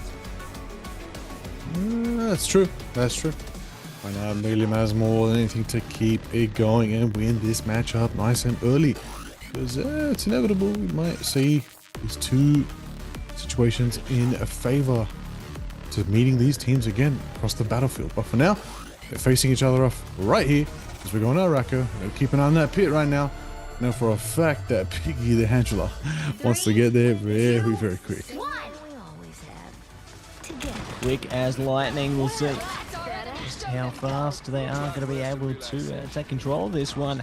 How hasty they're going to be here as they look to take it easy for the second. Playing around the angles, around the pillars here. Gargoyle good with a bit of physicality up front, but they don't dive too deep into Lion's Den. They're looking to wait things out, and now looking to stack up the damage on the more squishy targets, so to speak. But it's great to see the discipline here. No sustain there for Sunghoon there. Going to be taken out, but will be brought back by the BRB. So good to at least take advantage of that one, and no more KOs in sight yet. None inside right now, but you know, close enough to the Kraken. In fact, it could be a big moment for Rocco. Let's see if they can make it. Faker's there. They got the Ironwood wall up. They're getting unbreakable right now. Just so much is just being stacked onto them, but they're just holding it down. Reduced damage, you name it. Healing is falling in right there, and done is gonna be a move for them as they just keep on pushing around the corner. Very popular scenario to be in on level. Bit of a Jeff Gambit situation.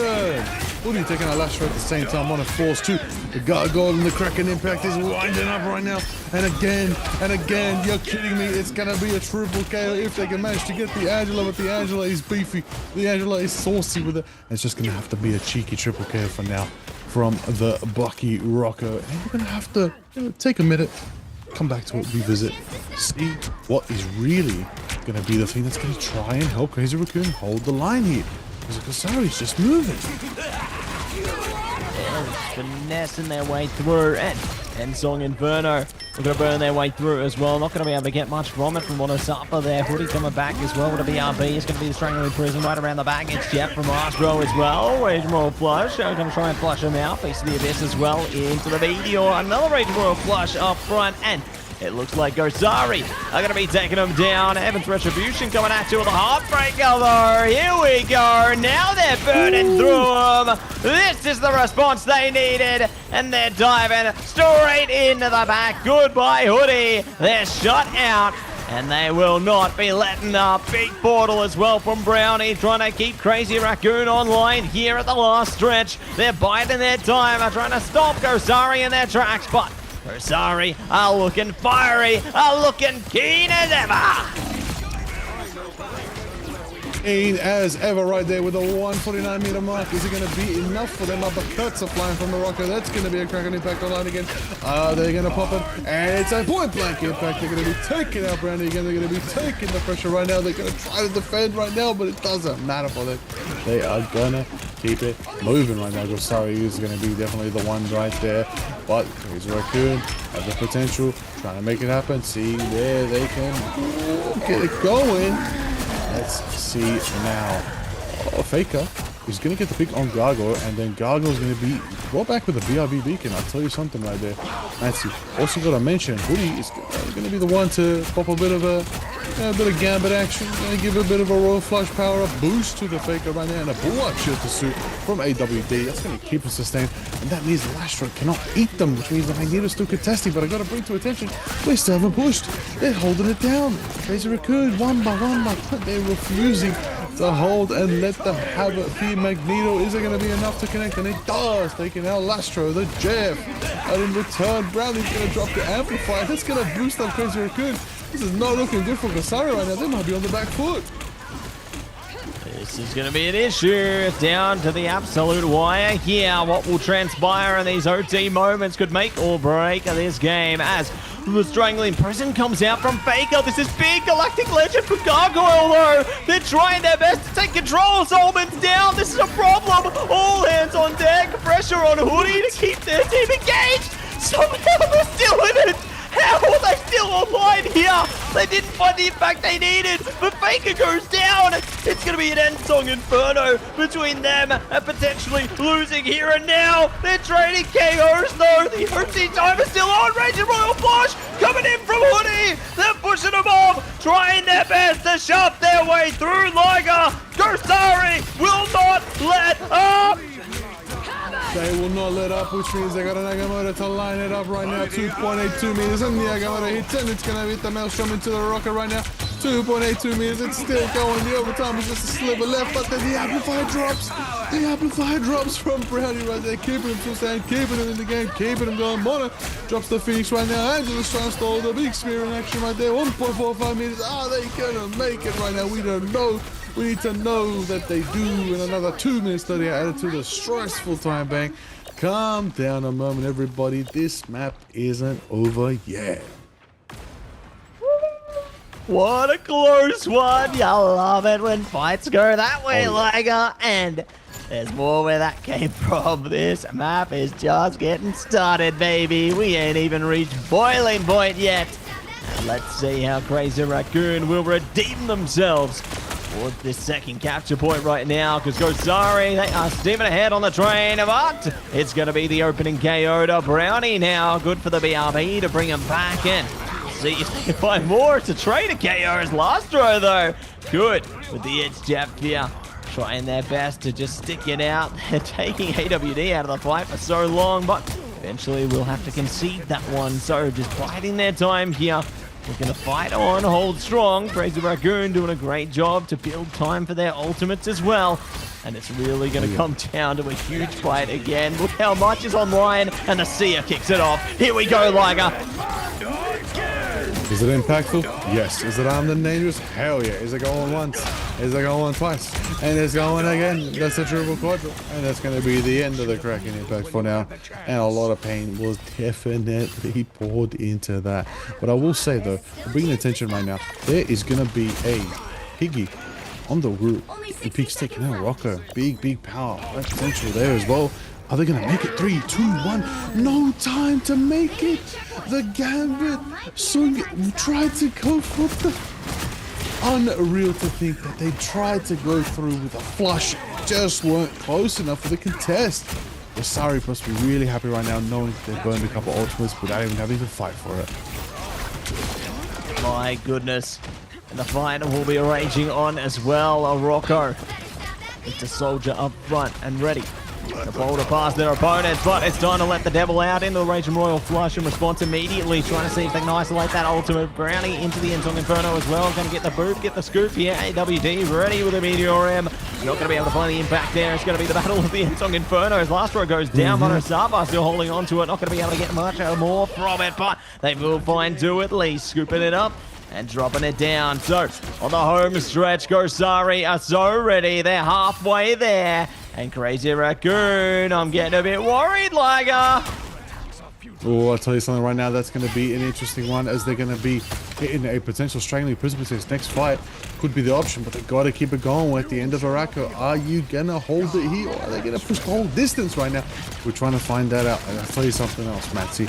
There is also Lastro dropping the Amplify right there. That's going to be the Seer ready to go. That's going to be done and matched as well with Solomon as well. They're going to both drop the Amplifiers, getting massive value. I got to know. The heals are pouring in right now. It's really finally stopping this just unyielding push right now. Is insane. It's insane, and there's more cooking up from here as Yaki steals it in for 2 and looking to pull it through with even more in a second. But we got 30 seconds on the clock right now. Crazy Raccoon, they got ult to their name and they're ready to see if they can prime up in these last critical moments. Will they be able to save the day, stop them at the last stretch? It's all time to prove themselves here. Gosari, one of the same, just got 2 ults online. This could be exactly what they need. Raging Royal Flush coming on deck right now, Liger, and now it's heating up. Woo! There it is, Meteor.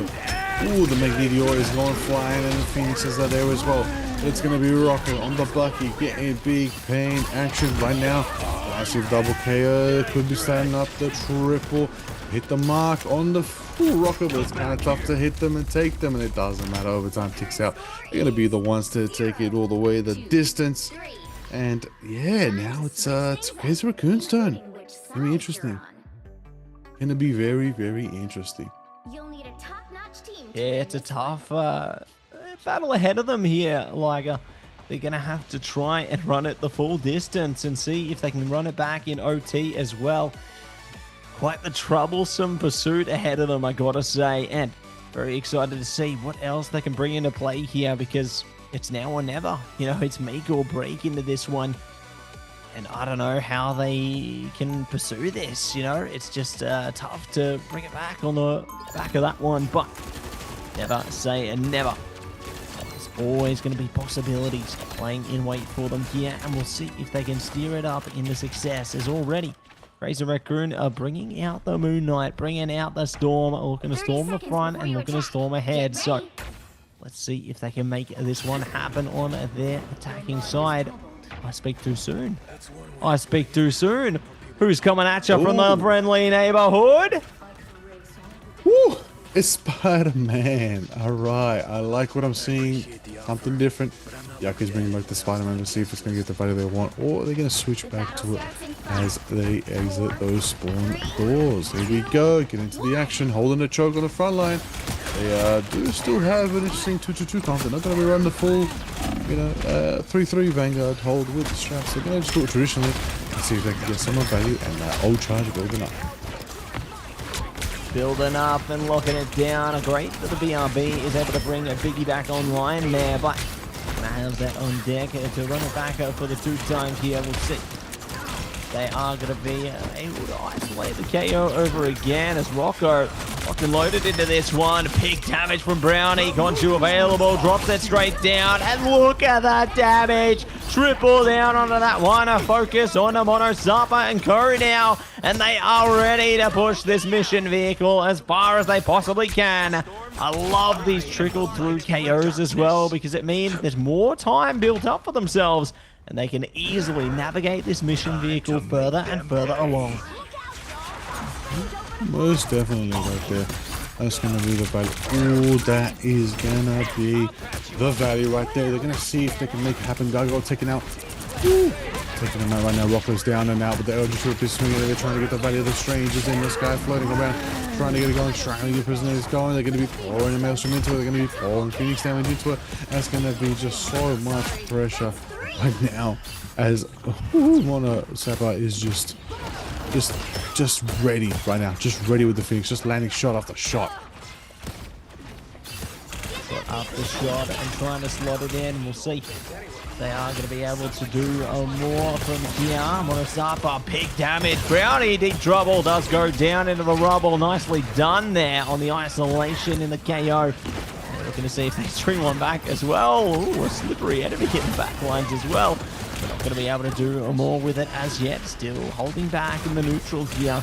No one activating their ult yet. Brownie does have the Hand of Khonshu available, so that could be a good opener for them. If they use it, there you go. Combining with the Raging Royal Fly. Shakamoto up front though. A nice response from AWD here. Oh, into the Strangling Prison.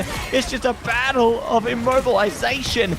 And they will be able to find some impacts from it. But Crazy Raccoon find even more, doubling down on the KOs and getting even more over the front. So, it's exactly what they needed. Blunt the sword that is Gosari, and now they can push ahead. Absolutely push ahead, exactly. That's exactly what you wanted to do, make it happen for themselves. Get it going. But right now, Brownie's on the Moon Knight, getting them unks going. That is going to give them the Crescent Dart potential to be able to stride through. And right now, it's going to be a tough one for Faker because you got Moon Knight's absolutely farming. Your hitbox is just so massive. Just guaranteeing shot after shot, which makes sense. And there it is. Meteor going out quickly, taking out Mono. But there it is. A chance of an Ironwood Wall to give them sustain. That's exactly what they want. But moving into the action, they know that's the win con. They're going to be very, very careful. Let's see how it unfolds with 50 seconds left. Another chance at going for it. And there it is. There it is. It's going to be the time to shine, and it's going to be trying to prime up here. I like to see Star-Lord and Rocket into the team up there. Sorry, could see Rocco bouncing around with that one, but we're seeing Gargoyle bouncing around right now. Looking to steal some abilities, looking to see if they can steal more where that came from. And Gargoyle will not let up as they will be able to get even more KOs through. I think that's 4 in the consecutive session there. You know, getting 2 doubles in a row. So nicely done by them. And at long last, with 10 seconds to go, Crazy Raccoon get it over the line. So 2 very drawn out. A first capture point pushes there. Ooh, there it is. They're going to have them right now 2 minutes and a half. Push it forward. Yeah, it's a lot of opportunity, Matthew. They can really try to, you know, shut down the momentum, bunker it down and see if they can get it going. A lot of options right there. And Song Inferno, but at the same time, Gargoyle's got the Heartbreaker. It's going to be able to deny a couple of the ults if it's quick enough. It really just depends if Rogue can get in range right now. And definitely that was tough. Get tougher here, Liger. See if they are going to be able to bring some of that toughness into the fold right now. As time for the Raging Royal Flush is right now. See it coming at you with a Heartbreaker and Song Inferno. It's all happening. Last row goes down though. Nice isolation from Morocco there. Yaki on the response as well. We're going to see if they can catch anyone else. Woody delays the Raging Royal Flush and might just be able to use it later on into the piece there. You know, they thought about using it, but they figured, why not? They're going to wait it out. Hit reset potion. See if they can save it for the next fight here, because they still got a little bit of distance between them and the next checkpoint here. So we'll see Now they there. Here we go. Hoodie's thinking about it. Here you go, Liger. They're into it with the Strangling Prison, isolating the KOs. They're ready to shut them down. And the back end. Oh my goodness. Instant. Like literally just exactly what you expected right there. Just an instant blast and blow up right there. But that's going to give them value. That's going to keep it going. Right now, what we're seeing is mad potential here for them to try and, you know, that full hold, get it going. Could be a factor to consider. And there's a lot of options there. But let's see. The first moment was going to be going here. Hella gets that first pick. That's going to be Rocket taking out Soon. That's going to get good value for them, massive. And now she's taking it to the sky. She's just going to start blasting damage on all different angles. Keep blasting off again, and they're going to be getting more where that came from. Gosari, good for the damage, good for the KOs there, but what they're not good for now is ultimates. They're getting closer and closer to them though, so if they can stall it out a little bit longer, they might just have access to a few more tools getting into the remaining fights here. Speaking of, Ensong Inferno, solo onto Rocco there. They're keen to get rid of that one, and Monosapa wanted the same. They're trading KOs with those Ensong Infernos there. And now looking to see if they can get more where that came from. The Battle of the Phoenixes. Who will rise up? Who will fly through this one? Or more a flush coming at you with the Strangling Prison as well. Faker doing the best they can. They found both strategists. There's no way. Both strats down in OT. Oh no. Crazy Raccoon. Where do you go from here? You need to get on the mission vehicle. Otherwise it's over and out. Oh my goodness. It's a slither. And they will succeed. Gosari defend and take the map. Unreal right now. What a strong defense. It really changed the flow into their favor right there here on Araka. And that's going to be a massive moment for them right now. What a feeling. Here we are, everybody. 1-1 in this best of 5 series between these two teams. Hey, we knew it was going to be a good, nice, close match. I'm keen to see how the rest unfolds tonight. It's going to be good. It's going to be absolutely awesome. It's going to be a gamut fun time. Royal flushes going off. It's good, but like really bring attention right now. Just Hoodie was just so consistent. I mean, the Jeff earlier on, 42 assists. My goodness, alongside someone who had 49. Like that's just numbers right there. Just so beneficial, so much working alongside their team. I gotta see some replays, honestly. I gotta see some replays. This is crazy. I'm so ready. And here we go. Looks like we are going to be getting into the highlight reel of this one. So get keen, everybody. It's time to take a look at exactly how it went down as the Rocco show in a Monosapa there. So big stuff coming out from those duelists on Gosari into the initial phases of this one. My goodness, they put in so much work, especially on the attack there. But Gargoyle on that rogue, they had some good motion as well. They were doing great work. Good little meteors as well. You know, just seeing a plethora of amazing moments throughout this matchup, Liger. I loved it. Absolutely. And right now, a lot of opportunity going forward here into a third map. What they can bring to the table. Right now, this seems both 1-1. Okay, which means we're definitely going to a map 4, which really excites me because that's really going to open up a lot of opportunities. But I like seeing Britain in that. Brandon made it happen. Everybody putting in the work. I gotta say that Mono Phoenix was really strong as well, but just that little extra bit coming out from Gosari right now. Strong defense for them right there to be able to take that map. Beautiful, absolutely beautiful. Yeah, just clinical holds coming through there, you know, just really off the back of the momentum they built up on their attacking phase there. They managed to hold themselves together and hold off Crazy Raccoon on the defense. Just amazing work from Gosari, and it just goes to show, you know, if you're able to take like a map off a team like that, it means you got a little bit of the recipe. You got a little bit of something special cooking up there, and I'm really excited to see how the rest of this series goes, because now we are jumping into Convergence. Here we go. We got Domination done, Convoy done. It's time for S5-PAC. It's time for Convergence here, everybody. And let's get excited for how this one goes. Ooh, I am keen for that right there. And then that's going to give a lot of opportunities right now for these bands of Protects going forward. They've learned a lot from each other. They kind of know the bands they both got and played to win. they've got to set that lost, and they've got to set that won for them. So now, all they got to do is try to play the ban phase back into their favor again for them to be able to truly claim the advantage walking into Convergence. Of course, Central Park, a lot of opportunities, really dictates its own unique meta. You know, the destroyable terrain is just, you know, unique on this map, especially, you know, with the reversal mechanic and all of that above. There's a lot of different factors to consider here. I guess we're gonna find out very, very soon, but, you know, it's going off. Tough matchup.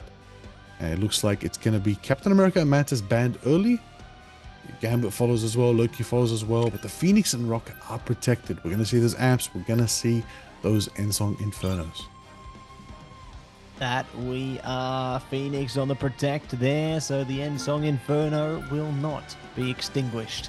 It'll be back on deck, just like the Invis. The boundary's coming up, the Hella's going down. So, not going to be seeing any more Hella action into this one, but what else may yet be taken away? It's going to be Gosari's decision.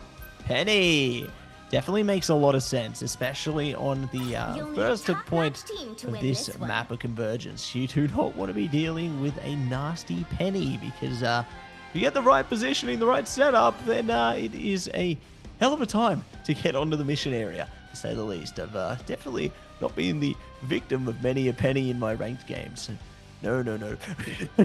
But we are going to be seeing a whole different composition right now. That's true, and that's true. I'm keen for the fun that they're going to be bringing.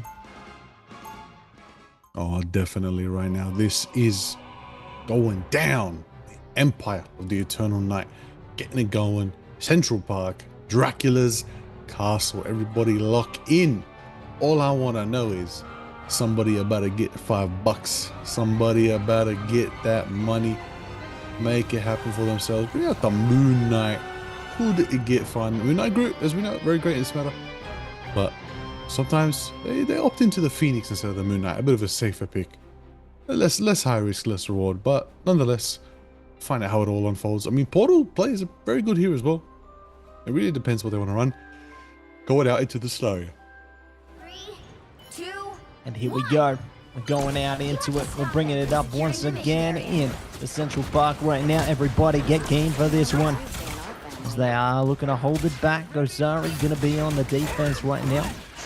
And just looking to see if they can pump up the volume on this one. But Faker doing the best they can on the group right now to see if they can isolate some angles. If anyone struggles a little bit too close to the sun here, but everyone's playing the distance game right now, and this could actually favor the Phoenix player in Mono Sapa right now, but it could also favor Crazy Raccoon, because if they're stacked up together from a distance, Brownie might just be able to get a lot of damage through for free. Speaking of Brownie, gonna go down, so no more damage for Brownie, but they are brought back by the BRB, so that's at least gonna be something there. But solid hold so far on the defense in the neutral. Once these ults start to come up, it could change very quickly. Oh, big wall there. Actually cuts them off from getting shut down. So big on the KO zone, but here comes Brownie and Go, ready to shut down the mission area.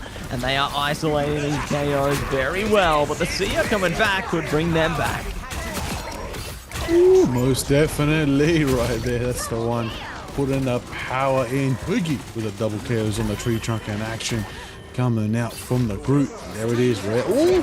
Just when you thought it was a full capture. It ain't over yet. Gosari gonna hit that portal. Coming out from Faker. They're gonna drop the boundary. Dropping in from Hoodie. And then it's gonna be Mono hitting the Ensong Inferno. It's gonna give him a lot of damage and a lot of power right there. That's gonna be Gargoyle taken down. Just when you thought they had it, they could have cooked it. CR aren't able to secure the full capture. Gosari's last-ditch effort. Pentagram of Farala coming out from Faker. Just saved them. You know, one little third chunk shy of losing that mission area. But now, still in the game, still in the running. Let's see how it all unfolds. I do notice though, Piggy's got that shrine in prison. Could be big, Matty. And I know the Hand of Conchu's ready too. Might see the moon. Ooh, the moon could haunt you, and we'll see if they are going to be able to do it. It's the Omega Hurricane from Yaki right now, though. They are going to be able to zone out KO after KO here. Huge stuff coming at you right now from Crazy Raccoon. KO City, and it gets on deck. So, nicely done to capture that first mission area, and now we move on to the mission vehicle as we convert into this one. And now ready to see what else this game's gonna bring as Brownie changes up onto the Phoenix. Okay, I see the adaptability right there. There it is right there. The ironwood wall is being set up for Piggy. It's going to give a lot of value for them right there. Going to definitely just, you know, really give them that boost to be able to turn that first corner. That's going to be key for them. You know, just got to body block the damage, body block a lot of the CC. Should be able to get that value up. 3 minutes and 20 seconds. This is going to be interesting. Invisible boundary going off right there, setting that up. And it's gonna be interesting one. See what happens next. A lot of power coming through from the Bucky right there. A lot of uppercut potential. That's gonna be the Sari. We're gonna be met with Crazy Raccoon with the Ensong Inferno. There it is. Massive power is coming through. Crazy Raccoon though, they do have quite a couple ultimates and Amplify's in the sky. They might be able to activate here. They could turn it on right here, right now, and we'll see if they are going to be able to do it as they change it up now on the Gosari side. Looking to use their team ups to their advantage. You know, they got Jeff, they got a bit of Rocket. They're ready. Lock it down, lock it in. Rocco, you can get a bit emotional on this one, but it's time now. Combine the Sia into the Ensong Inferno, and they already open up the KO there. Meteor M coming out from Gargoyle might actually dispel them here. Brownie actually going to go down though. Not finding much impact from Meteor at all. Well, Brownie does come back with the BRB, so it's not all for naught, but losing Yaki could come back to hurt them. So, Crazy Raccoon just going to have to reset on this one and see if they can take it easy for a second here. Ooh, taking it forward right now for themselves. Going to be getting that value coming out from Faker on the Ironwood Wall, boosted through it right there. And there it is, a point blank. Absolute Risen coming up from Pinky, but it's going to be countered by their own straining. Risen coming up from Faye. But then, of course, the boundary set up by Lastro is going to keep them going and keep them sustained, surviving the fight.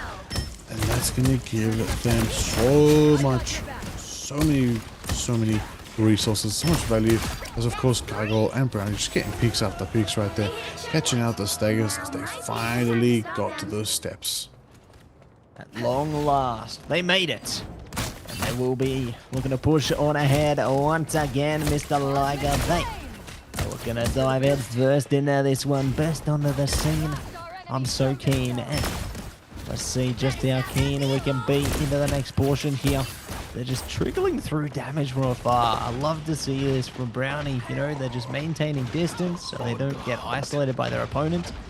And Yaki wanting the same. They're holding the angle, ready to strangle through a KO. It's time to let the devil out. Rocco, though, does have the Galactic Legend coming out and showing the boundary up as well. So Gosari, they're ready to defend this one as much as they possibly can. But they don't get too much from it other than biding a little bit more time. So Crazy Raccoon could take advantage of this one. See ya coming up right now. Mr. Stop, drop and roll off the map. That was big there from Piggy. And now they're looking for more around the corner as well. Oh, you love to see the Angela in action.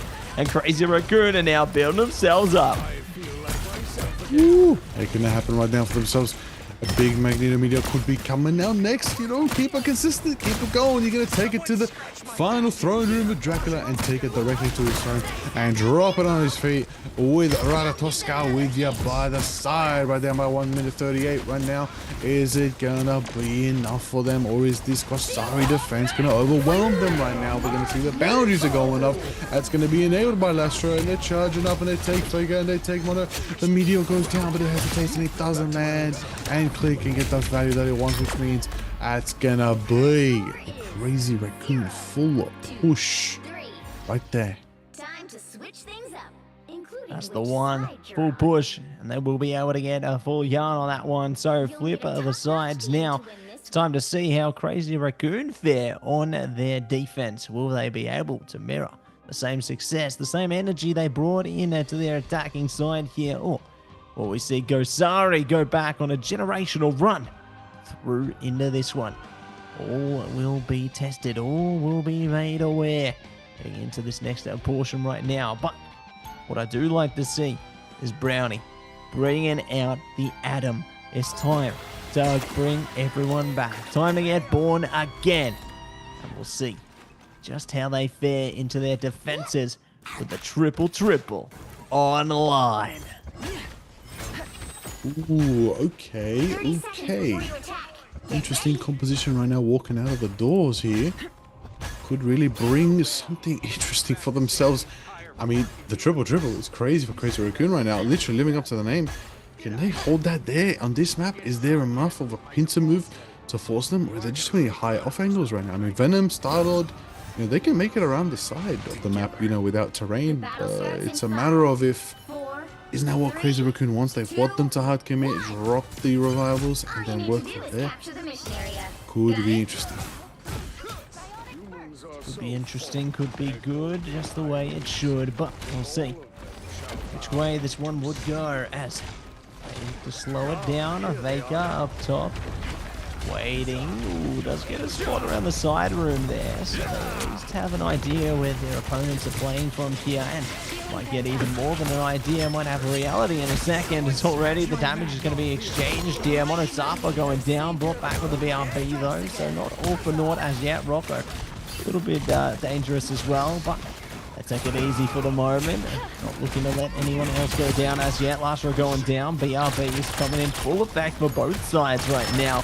And we're going to see if they can put even more work in, but it's going to be Rocco shutting down Piggy. Nice start there, finding a Vanguard. They got 2 more to pick up the mantle though, and they're already getting so many picks onto the mission area. It could just be a concede angle here. Oh, big meteor. Portal could come through as well. Oh my goodness. AWD, that was a massive. That was insane aim right there. That was giving them a lot of value, and definitely was just understanding the mastery of the hero and the terrain and all the above right there. But now the defensive position is still holding right now. Sari are in a position that's very tough for themselves, and they're trying to get through. They're just being held by a fully defensive line. Whew. Crazy Raccoon, we'll see how it all unfolds. A bit of the Venom dive. Feast of the Abyss will be online next fight, but Hoodie takes one. Oh my days, they're dropping like flies right now. Crazy Raccoon was a bit too spread out, and Gosari seemed to grip them up and start chopping them up right now. And there it is. They capture, and Rotosco is on their side as they start the pushing phase. They started through, trying to get that emission vehicle on deck. Time to get in front of this one, and we'll see how they will fare into the next endeavor, as Gosari basically have almost a full kit of ultimates. So if they want to advance this one, they can push through and deal with the resistance quite well. See it already coming online for both sides though. Meteor on deck as well from Gargoyle here. Oh my goodness. Bouncing around the angles, and they shut down Monosapa. So a great start coming through there. Does work out for Crazy Raccoon. Galactic Legend going to come out from Morocco though. We'll see if they are going to be able to find some impact from that one. Pieces of this from Faker as well. Trying to see if they can shut them down here. They find success. Hoodie as well with this Jeff. Okay, and letting the devil out. We're using all the ults right now, trying to hit the hard reset on the Crazy Raccoon here. So then Gosari can get even more distance towards the mission vehicle. But just as soon as they reset them, Crazy Raccoon is slowly, certainly starting to trickle back up. So Gosari can get some distance, but not a full push towards the next objective yet. Not at all right there. Seeing if they can make a move and get that value. Get that equation into their favor right there. Let's see as the meteors fly. Woo! Very interesting right there. How did AWD get down so good? That is insane trajectory. It's just insane right there. But Piggy's taking out Flora. That is the big value picks right there, because they're going to be taking out those core members to really open up opportunity for themselves. And there it is. They're holding it down. Defended. Okay, Gosari. And I have to reassess how they're going to approach this next fight. Well, you know, they're close to the chef time, and Face of the Abyss, so should be good potential. Yeah, good potential, great potential right around the corner. And let's see if they are going to be able to garner some more of that and turn that into realization here. As they will slow their rodeo for the moment. They got 2 minutes and 20 roundabouts on the clock here. Gosari ready and awaiting. Faker up top, trying to jump onto the back line there, see if they can shut down some of those strategists, but they're going to be able to slip away nice and quick, so Faker not getting much impact at all from their aggression. Rocco in a bit of trouble as well. Crazy Raccoon doing a great job to just hold themselves steady, sustain through this one. And they're building up ult all the meanwhile. Speaking of letting the devil out there into the sea, into the boundary meteor as well. Everything's coming down. Ensong Inferno, wow, didn't catch Solomon there. That was close, but the Ensong Inferno comes from Brownie too. It's Jeffrey Hoodie ready to go. Feast the Abyss here. Good catch. Trying to shut them down. They do catch them, so they will be able to save their teammates, and they will be able to save this fight. Crazy Raccoon now pulling ahead with a man advantage and going even further beyond. Oh, you love to see it if you're a Crazy Raccoon fan right now. I mean, who wouldn't be after such a stellar performance right there? They're going to keep it going for themselves. They're going to prove against all odds that they can hold this insane moment right now for these teams. But let's see how it all kicks off. 1 minute 10 left on the clock, which means still a couple more chances for Kosari to try and get the push to the first gate, like past it through to the double doors of Dracula. Still a chance. They really need to figure out their angles. Right now they're playing in such a good position. And there it is. Heaven Falls goes in. That's going to give Piggy some time to scoop somebody up and regroup and reassess and split them away from their core team so they don't get the chain effect. I've noticed this quite a bit of times and it's executable every time, which means that's going to be another big executioner coming out from Brownie, who's going to be taking out AWD and Mono once again right there. And that means they keep moving and they keep grooving on forward right on through into the next one. I'll tell you that. That is going to be an interesting one there, Matty. They're still holding it. There's only 20 seconds left. I'm waiting to see a Strange portal. Where is it? Hello, Strange. Calling Dr. Strange. Where could you be? Find out if they're going to be coming out today. As they are going to be holding back for the moment. Ensong Inferno up front. Brownie not going to be able to get too much from it. No KOs yet, but they are certainly getting closer. There you go, Hoodie. Gonna be the first one shut down. Boundary up as well. Lastro and Co looking to do what they can to solidify their defenses, and they're finding KO after KO. The show could be curtains here. Faker desperately clambering around to hold on to the mission vehicle, but it just ain't happening. Hoodie slinging their way in. They get pushed off. Nicely done by Lastro there to push them away. And the final KO to shut things down. A Crazy Raccoon hold steady. 1-3 in their favor, and they will take another map. So it's going to be series point. Crazy Raccoon right now on to map 3, and we got potentially at least one, maybe two more maps here. Will Gosari be able to run it back for another redemption? Will it be Crazy Raccoon taking it all in the next one? It's all going to be proven soon, but my goodness, Brownie on that MVP. Huge stuff from that Phoenix player there. Loved their impact into that game. Like, just some of the shots you saw through in the neutral were just insane. Pixel perfect precision there. Couldn't agree more. So much value, so much power. Look at that. Wow. 19 final hits in such a game, in such a just strong defensive presence. You got to give the props right now. I got to give a little just to the MVP. I just got to say it. Piggy's Angela, displacement, replacement, you name it, just absolutely turned it up right there for themselves. I want to see the highlights. I got to see it all. I mean, we got to see some Luna, a bit of handle control, bit of cooking action right there, bit of Piggy doing what they do on the group as well. But not only the thing they could do, they really backed up their team. They really held a formidable wall, and they just kept pushing that proverbial wall all the way to Dracula's throne, taking it. And then when they were on defense, they flipped the script, they brought it back. They just kept putting Gosari in a loop, to keep it going. Yeah, give it a loop, and they will be able to loop it through. So amazing stuff coming out there. You see AWD, just some of those amazing Meteor M's through that series just really opened my eyes. They were just so impressive as to how they navigated those corridors there. And there was no exception. Piggy getting some great captures through as well, you know. Really good stuff coming at you from them, and very excited for what else they're going to be able to do. You know, I think that we've got some good times ahead of us, Ligo, and we got at least one, maybe two more maps in this series. I can't wait to see what they're going to look like, man. It's going to be huge. Yeah, it's true. I mean, Crazy Raccoon do currently have one map lead right now against Gosari. Gosari need to get 2 maps in a row. Tough, but doable. We've seen it been done before. What I want to find out is how they're going to perform for that. But, you know, we're going to get very, very soon continuing into this series. It's a lot of options on the line. Let's get into it. Map 4, kicking it off straight into Hell's Heaven. Domination is back on the menu, boys. Yeah, we eating good. It never ends, Liger. And we are going to be getting into the deep end once again. So, Ban Protect phase coming at you. It's going to be Loki.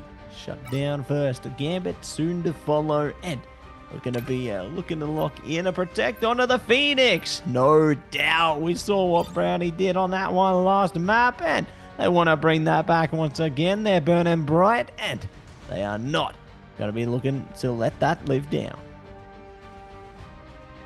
Now, ultimately from here, you know, it makes sense to do these bans, but, you know, the Rocket seems to be a pick both these teams really, really love. You know, really differentiates, you know, how different sections of our Pacific region play and what their preferences are in the picks and bans phase. So nonetheless, I digress. It is looking good. Emma's also been banned. We're going to see that second ban. It's going to go directly to the Mantis. Once again, Mantis has been banned quite a lot tonight. So it makes a lot of sense, you know. But next to the Protects, Matsy, this is going to be some very pivotal Protects coming up. No doubt, my man. It's going to be absolutely pivotal. And we'll see what else they are going to be able to bring into this one, because it's the Daredevil.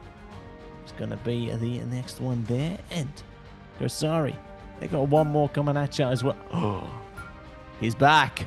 He's so back. It's the Thing. Ooh. Back-to-back Daredevil and Thing Protects. That makes me smile. That means we're going to have a big brawl going in on Hell's Heaven today. It's going to be a big brawl. But the question is, will Angela make it through? Angela survived the bans.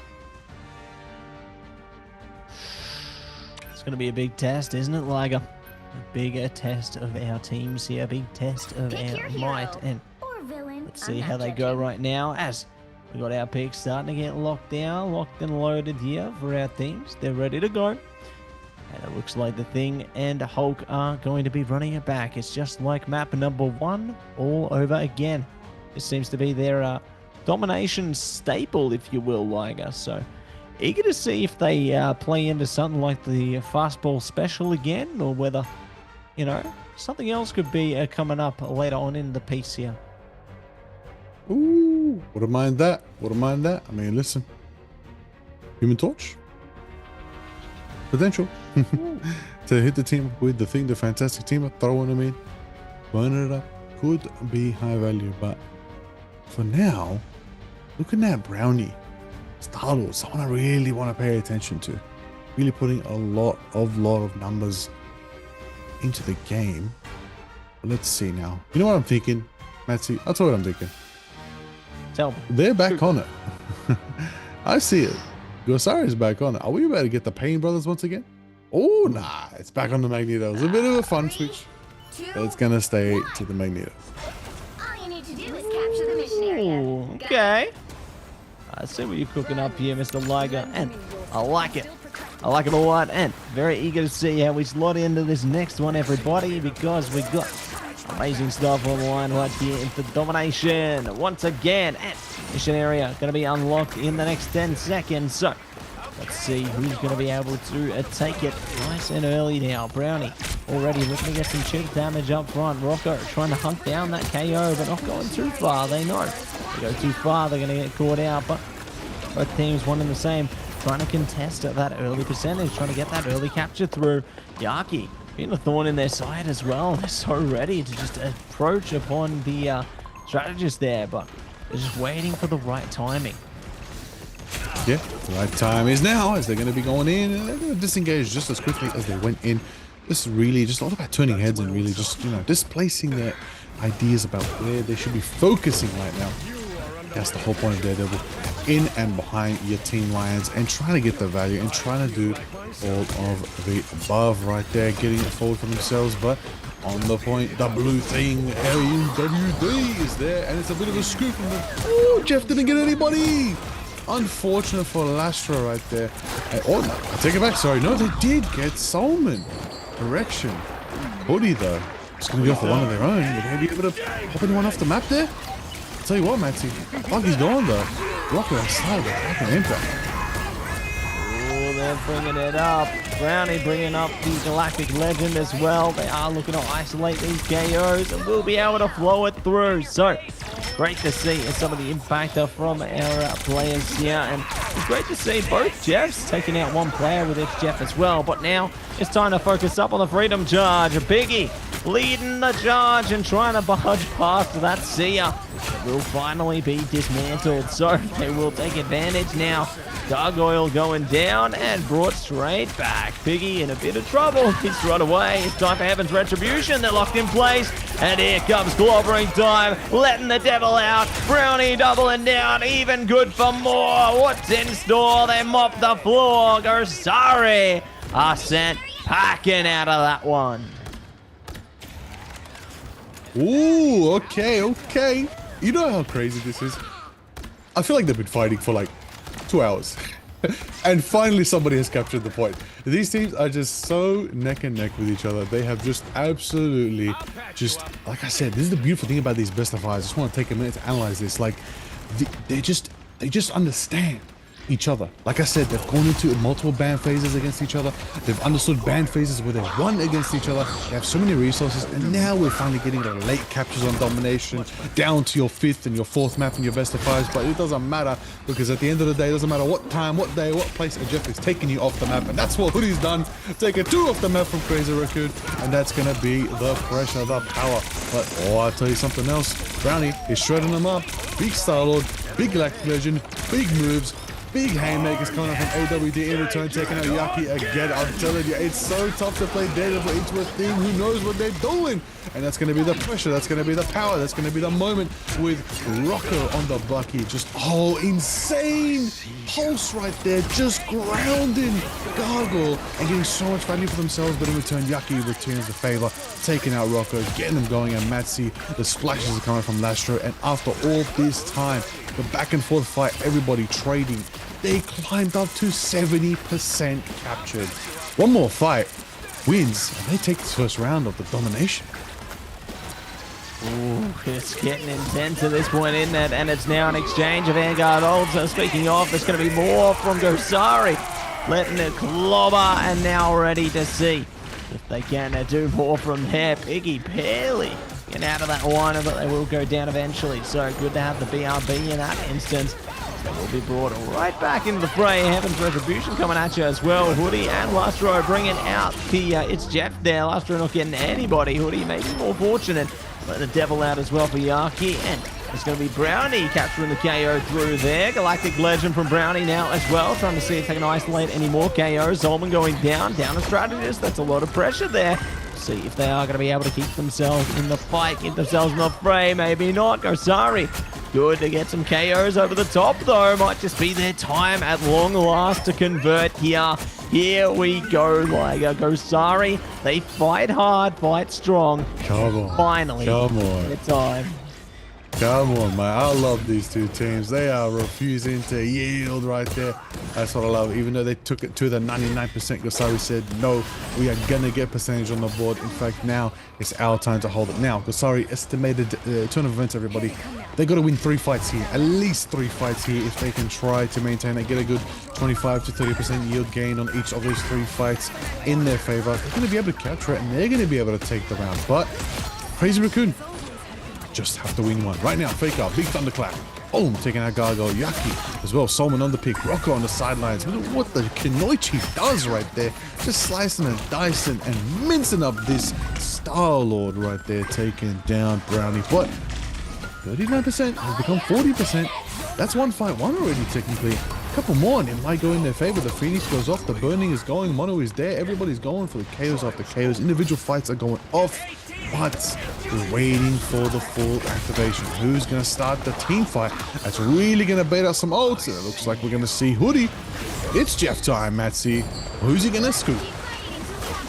Scooped up. Nobody! They're immediately deactivated there. So a strong reaction from Crazy Raccoon into this one. There to the butterfly comes out from Rocco, but it ain't enough. They get off the mission area. Crazy Raccoon fight, and they will send the capture to the Super Soldier Factory. At long last, we blast into the next objective. I cannot believe it. That felt like we played through a whole map just on that first objective, and now we have more. I can't believe the competitiveness of this series alone. It says, well, we signed up for the Marvel Rivals Championships here at the MRC. Season 5 in the Pacific region is going off right now tonight. Everybody is fighting with all their soul, all the blood on the line. They are going to make it happen for themselves. Everybody, we got just a round of applause for these teams right now, putting on a show. But I got to say, the standouts right now for me, just the people refusing to yield, the people refusing to give up when they least have the chance. I got to say, Faker is making Hulk work, baby. No Gamma team-ups, just holding it down side by side with the Thing. They are rolling purely on that Pain Brothers mentality. But on top of that as well, mission areas unlocking in 15 seconds. Ultimates online are current in favor of Crazy Raccoon. They're gonna start with a freedom charge to match the Seer from Soulmate. Is it gonna be enough for them? Lastra goes for a big jaffening right there, and it's gonna be enough for potentially no one to get scooped, but they're gonna hit the clobbering time coming in from AWD, which is gonna stun Piggy and save Lastra from being picked off for now, but it didn't matter because Mono was on the flank. The absolute crow, the absolute queen of hell just denied them, and then it means that it's gonna be Rocco with the Namor. The Namor is there trying to set it up, but it doesn't matter because Brownie is just absolutely zoning him with a Galactic Legend ultimate in disguise. And now it's time for the monster, the Hulk, the incredible Bulk is absolutely flexing on him right now, jumping directly into the backline, getting it going right there, trading up for the Angela, and it's gonna displace them just enough to push them on and capture point. Exactly what they're after. Finally, they will be able to open up that first missionary capture there, and looking to see if they can push their way past even more, build up that percentage, and open the door to more. Speaking of, Faker ready and waiting. They're already hunting down KOs here, but it's going to be the Seer online into its Jeff as well, trying to see if they can get anybody out of this one. Hoodie could be good for it, but they will be punished. Brought back with the BRB, maybe. There you go. They too find a lot more KOs where that came from, though. So, Crazy Raccoon looking to convert in this mission area nice and quickly. And there, Solomon was slippery there. Clobbering time coming out as well, but Crazy Raccoon unfazed. They don't care. They're going to still contest this mission area, and they almost get a KO. AWD goes down, and they're looking to fight on even longer. Faker in deep trouble, and now here's the time. They take control, and they're back. Let me tell you something about the reality right here. 47% lead for Kasari is very good, but Crazy Raccoon started up their charge. Right now, they have the ultimate favor into this next fight. They got Piggy, they got the old charge builder. They already will have all 6 ultimates for this defense right now. The plan is, how many can they take with them? From the Saris, they got Death Source, they're gonna have them. Oh, never mind. Straight to the fight. Design is raging off right now. Earthbound, it's gonna not matter because he's gonna just blink back to where they belong. Brownie using that team up to the full effect. W Rocket Raccoon providing that. Solomon drops the Seer. The Seer is out. Brownie now hits the big Galactic Legend. Actually does enough to shred straight through the Bruce Banner, but Banner's back with a BR Beacon, and there it is in the skies. Angela just absolutely blocking all potential right there. Gargo just refusing to let Mono get any value on the Hela right there, and that's going to be exactly what you want from that style. And there it is, Yaki taking out Rocker, moving it forward, big cross action, trunching to go, and the Jeff is getting absolutely battered, man. But it didn't matter because AWD will save the day, and take out Yaki, and Hoodie lives right there. There is pain, but there is also pleasure in the teammate saving you right there, Matsy. And talking about saving right now, the portal is there to save the chance of ending the game early. Let's see if the portal is going to matter. 75% and climbing. We're at the final stretch now. If Crazy Raccoon take this, they take the entire series. This is their time, their moment to prove themselves here. They got the Sia online. Gosari pretty close to the clobbering time as well. And Crazy Raccoon on the edge of a few more holds as well. It's dangerous. If you're Crazy Raccoon right now, Gosari need to lock down, lock it in, and shut down any potential quicker than they can. Portal coming up. It's time to make it happen. Sia coming online immediately. AWD pressure's on. When do they time? The clobbering time right now is the time. They bring it up and look to shut him down, but it's going to be Mono Zappa finding Yaki immediately. Well done, well played. BRB going to bring him back into the fray though. Brownie does have the Galactic Legend as well. Could be huge. Here we go. Brownie going legendary on it. It's Jeff coming out on both sides as well. Who captures? Who stays? Who goes? Oh no! Everybody's been taken out there. It's huge from Hoodie. They bring it back. Quad KO. Oh my days. They flip the point and they are back online. It ain't over till it's over. Hoodie with the quadra dunking right there with the Jeff taking him out of the picture. But it's still not over yet. 64%. They've got Rocco with the Galactic Legend, could be value. They got the Sia ready to go from Solman as well. They might have the chance to build up an Agamotto, as well as maybe let the Zung free and just get a bit of rage going if we let out Mr. Matt Murdoch from Mono. The question is, can they make it happen? 77% is now 80%. This is officially the final fight. Whoever wins this is going to be, well, it's going to literally keep Gosari in the running, or it's going to seal the deal for Crazy Raccoon. Let's see how it all goes. 90% in climbing. The amplifiers are amping. Everybody's trying to make it happen, trying to bait ults. It looks like Faker's hitting the Eldritch Whip, trying to zone out the Gargoyle as much as possible. And Anto's down. That's going to be value. Haymakers are flying. There goes a Gargoyle. 99% in favor right now for Gosari. 3 down from Crazy Raccoon. Already Piggy has switched to the Doctor Strange, but is anyone there to stall? Is anyone there to stall? No one is there to stall. The round ain't over yet. Gosari do capture this aspect. That's right, they do get the Eldritch Monument, which means it is getting decided on the frozen airfield of Hell's Heaven. My goodness, Matsy. It wasn't over till it was over. That Jeff was clutch. Big up to Hoodie. Massive props and respect. Major props there. They get the respect they deserve. And now they send us through a third and a final capture point here on Domination. So, will this be the Gosari redemption arc? Will this be Crazy Raccoon continuing to swim ahead here? It's all or nothing at this point. Make or break into this one, Liger. And I can't wait to see which team will be able to prime their way through this, because they've got everything to hunt for, everything to do. And now it's time to prove yourselves once again. The mission area unlock is on its way on deck very, very soon here. Gosari, can you make it happen? Crazy Raccoon, can you bring it back? It's all going to be down to this. And here we go. Woo, here we go, let's go. It's the rodeo show. It's time to get it going with a massive Heaven falls down on them right now, crashing in. That's Gargoyle going to enable it, but it's going to let Mono hit down and going to also drop the rage. And everybody's going to look away because they do not want to look into the eyes of a lawyer who's got a grudge for all of them right now. Faker's going to hit the Agamotto. Will it be enough to hit a Maelstrom combo following after suit?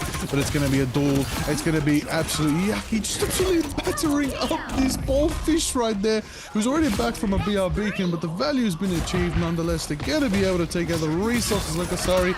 It looks like Crazy Raccoon have the numbers they might be able to capture right now. It looks as though that's the case. Nobody's up on Gosari. They're back in spawn, and it starts off with percentage on the board for Crazy Raccoon. And I'll tell you what, Matsy, into the second scenario right now, they're going to bring back the Hulk. Faker's going to actually bring back the pain. It was working earlier in that first round, but it seems as though they're going to roll with it. However, Goblin Time's online. Piggy's got that freedom charge, and soon, oh, that amplifier. It could be big. Could be big. Ooh, could get even bigger. See. who's going to be the first one to pull the trigger on this one, as they are going to be. They'll wait things out. Yaki and Go ready to flow their way in. Rocco's down and looking to find a KO through to another. AWD ready with a clobbering time. Prime it up and lock it down. Gosari are coming it down. It's Jeff going at you as well from Hoodie. They are not playing around here. They are locking down these isolations. Biggie back with the freedom charge as well. Just trying to stall out the mission area as long as they can here. Just a stall percentage is big for them. You know, they can afford to do that. And they can get their teammates back towards the mission area as well. They got the PRB, so it don't even matter. They're just playing the time bank game here, and Yaki is playing the KO bank. There it is, the power, the pressure, the Yaki is just absolutely... Ooh, everybody going down from Yaki and Brownies. Double dual stacks and double combos on the double KOs for each of them right there. And they're going to pin down the Bruce banner. And absolutely, yep, that's right. Bruce is not getting... They are absolutely shish kebabbing Bruce into a corner right now. Faker is just absolutely getting stalled to oblivion and finally taken down after a 10% delay. That was a good stagger for them. Massive value has been achieved, but nonetheless, here it is. 80% and climbing. 82, 83, you name it. It's going down. Faker's going to bring back themselves into the situation. They're going to Hulk out now. They're going to get ready to be a superhero one last time. Let's see if Gosari can hit another last-ditch effort for their favor right there. But it's going to be Gargoyle who's going to absolutely hit the massive heaven fall. And then it's going to be a Jeff. That's Lastro going to try to scoop him on up, and he's trying to get away, but he's going to get chased by the Yaki. Instead, Faker takes down Lastro down into the exile. A big spear taking Rocco out of the fight, but they still return and take Yaki down. Sungun brings the BRB beacon, bring him back there, homie. Bring him back to Jeff. The Lastro is going to get him back in the fight. 4, 5 ultimates online for Gosari. Faker's absolutely hitting the Hulk smash and punching right now. It looks like Crazy Raccoon are going to let Gosari, you know, get their ults into their favor right now. And look, honestly, I tell you right now, they didn't have the ults in their favor, Crazy Raccoon. It was wiser than to just quickly lose that fight. Let Gosari take it and try to bait some ults into the next fight. Because now we're at a situation, that's it, where Crazy Raccoon, they got one more fight to win. Literally, put it on him, Matsy. What does this one fight mean? This one fight means they will progress through into the upper bracket, Liger. This one fight means everything. This one fight means we will see Crazy Raccoon or Gosari, you know. We could see Crazy Raccoon at the end of this one fight face the victor of M1 Hex and Chopper Mag, and that could be the match of the day in the future. But we'll see what's in store right now.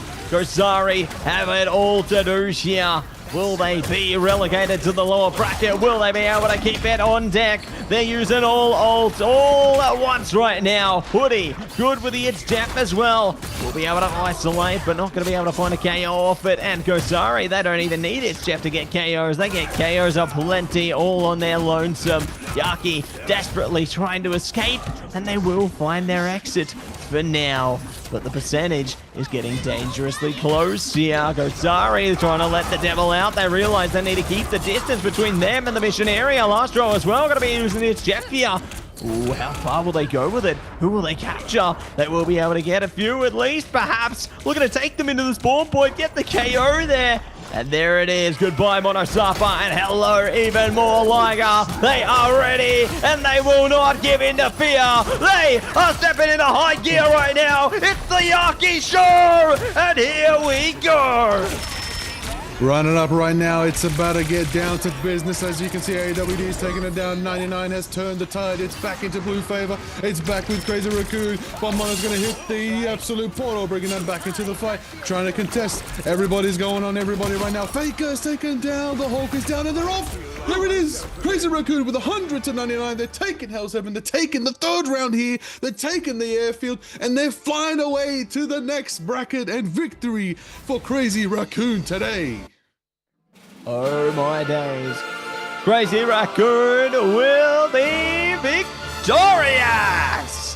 And we will see them facing off against the victor of Chopper Mag and M1 Hex there. So, keen for what that one looks like into the future of the circuit. Because that's going to be upper bracket seen next week. But just because the upper bracket's seen next week, don't mean we're done. No. We still We got the got one more. lower bracket. Yup. Oh, yeah. There's still a lot on the line. I don't know about you, Matsy. I really want to watch Gasari again. They were entertaining. They were very entertaining. But let's have a look at the highlights and some of the best moments ultimately from these two teams right now. Just putting on an absolute masterclass of an event right now with Marvel Rivals gameplay. Brownie, so many plays, so much momentum. I don't know about you, I think everybody in the chat also agrees. Jeff W. Like, we were enjoying some Jeff gameplay. Both these teams had great Jeff plays with Hoodie and Lastro. They were always committing for it, but I feel so bad for them because they were being constantly hunted by Faker's Hulk or hunted by Yaki's Daredevil, just constantly battered. But nonetheless, they still did the best they could for their team. And even Hoodie got that 4K earlier. Woo! Put him on right there. Put them on and put it in. A lot of KOs coming through. We love that quad KO. Yaki was putting the work in. The Crazy Raccoon in this one. Really love to see the isolations coming through on that Daredevil gameplay there. Really shows the prowess of a great Daredevil that's able to synergize around their roster so effectively. And yeah, I just can't wait to see more where that came from into some of their future matches, because at the end of the day, I'm keen to see both these teams because they both still got an opportunity to play. Gosari, that was an upper bracket match. They still got another chance in the lower bracket. That's true. That is true. There's a lot of opportunities, but you know what it is? It's time for a quick break. When we return from the break, we're going to have a lower bracket match from round 11. Big stakes, best of 5. See you soon.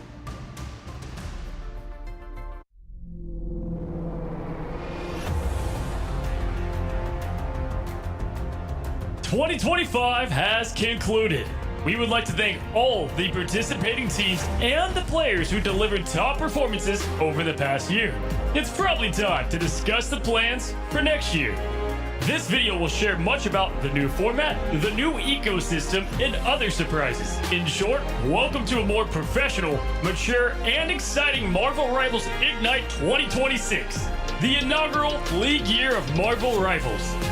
To better balance each region and present more exciting competition, we've made adjustments to the regional distribution for the Professional League in 2026. Specifically, we are merging the Asia and Oceania regions into a single Pacific region.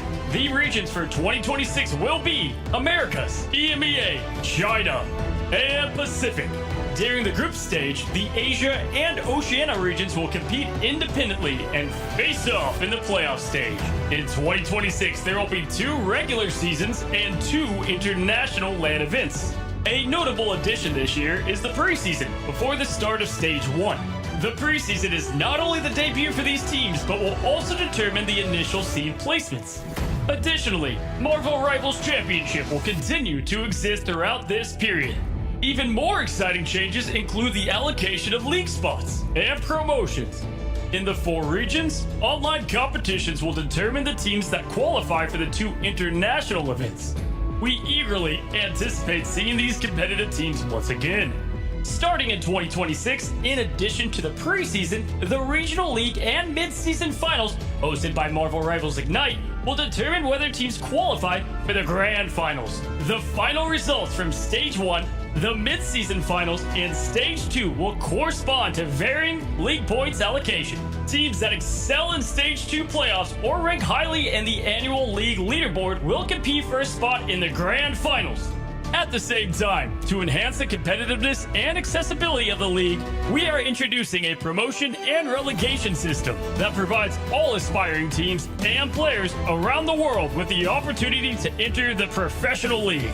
Teams can earn champion points through the MRC, enabling them to compete fairly for league spots against the low-ranked league teams.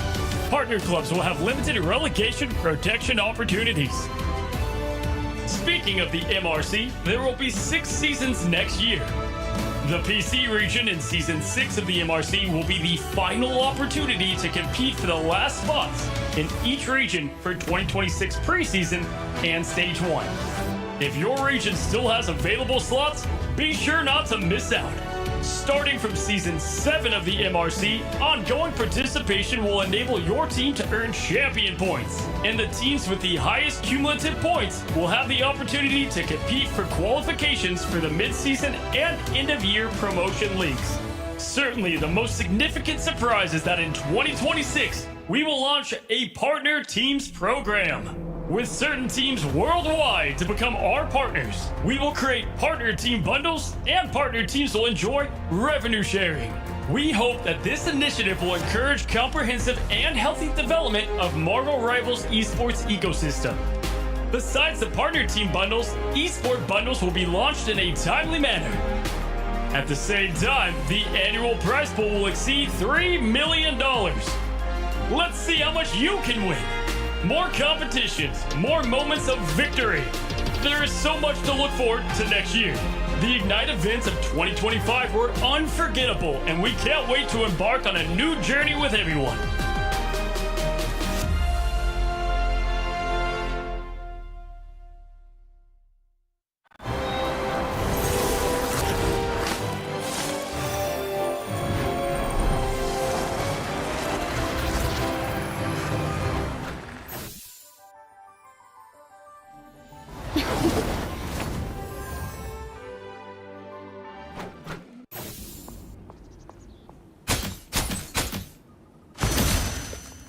Hold still, I'm trying to help.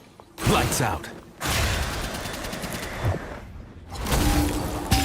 Let's pop back up under their noses. Us against the world!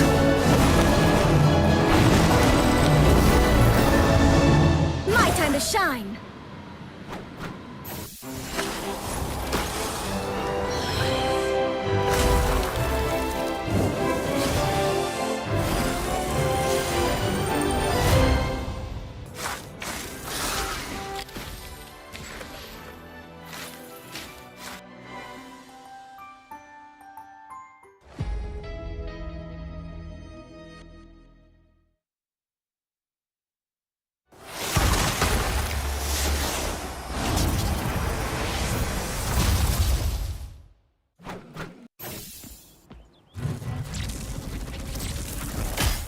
Beholds the God of Thunder!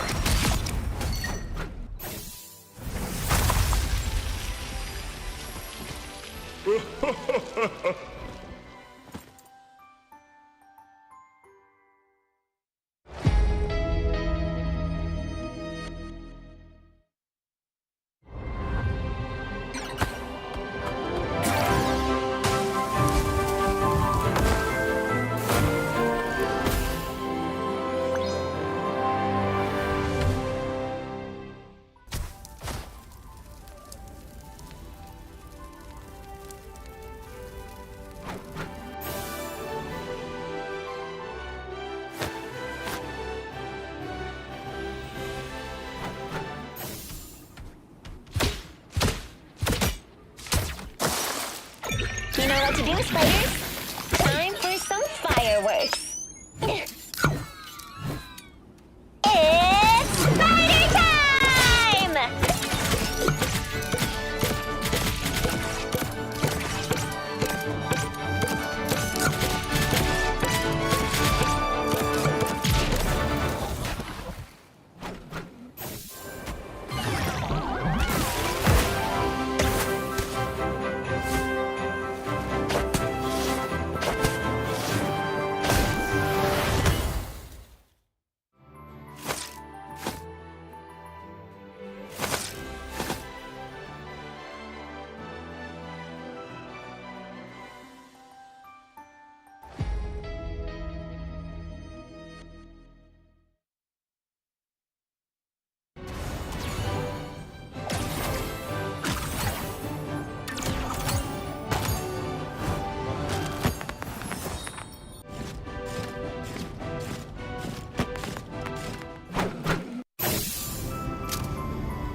Let the devils out!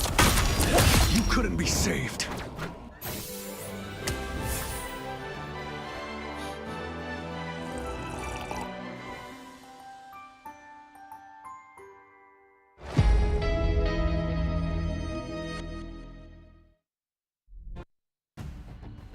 Welcome back, everybody, to the Marvel Rivals Championship Season 5 in the Pacific region. Matzy and Liger back at it again. We are going to be running you through another amazing series. We've had so many so far, and we got more to come. It's time to jump straight into round 11.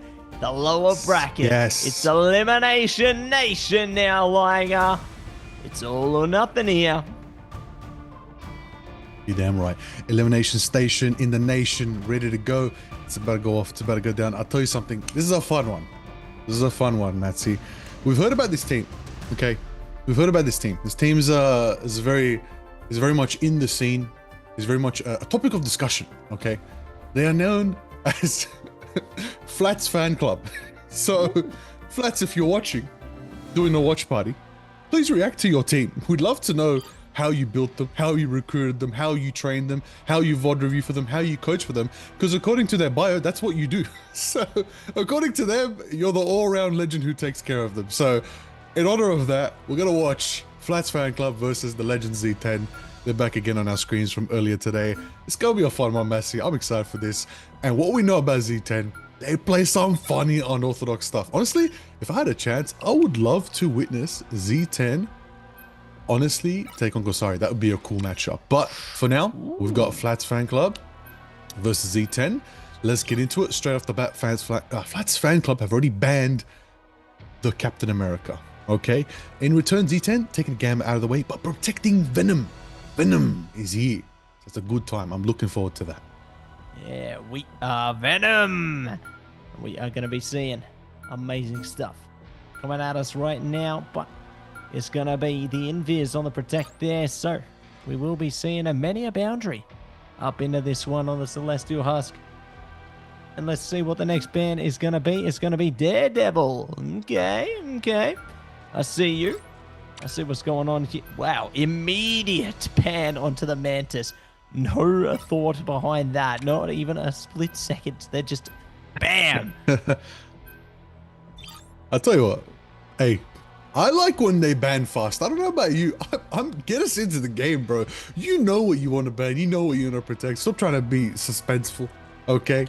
Listen, the comms are good. We know that when they take their time, the teams are communicating. So it's a sign of good comms. And it's a sign of teams are taking the thing seriously and really being patient and actually taking into account everybody's discussion points and how you want to approach a ban in fixed phase. So if anyone's wondering at home why it takes so long with bans and picks, trust me, imagine 6 people communicating their struggles, their ideas, their concerns all together in such a stressful environment. Hey, just W up to these players, give them some love in the chat.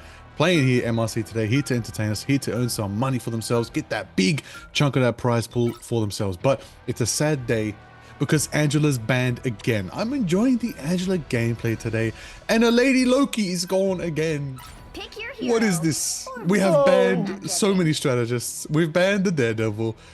Okay, but these teams play some unorthodox, unmeta-like heroes and villains. I'm keen to see what the lineup's going to be, but it looks like we're just going to have a Phoenix Fiesta once again. All over again. Can't wait to see it. Mr. Liger is going to be fun. It's going to be great. And let's see which Phoenix is going to be able to burn their way through this one, as we've got all our heroes starting to get locked down, locked in. Jerry on the Spider-Man. That's going to be interesting. I'm excited to see how that one will fare. You know, we love to see a little bit of Spider-Man breaking back into this one. We've seen a lot of potential out of some of those players here tonight, and I reckon we're going to see even more in just a second. But the players, they're preparing themselves right now, looking to solidify their compositions and looking to see exactly which way they want to go with it. Listen, I'll tell you what. I'm liking what I'm seeing with the symbiote shenanigans of... Sorry, I just noticed the Venom player's name.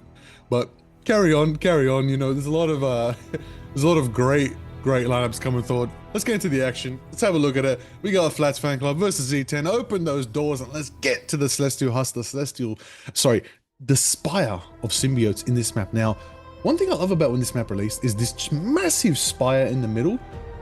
Every Spider-Man player, every Venom player is just having a great time. Even the Black Panther players can climb it, Daredevil can now climb it. It's just giving so much access to so many different abilities. But Missionary is going to unlock. We got eyes on Hamza Omar, who's doing the Invisible Woman proud, making it happen. Kaidi as well, doing a lot of good Magneto. We saw earlier today, really popping off. But the Phoenixes are going off. Everybody's getting the damage going. Boom, big slam coming forward right now. Kaidi follows suit, taking out Flats' disciple. And there it is right now. There's just a lot going on, and they're done. Sacred taking Jerry. I have a field taken out by Kaidia. Dotori is going to bring Jerry back in a fight, and that's the game. 3% right there, 5% climbing up for Z10 right now.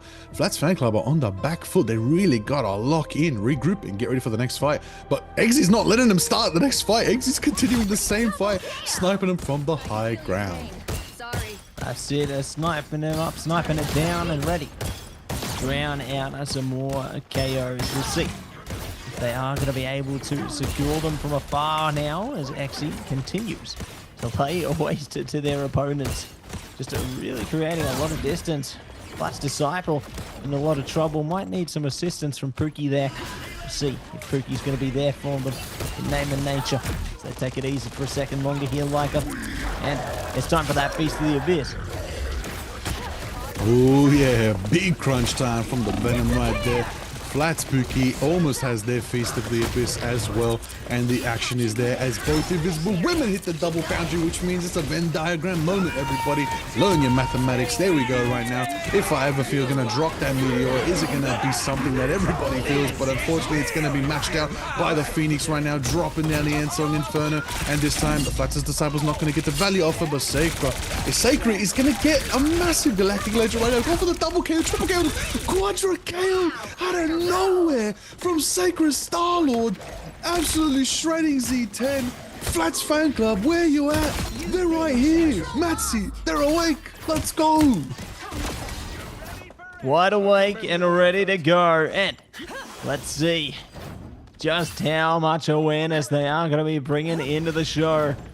They are bringing a magical gameplay into this one, but there's more where that came from. Was it Unite and ready to cast a spell on this match? Yeah, let's see just how well they are going to fare into this next endeavor. Exy, addition added a bit of damage from afar once again. Jerry as well being spotted out there. Not going to be able to isolate the backline for free. They've got that awareness. The communication is at an all-time high here. Flats Fan Club good to go already. Back onto the mission area here, just creating distance with the pillar there, trying to see if they can spill through a KO or two. They do have Feast of the Abyss to worry about from practice spot now. Boundary coming up from ASD as well. And going to see if they can break free here. Ozzy does have the DC if they need it. Harms are going to be bringing up the boundary of their own here. So it's good for C10 right now. They're bringing up the CR, but it just don't matter. ASD still going to be good for it as well. But here comes that Ansong Inferno trying to burn their way through. But they're still going to be squirming around the mission area. Now into that is going to be a capture. Oh, not just yet. Flats Fan Club holding it down for just a little bit longer, just to buy some time. Z10, however, get that 85% mark. Going to be closer ever to 99%. The question is, does Flats Fan Club have the chance to be able to contest it right now? AZ is picking off Ozzy. That's going to be ASD, WASD, WAD also taken out as well. Flat Spooky down to the Jerry, and that's going to be the power, the pressure. The portal's going up. Is it enough? Yes, it is. It's on to point, which means it's contention in power right now. Overtime has been ticked into high gear. It's still in Z10's favor, but Flats Fan Club do have some ultimates coming up. Sacred is going to hit to the Galactic Legend.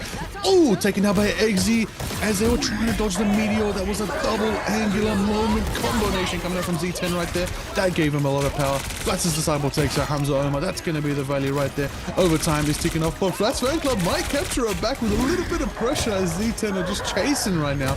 But it's a trade. It's 1-to-1. Everyone's kind of evenly matched up. Flats Disciple taking out Eggsy right there. It's a big value right there with a 99% in favor of Z10. If they capture her back, they do claim the round, but a boundary drops from ASD, and that's going to keep them sustained in the fight. But it's going to be enough for them, and they do capture her back, ticking away over time. Everything is mine.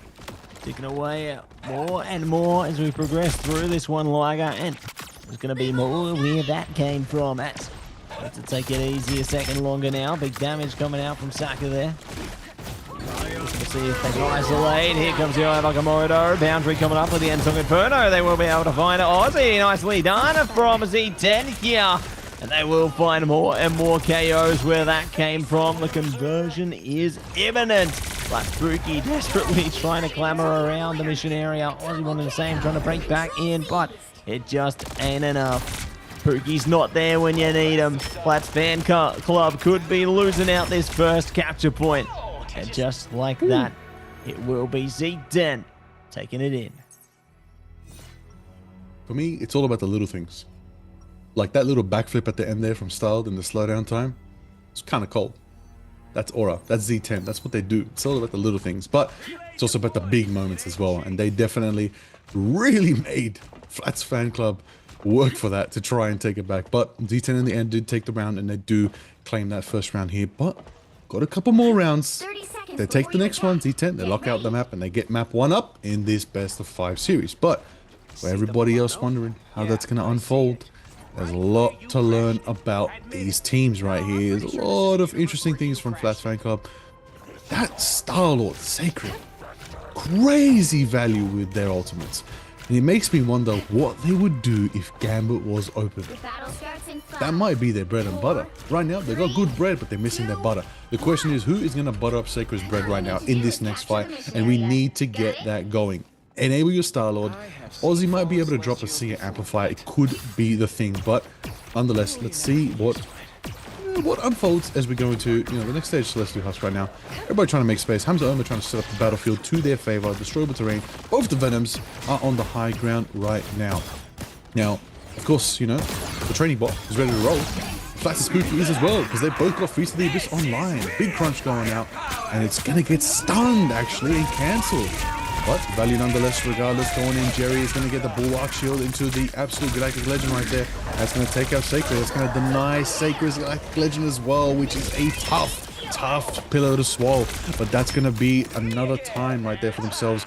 Going in, 5% on the line for Z10. Going to be all hands on deck here. Taking the initial control is going to be good for them. Let's see if they are going to be able to do more where that came from. But never fear, Pookie is here, and they will be jumping straight in to that fight there. So, this is the beginning. It's going to be a big group from Coyote. See you later, ASD. Aussie to follow. So, all strategists are shut straight down. And Z10 are not mucking around. They will be able to take control here. And that's going to be a great way to just complete the cycle there. Flats Fan Club now need to deliver some other kind of answer. The answer to a lot of questions is, just grouping up a little bit and trying to get into favor of the point contention right there. But right now, just having this Venom, having Flat Spooky just absolutely diving in, getting chomped up, but they still got the BRB beacon, so maybe they absorb some damage and absorb some cooldowns for themselves to try and give the rest of the team, Fan Club, some time to move in. Let's see how it all unfolds. We got a Meteor online from If I Ever Feel. If they ever do land it, it is going to definitely get the value. So, into the action. Invisible shields are getting set up right now, and everybody's, protecting each other, patty kicking. Big crunch coming out right there. Feast of the Abyss takes out Aussie from the training bot right there. And that's your home win, that's the training bot always has your back. But the Magneto Meteor, unfortunately, hit the ceiling, but into the Kaidia, going in, taking out If I Ever Lost. Flats Disciple falls as well. Jerry's getting that pick. ASW down as well. Flat Spooky down as well from Eggsy. That is the value. 1, 2, 3 down for the squad of Fan Club right there for Flats Fan Club, and it does mean Z10 are 95%, 96%. If I Ever Feel does manage to portal the team onto point for the final chance at protecting and saving their chance at getting a map here, but it's really on Z10 right now if they're going to be able to fight through these ults. And there it is, Flat Spooky goes for a big crunch. Metzi, is it going to be enough? Overtime is ticking into full gear right now. Who's going to try to contest it? It's going to be Spooky and Co trying to steal the show here, but they've already lost Aseka, they've already lost Aussie, and more to follow. Flats Fan Club falling by the wayside, and that is going to be a Z10 locking it down, locking it in. They will lay claim to the Celestial Husk here, so amazing work coming through from them on domination. And that is going to be one hell of a way to start off that series. Z10, they ain't playing around here. They mean business. Absolutely right there. Absolutely. Strong play. I mean, I feel like we've seen Eggsy's Phoenix MVP like 4 times today. Honestly, someone check the timer. It's definitely been the case. But nonetheless, that's the first map victory for Z10. Let's see how it goes into the next bout against Flats Fan Club. Gonna see ultimately what that means in the next round. You know, curious to see what mode we'll go to. Maybe a bit of a convoy. A map we haven't seen too much of today. Araco. Araco could be a map to visit. A lot of opportunity there. Convergence as well. We haven't seen today. Howl of Jalia could be another map to see. Could change things up a little bit. That's just something on those maps we haven't seen today. But a lot of Yggdrasil Path. Great map. A lot of Krakoa. Definitely some Burn into Chala. One of the best domination maps. But let's jump into the highlights, eh, Metsi? Yeah, let's get straight into it. We have Guardia bringing up the action here. Really great stuff from his Magneto players all night, honestly. It's been so impressive. Seiko, one in the same. Starting things off with that quarter KO was just huge with the Galactic Legend there. And Exy has just been so consistent. Getting those KOs from a distance there, managing to utilize the end song Inferno.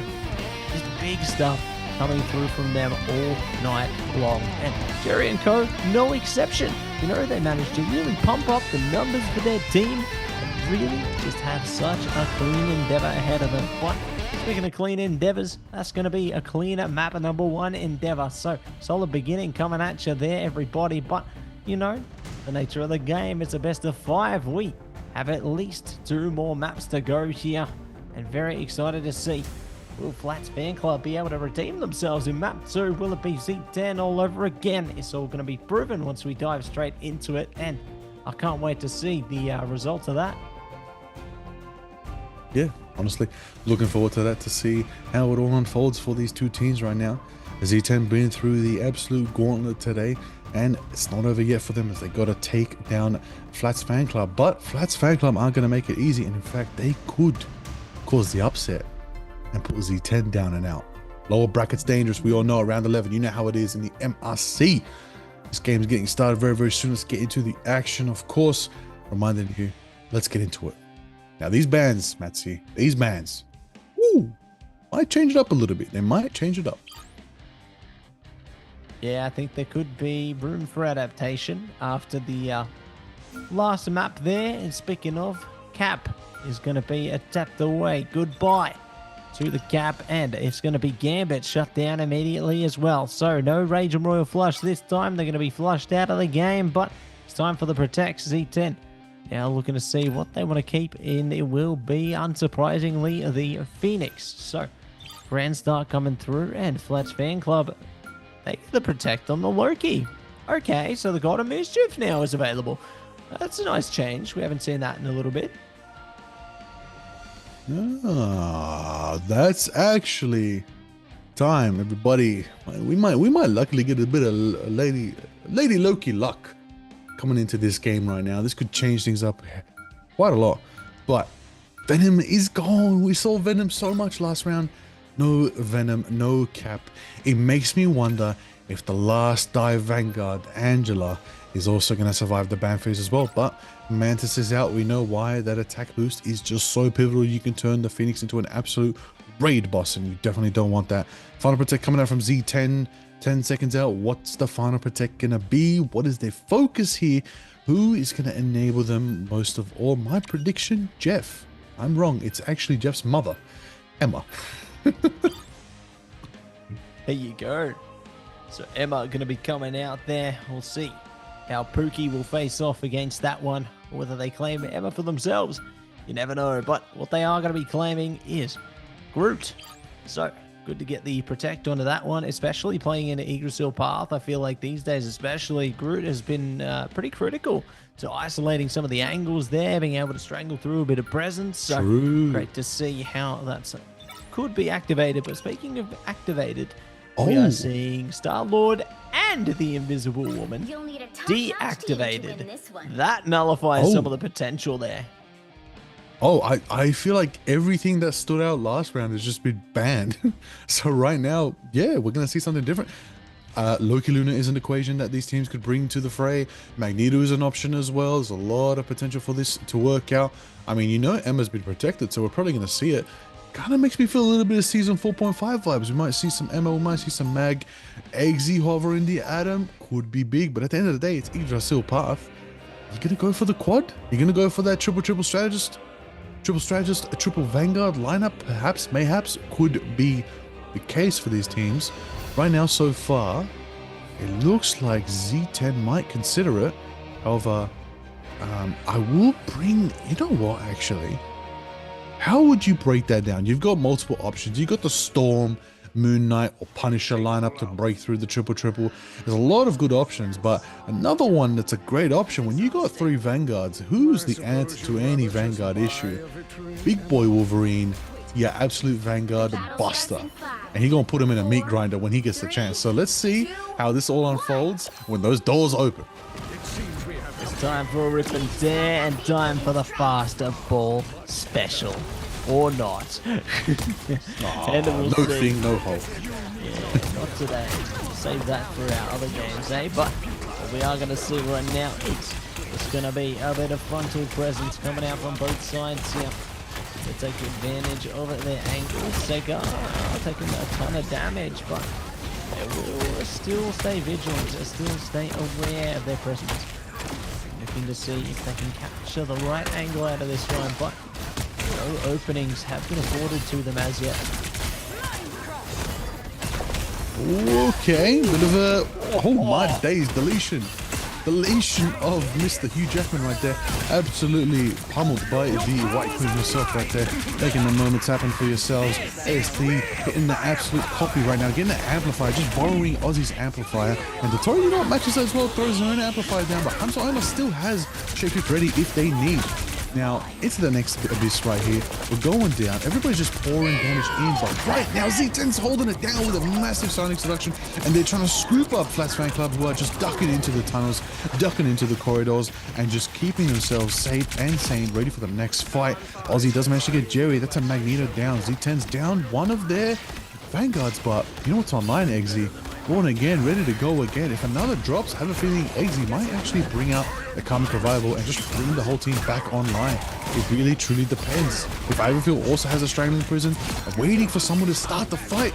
But down, a group goes. That's the training board down for Z10. But there it is, Born Again, and that's going to bring all 3 of them back. Idea, Dotori, and of course, earlier the BRB Beacon did the job. Look at a double res comp in a triple comp. Oh my days, they will not go down.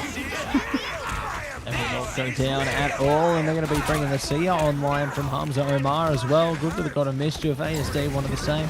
Copy and paste onto that one with those ults there, but no KOs coming through as a result of that, so they're still holding it out in the neutral here, but have at least managed to make some good progress onto the mission vehicle here, and looking to see if they can push it to the final stretch on this first capture point. Ooh, Jerry, that's a great isolation on the Flats Disciple there.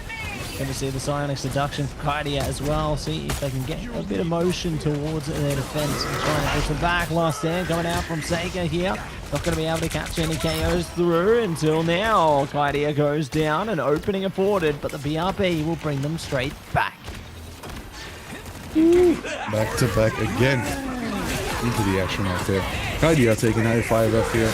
And there it is right now. Scooped up by the Wolverine. Scooped up by Secret. Ooh!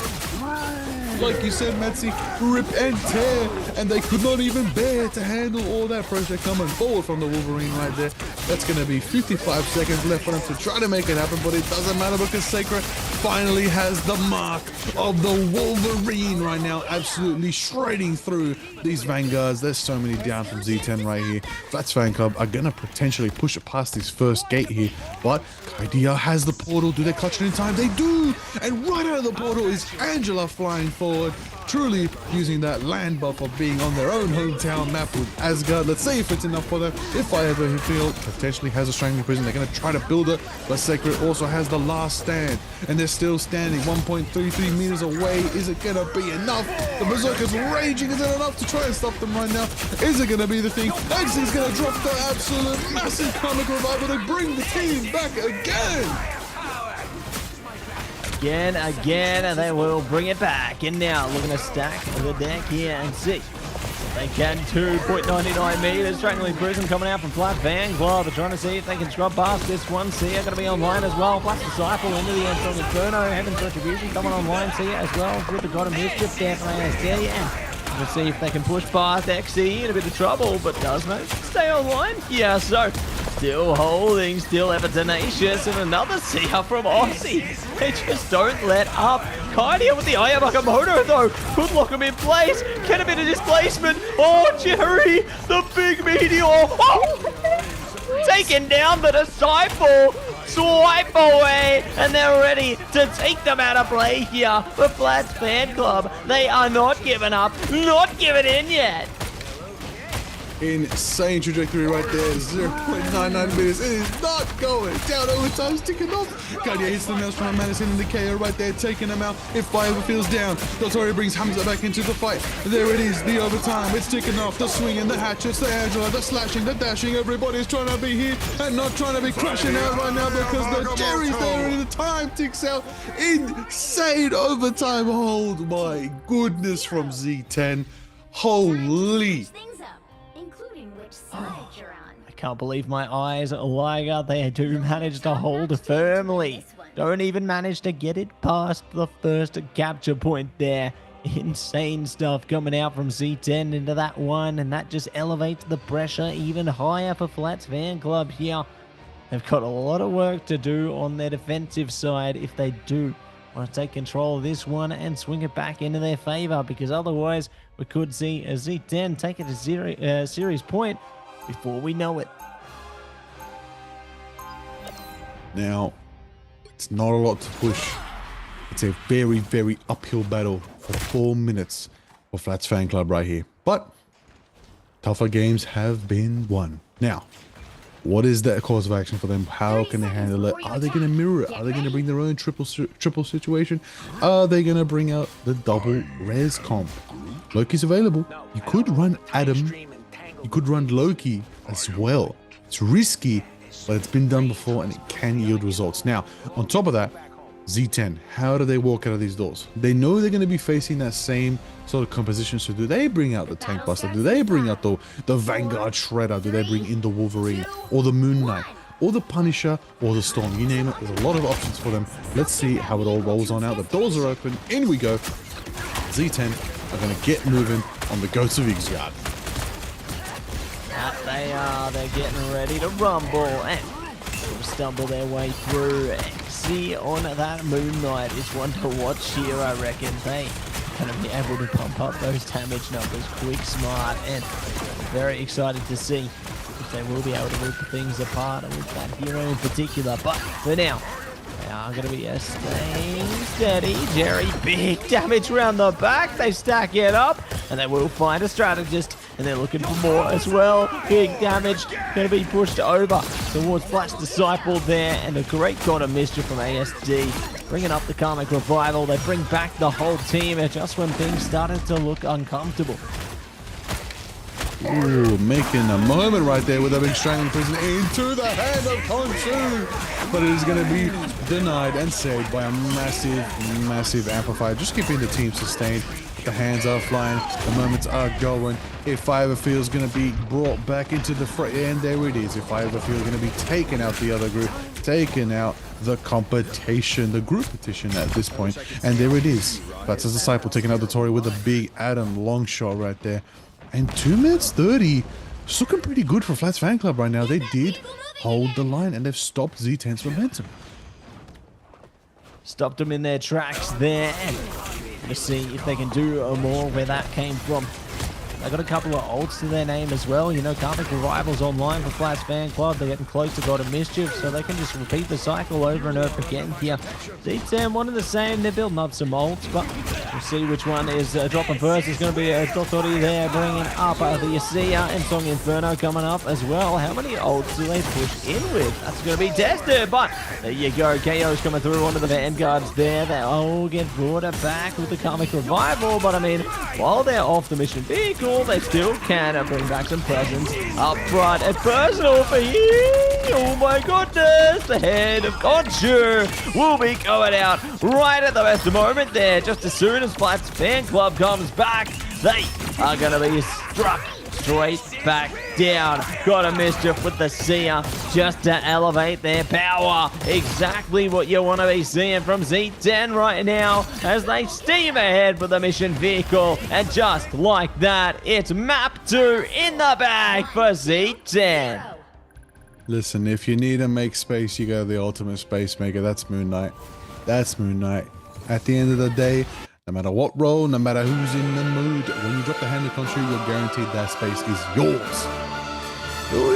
It's tough. It's tough right now. It's a very tough situation for Flats Fan Club, but nonetheless, another Phoenix MVP. This time, Jerry's the Phoenix MVP. So they're sharing it at least this time, but it's still another Z10 Phoenix MVP on our screens here today. Nonetheless, we get into the action going forward.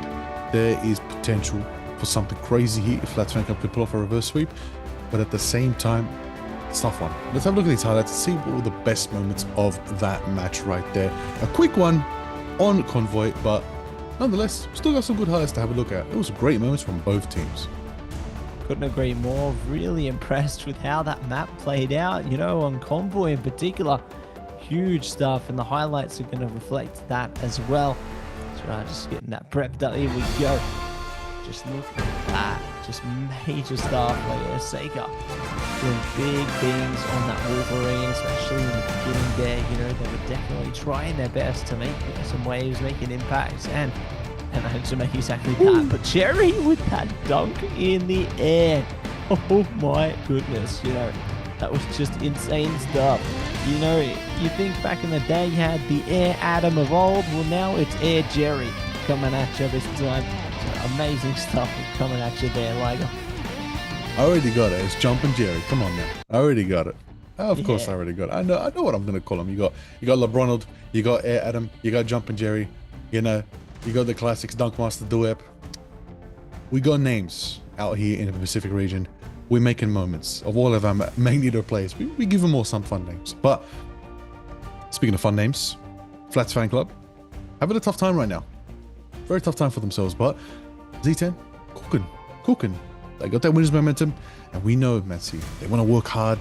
They've been going through, you know, there's a history with Z10. We were talking about it in an earlier broadcast, you know.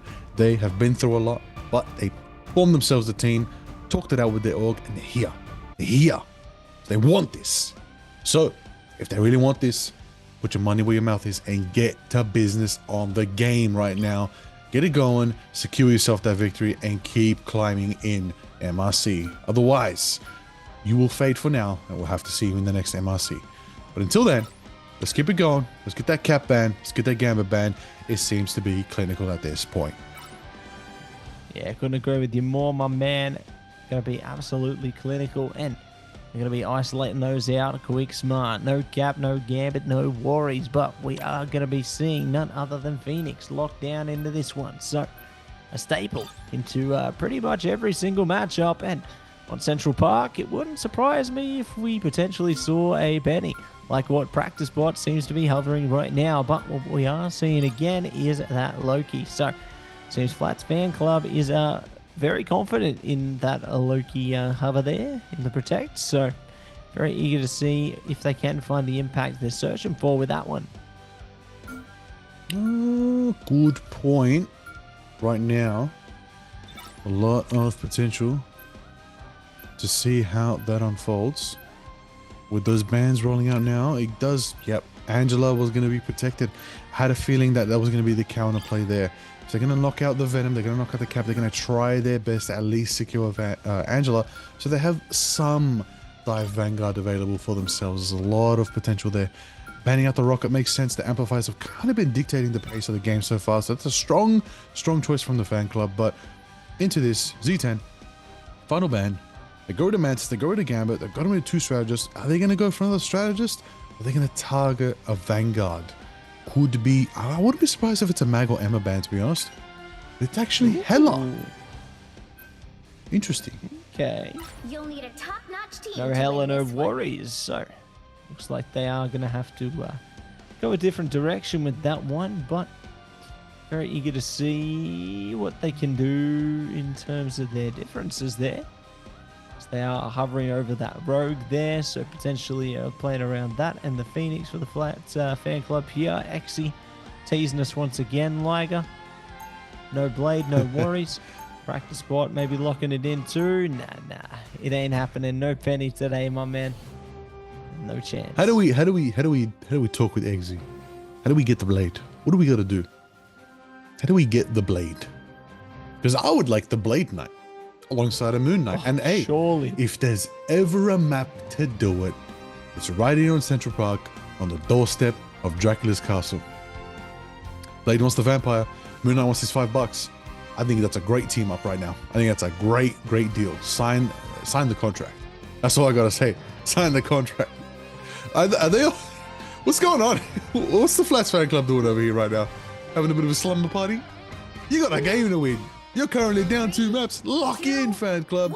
Come get your bread. Get it going. Open those doors. Let's get into it on what could potentially be the final map. But then again, tougher games have been won. Now, into the reality, Matsi. They're playing Penny Parker. Z10's playing Penny Parker on defense in a literal castle. This is tough to push in, and they got the group factor as well. That sounds like absolute hell to try and push into, Liger. And I do not envy the Flats fan club trying to see if they can find the opening onto this mission area, because that is going to be extremely difficult to bypass. And see if they can find an answer, as they are looking to play the Phoenix and Wolverine team up. So could be not too shabby, I'd say. We'll see what they are going to be able to achieve on this one, as they look to heave past and take it slow for the moment. 3 minutes to go, so there's still plenty of time, but we'll see what happens. We'll see indeed right now. 3 minutes is ticking down very quickly. Oh, big straight prison coming out from Kaidia, and it's going to be combined with an Ensong in front from Jerry, but denied by Aussie with the boundary right there that really protected their whole team. That is going to lead to a spider sweeper coming out from Penny Parker. That's going to just delay them a little bit, not allow them to push in, not allow them to actually capitalize on blocking 2 ultimates from Z10. But Z10 in the meantime, they still got that shapeshift, they still got that boundary, they have all the defensive capabilities, and there it is. That's a double boundary coming out right now from Hamza and ASW. It wasn't even the real Invisible Women. It was the clones of the Lokis right there. But Flats Disciple goes for the Ensong Inferno. That's going to give them a little bit of value. Try to chug it down. But everybody's kind of getting sustained from those boundaries right there. And they're just holding it down right here now. But again, I mean, only a moment ago, Matty, you called 3 minutes. We're already at the 2-minute mark. And again, Flats fan club are being pushed back into spawn by the pressure of Z10, by the Jerry Phoenix right there, who is not letting them down, and he's gonna keep aiming down range, even at the spawn doors, landing marks, and again building ult in one singular fight. What insane damage output. Yeah, and there's more where that came from. So very eager to see if they can pump up the damage numbers even more so, because the portal's already coming through. They're taking the high ground on this one. Strangling Prison into the boundary there. Aussie in a bit of trouble, and Song Inferno up front though. They are going to be looking to get more where that came from. Jerry goes down. Kaidia one in the same. Last stand. Oh! Diving deep on Dotori there. Exy will be able to trade it out. Spider sweep coming at you from practice bot. One in the same end. Gonna see if they can take game at another one. It's gonna be Hamza Omar going down there. Good KO coming through from Flats fan club. And here comes another portal. It's portal combat on this one. And let's get down to business. Well, the business is in session right now. Sekiro trying to get through, but the Penny Parker is webbing him up, delaying the Wolverine, slashing and trying to get the value right there, but they're going to be pushing in, they're going to be putting the boundary. ASD puts the boundary. The Tori matches as well. That's a double boundary Venn diagram moment right here. We're waiting for the boundary to drop, and it does. And now both teams go fair game. Let's see how it all unfolds. I got a meteor charging up. Let's see if it gives them value right there to win. That's Fan Club. Ooh, about the 75% mark. They're very close to securing it. Agamotto doesn't go off. If I ever feel lost, does not get the Agamotto due to Eggsy right there on the Wolverine. And the pain, the power has already turned into a 10-second timer. There's not much time left. Can the Flash Fan Club even capture it? Can they regroup onto the point? The boundary's enough to push them forward, but it's enough to help them contest onto the point right here. You're nothing because the Phoenix is going to be flying down, and then it's going to be met with a Maelstrom, and then Penny Parker, Spider Sweeper, take it now. Flats is quickly right there. And then it is the overtime, ticking off, ticking down. Matzy, the last stand's going off. Sekiro takes that hunt down, the Eggsy falls as well. Just when you thought it was over, Flats Fan Club might still have a fighting chance. This is insane, and Jerry's trying to go for it with the Daredevil. Lawyering up right on now. Lawyering up, and they might just be able to solve the case here. We'll see. They are going to be able to keep this one in session. Kaidia in a bit of trouble. Flats Fan Club are bouldering ahead now, and at long last, they will be able to push it through. Another 2.5 minutes have been earned here. So, well played to the Flats Fan Club, going down to the absolute wire on that one. Now they have another chance at grace, another chance at redemption here. Another chance, another 2 minutes as well to add to their time bank. Restructure the map, start destroying terrain, get the high ground for themselves, really figure it out. But Angela is in the sky above them, ready to swoop in and absolutely decimate them at a moment's notice. You got to keep your head on the swivel and not get swooped at by the Angela. But for now, Sekiro is a bit too overextended, gets picked up by Eggsy with a big hook.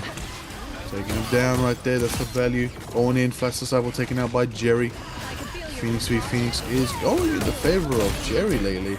Just a bit more locked in. But right now, Ultimate's online. We got that Meteor, could be big. And sorting out the Angela problem. Who's again farming, taking out if I ever lost.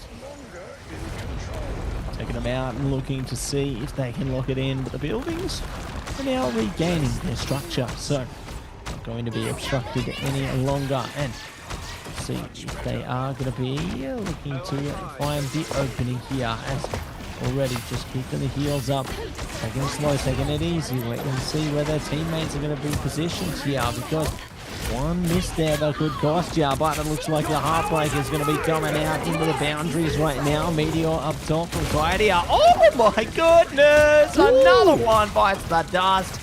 Flats Disciple going down. These dunks are just next level. We need a dunk compilation after this one, and we need another one from the Kraken Impact. XT joining in on the fun. And they still got ticks on that ultimate as well. They're waiting.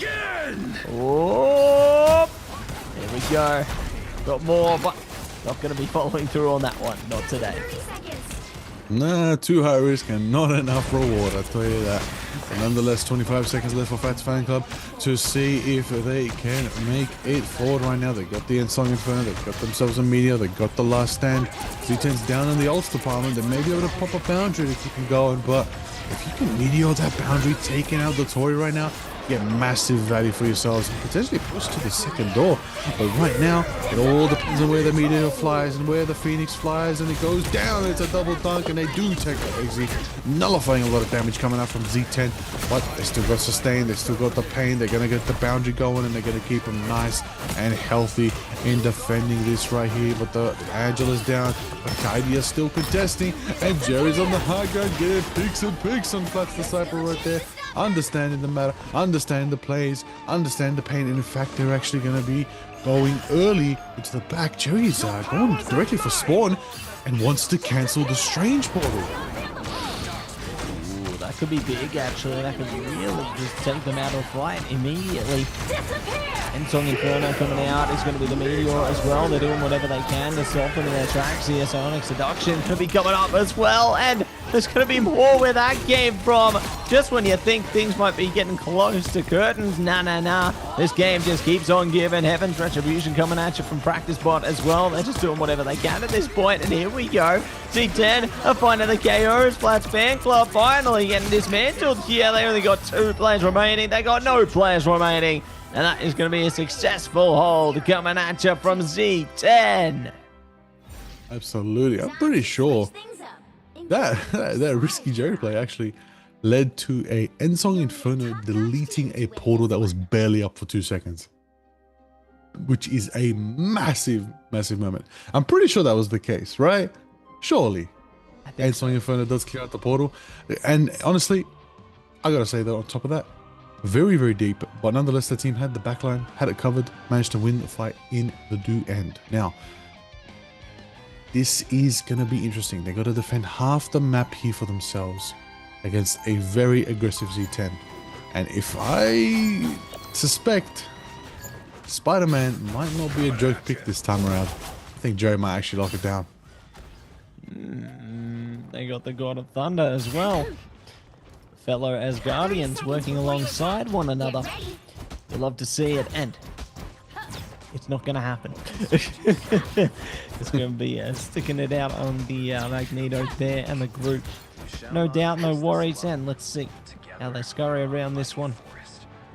So they are going to be preparing themselves for battle, not going to get rattled up here. Time now trickling down, and very eager to see how they face off against their own similar composition. You know, they got the Penny Parker to deal with from Seika there, and I'm excited to see how they will maneuver this one.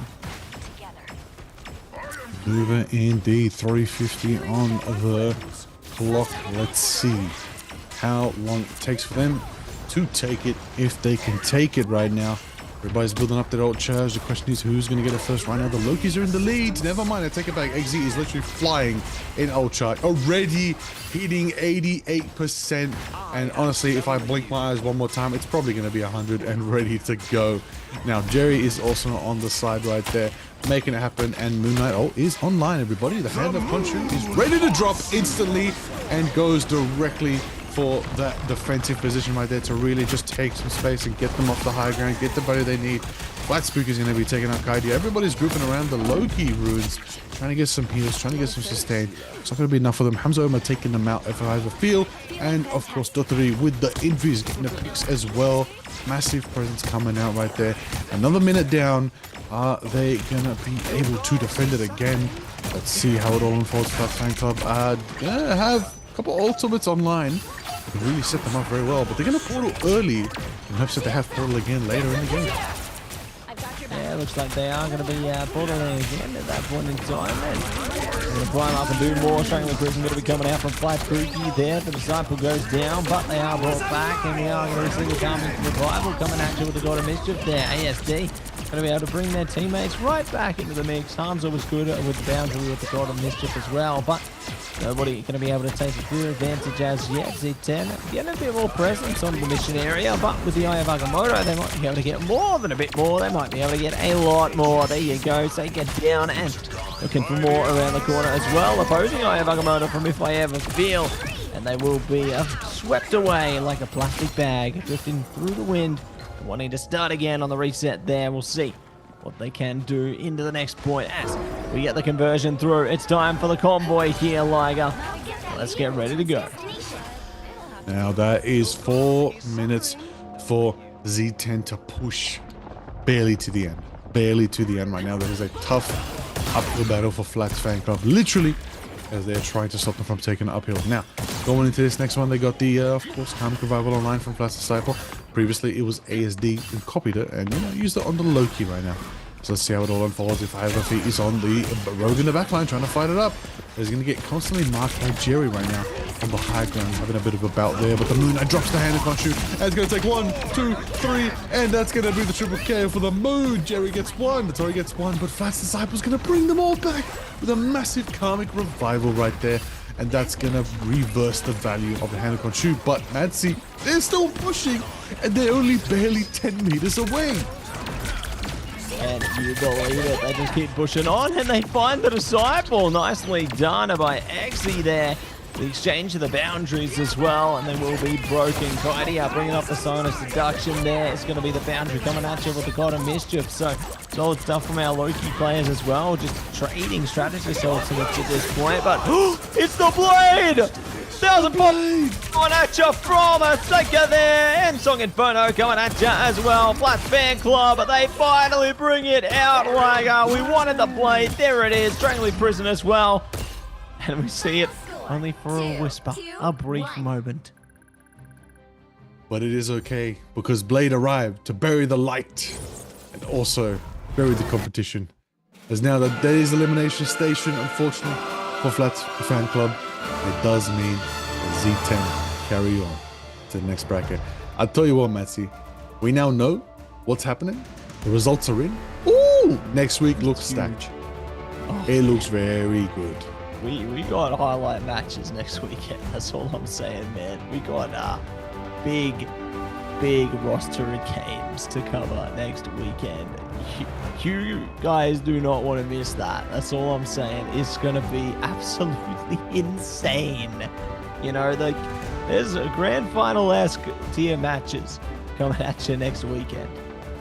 You gotta watch out for that. Oh yeah, absolutely right now. Absolutely, there's going to be so much intel for them.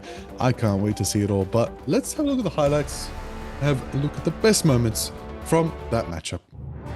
And I got to start it off by saying Jerry has absolutely put on a clinic today and a well-played deserved moment. Jerry, you go get all your highlights and put them in a compilation. I think you should post that up. People want to see it, Jerry. It's well-earned and a W performance coming out from your Phoenix today. But overtime was ticking off quite a lot during the game. I think it was probably the most amount of time we saw overtime in series all today. A lot of agile gameplay as well. Phoenix was definitely on the rise. It was nice to see the Lokis back again after not being bad. But the Meteors, Matsy, the Meteors, they just don't miss. No, they never fail to. They just amazing dunks are coming at you all day long here. And speaking of dunks, we saw the dunk of Gonshu coming at you many a time as well. And Jerry Lennon the same. Swinging their way in, just flying high and supplying the goods with KO City. So really impressed by how they composed themselves into that series. And, you know, the results speak for themselves. Z10, very well played, well-earned victory there. And it earns them a place deeper into the bracket and into next weekend's games. So definitely excited to see them and their opponents all over again. Absolutely. Absolutely. It's going to be great to witness those games next weekend. It's going to be good. We're going to bring Dan back in as well. Dan was joining us yesterday. Good times. There's a lot of fun here in MRC Pacific. For those who don't know, of course, you can, obviously you can watch the EMEA MRC that starts shortly after we end tonight. And then, of course, later on, America's broadcast after them. Oh, a great time to say a nice, beautiful weekend, a 24-hour cycle of Rivals Esports MRC goodness is provided for you, and the night is young. It's going to get really fun if you decide to stay, and of course you will, for EMEA's broadcast as well. It gets really fun. I know Matty and I were watching a little bit. It was a good time. Now, reality is, we've got the 8 locked in for next weekend. Top 8. We are officially in top 8 territory. That is pretty big, Matty. As you said, a lot of matchups, a lot of superstar matches. I mean, whoo! We got to give props to the top 48 teams, though. Those 40 teams that have now been eliminated. Give love to them, respect to them, props to them for playing in MRC Season 5. And as we know, 8 of them do walk away with the prize pool still, because the top 16 in the prize pool walk away with some cash, okay? So they did make some profit here in the MRC. So good on them, making it happen for themselves. A big prize pool. And it's a lot. I'll tell you that. It's a lot. Couldn't agree more. 14,500 USD across the teams there. Huge prize pool. Definitely want to get your hands on that one. And, I got to say, even if you didn't go as far as you would have hoped for, even if you weren't able to achieve your goals into this leg of MRC Season 5, there's always another chance into Season 6. So definitely stay tuned for that one later on this year. But speaking of great things, let's take a look at some of the amazing results we saw today. Kicking off, we saw Xavier Hope get shut down by a Z10, saying goodbye to a legend there. And one and the same, we did see AUDSG, or the Australian Embassy, get taken down by a Tech there. So huge stuff from Tech, really proving themselves, to make it this far in the bracket, Liger. But what else did we see today? I mean, Crazy Raccoon came back against Gosari in a 3-1 series, probably one of the most competitive bouts of the night. And then to wrap up the evening, we had Flats Fan Club taking on Z10. We saw Z10 again. Z10 got 2 3-0s there. They've put themselves to the ringer to climb out of lower bracket and make it to the top 8 of MRC. So nonetheless, big performances from all teams today. Couldn't agree more. Amazing stuff coming at you from all the rosters there. And you can see the bracket now. We talked about amazing games on their way. And yeah, we're delivering. We got at the top of the upper bracket. It's XOXO. More or 0-1 there, taking on TBD to be decided. That is going to be a huge game.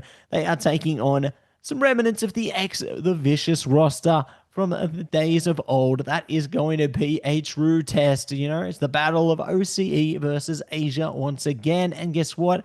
We're doing the 2-time. It's Chopper Mag taking on Crazy Raccoon as well on the other side of the upper bracket. That is going to be insane. Grand final-esque match up there, Liger. I cannot wait for that one. But what do we got down the bottom of the lower bracket? What's going on? I mean, lower bracket is just as intense. Of course, you got Z10 for second. All my days, it is going to be so intense seeing how this matchup is going to go for them. I cannot believe it. I actually cannot believe it's happening. But then Gosari versus TT. You kidding me?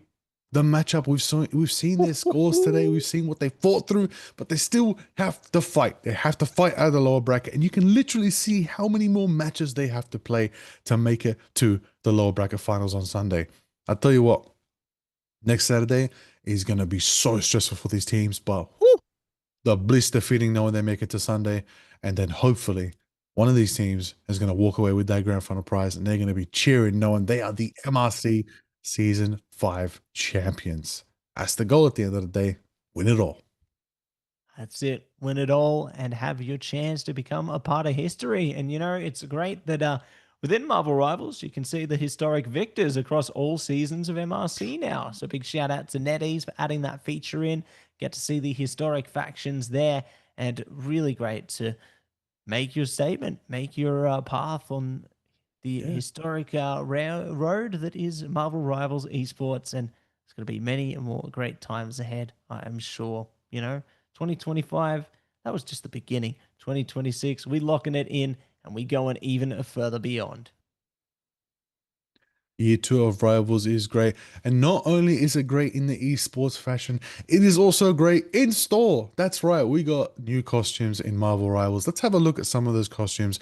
That is right, everybody. Look at them, so glorious, so good. We have When Winter Answers the Call of Light and Thunder, Wrapped in Frost and Grace, Cloak and Daggers, Pas de Deux, trading shadow for shimmering white and blue as they move like a winter breeze across the battlefield.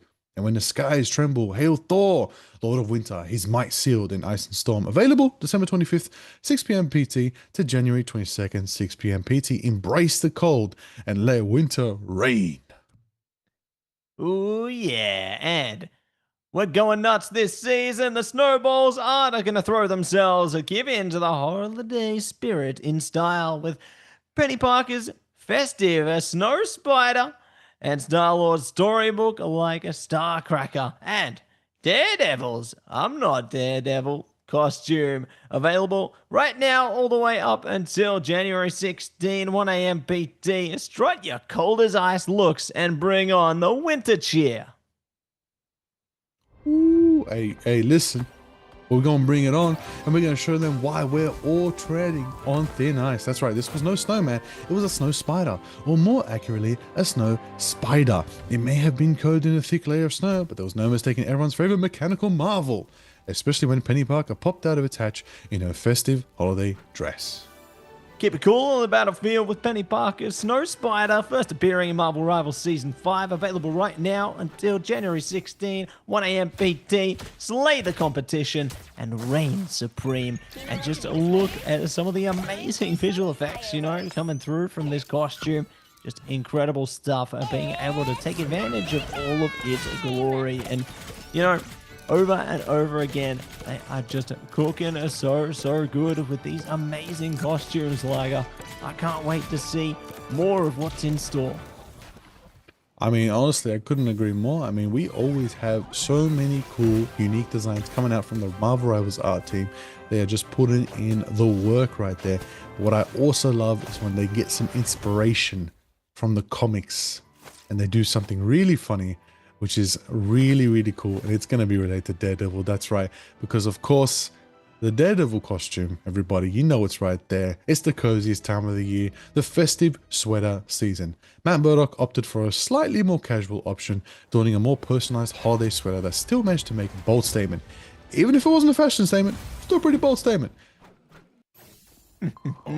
Embrace the festivities in comfort and style with Daredevil's Not Daredevil costume, first appearing in Daredevil 2011 issue 7 there, and bring the warm, fuzzy holiday to the battlefield. Available right now till Jan 16 at 1 a.m. PT. Who said comfort can't look good? And I couldn't agree more, Liger. We need to see you in that costume.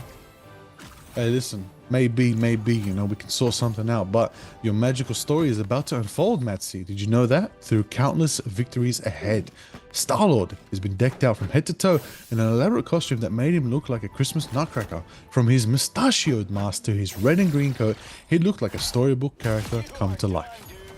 Crack open a world full of mysteries. The Star-Lord Starcracker costume, first appearing in Marvel Rivals Season 5, available right now until Jan 16, 1 a.m. PT. The night sky is full of stars. Be the one that ignites the brightest. Ignite the battle. And couldn't agree more. What an incredible costume. And just more and more in store here. So definitely make sure you check that one out if you get the opportunity, everybody. Just look at that. They're just marching through like a nutcracker. It's always so creative. And I just love to see every bit of it, They're just stepping away, having a good old time. As you can see, all those wonderful costumes are going to be available right now. So make sure you check them out in store, everybody. Definitely more great costumes in store. And definitely need to see